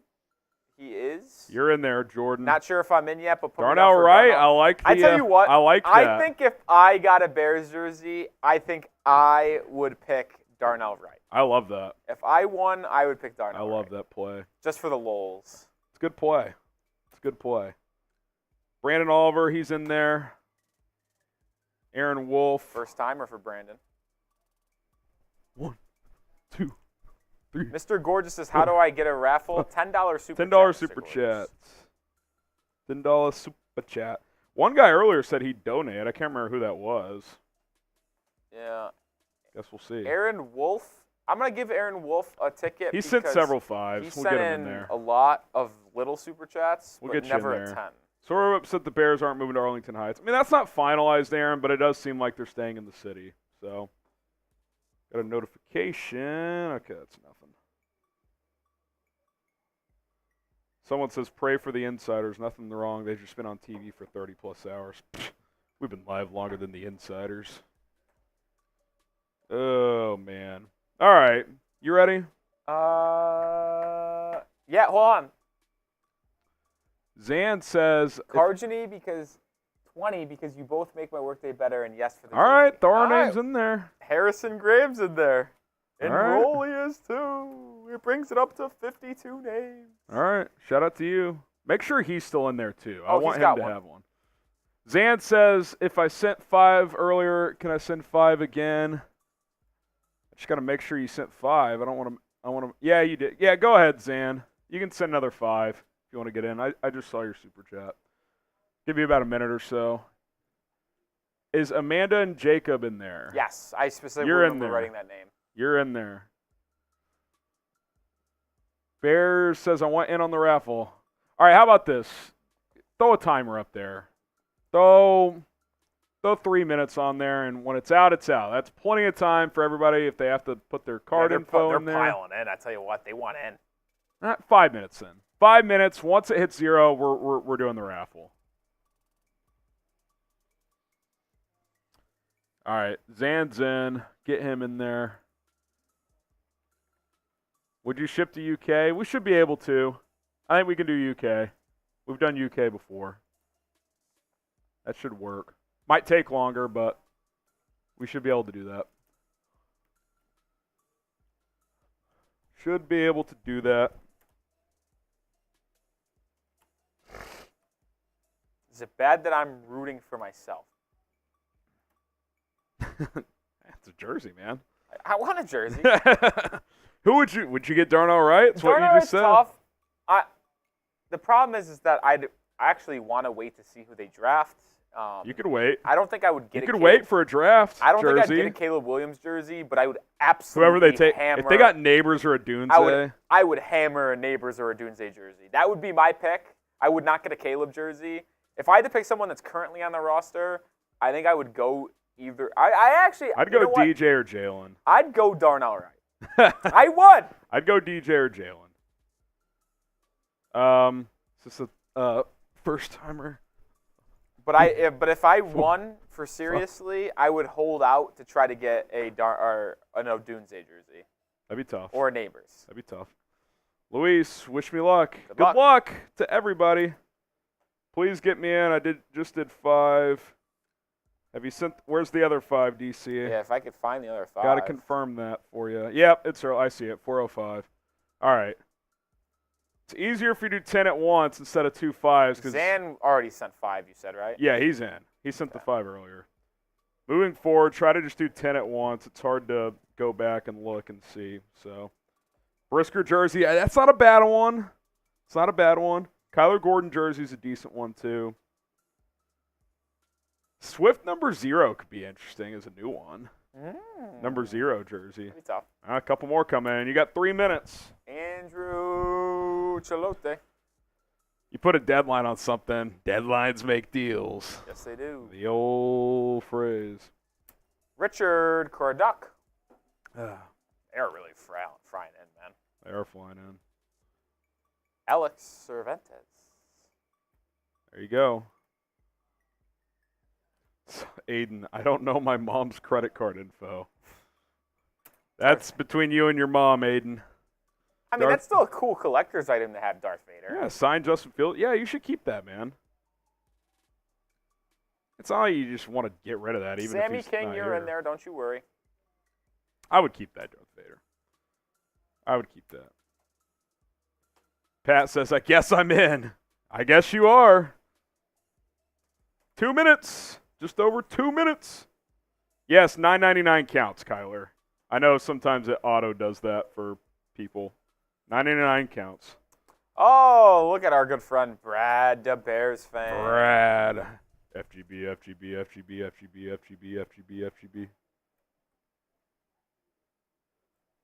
Josie Jewell got 3 years, $22.75 million. Carolina. I feel like Carolina. That feels like a lot. Jewell's solid, but they're having to pay premium. Harrison, I've officially came to terms that Calvin Ridley is not a Patriot. I think he's signing with Jacksonville. Which I can't believe. 3:02 tomorrow. Can't believe it. We're gonna be probably live during that time. Do they have this much money? Live. The Jags? Like I didn't even know. Like I feel like they've spent a lot. But like $17 million is crazy. By the way, I don't need 9 reporters to tweet out the same exact contract details. I'm sure they all get a group chat or whatever from the agent, but like it's a bit much. 1 minute until raffle time. I will not Clock's be ticking. sad or feel bad if you send a super chat in after the time and don't get in because it's been 5 minutes. Aiden says, my mom is not letting me. Sorry, buddy. Jacob Lynch says, I'm in 2. Is Jacob You just sent in a 2. Have you sent 5 $2 super chats? That's hard to confirm, Jacob. I don't see Jacob Lynch on the list. There's a second 2. There's 4. I don't see him on the current list. He sent. That's his 3rd ever super chat. So if you're at 9, Jacob. I saw a 5, a 2, and a 2. You got to send in another 1 or 2. Seabass first timers in. And tomorrow, like none of these if it's 2 5s close together, that's fine. But it's just too hard for us to track because they disappear after a while. Seabass with a first timer. Seabass is in. Giorgio, now they're really coming at the Gotta hope we can get a Dunze or Neighbors. I wonder what QB the Vikings will have. Darnold plus a rookie, probably. George D is in. Devo is in. I think we owe a couple wheel spins, too. We'll get those knocked out. I think we owe 2. He says, in the latter rounds of the draft, who would you pick at the wide receiver position if you had to pick? Just hypothetical, but we know if it's Fields or Williams. Who in the later rounds would you pick? Probably Milton, just because he has a cannon. I mean, he's really the only day 3 QB that's even slightly intriguing. Like, yeah. Keaton Slovis, Michael Pratt, maybe. Pratt. He stinks, though. I watched him play. He was way better in 22 than 23. Yeah. He took a huge setback. Poppy, you're in there.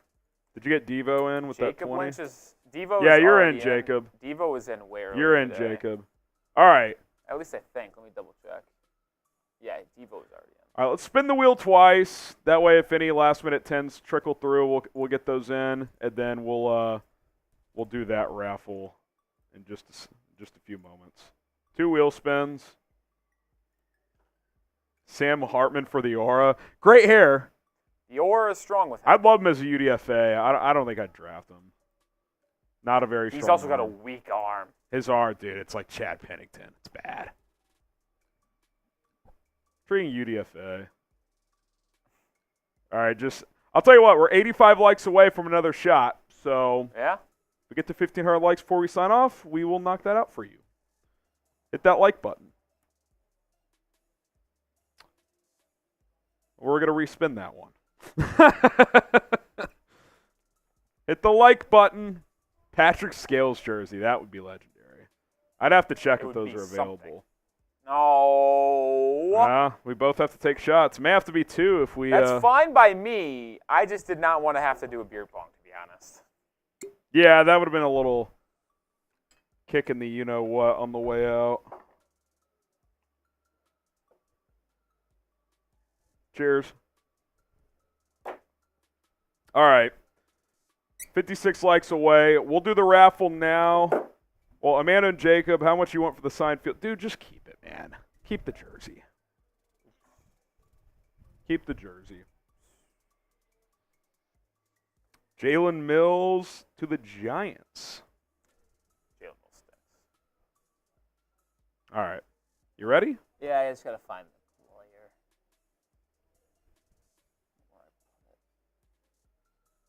Where did I put it? There it is.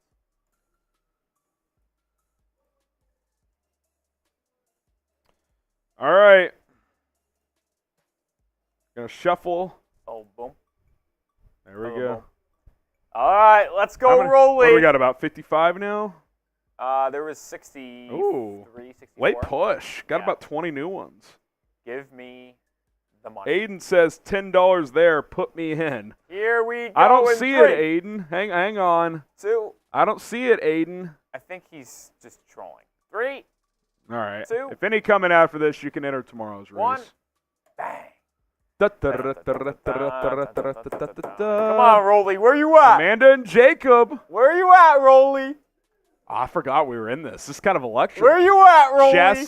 Chastity Wilson. I don't see me at all, which is a good thing. I don't want to be seen Oliver. early. I don't want to be George seen D. early. Where's Rolly? Darth Vader. Get on your horse, Rolly. There's Rolly. Where? Top of the screen. Oh, go Pinky! Get on your horse! Dude, I have not seen mine yet. I don't think you put me in here.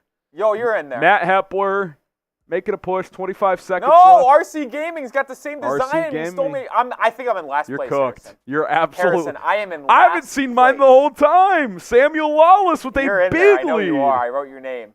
12 seconds. There you are. You're going to fucking win. Is Lawless going to win? You're going to win. You're Spider-Man, Duck. No, 7 seconds left. I'm not going to win. Reichenbach. Chris Reichenbach. Dude, you came in like 3rd.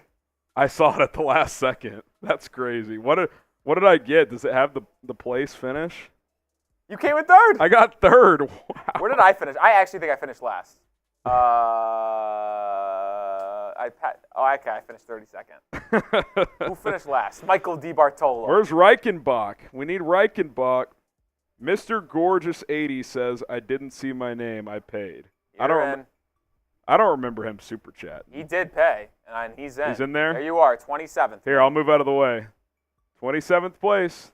There you are. I don't got the time for this debauchery today. Yeah, we're not. DC, you didn't have me on. I Guys, did if have you you in paid, there. you were in there. I did actually have you in there. The Ducks overlap. I didn't see mine until the last 3 seconds. Yeah. Shout out Chris Reichenbach. Dennis says, Harrison, I feel like you've kind of neglected. This could be a smokescreen, and Justin is saying, let's say Poles keeps Justin Fields. What do you expect in the rest of free agency in the draft then? I mean, look, I have said this, maybe not this week, but I've said, look, maybe it's the biggest smokescreen of all time. I'd be surprised. I don't know what I would expect. I mean, I think if that's the case, it's more going to be draft focused because they would trade down and get a ton of picks. So I just don't see it. If I'm wrong, if that happens, I will come on the show and I'll say, hey, I was wrong. Ryan Poles played a crazy game, a wild game of poker. So are we you should show the rankings. They were up for a while. Are we What website is that? What is it called? Online simulator. Online simulator something. Online countdown or something like that. Are we give Chris an hour or 24 hours to respond? Is that how it works? Chris was relatively recent, I'm pretty sure. Zaprinsky? No, Chris Reichenbach. Oh, because we haven't seen him in here. I'm pretty sure he was pretty recent. How recent was he? I thought he was. Maybe not. Yeah, I don't know. I'm before 4 o'clock. Don't see him. No, I guess I was wrong on that. Who was second? Trace Rawls. He was pretty recent. Is Trace Rawls in the chat? He can be the fallback if we don't hear from Reichenbach. Trace Rawls was recent, I'm pretty sure. So, Chris Reichenbach, if you see this later, like if you go back and watch it tonight when we're not live, DM me at HGramNFL. Trace Rawls will be the backup if we don't ever hear from Reichenbach again. Trace Rawls actually might have been the first person to super chat the entire day. You thought he was recent? He was the first guy? Because I remember the name very specifically. Richard says rerun it. We're not rerunning it. We got to give Reichenbach a chance. I mean, not everybody stays and watches live for all 5 hours, so. All right. Reichenbach, we'll wait to hear from you. We'll probably do another Jersey one tomorrow, so. Can someone pay for me to get in again? We can just pay ourselves. That's true. I like having a rooting interest. That was fun. It's much more fun when I can yell at my own name out loud. Ye says, this is Chris Reichenbach. This is my alternate. I don't believe you. I don't believe you. All right. We're out of here. Reichenbach at HGramNFL. Hit me up. We'll get that squared away. Zaprinsky, I'll talk to you as well. Good stuff. I'll have another video up probably here in an hour or two before I leave work tonight. Obviously, if the Bears sign anybody, we'll have that covered as well. Hit the subscribe button. Shout out to Rolly. Peace.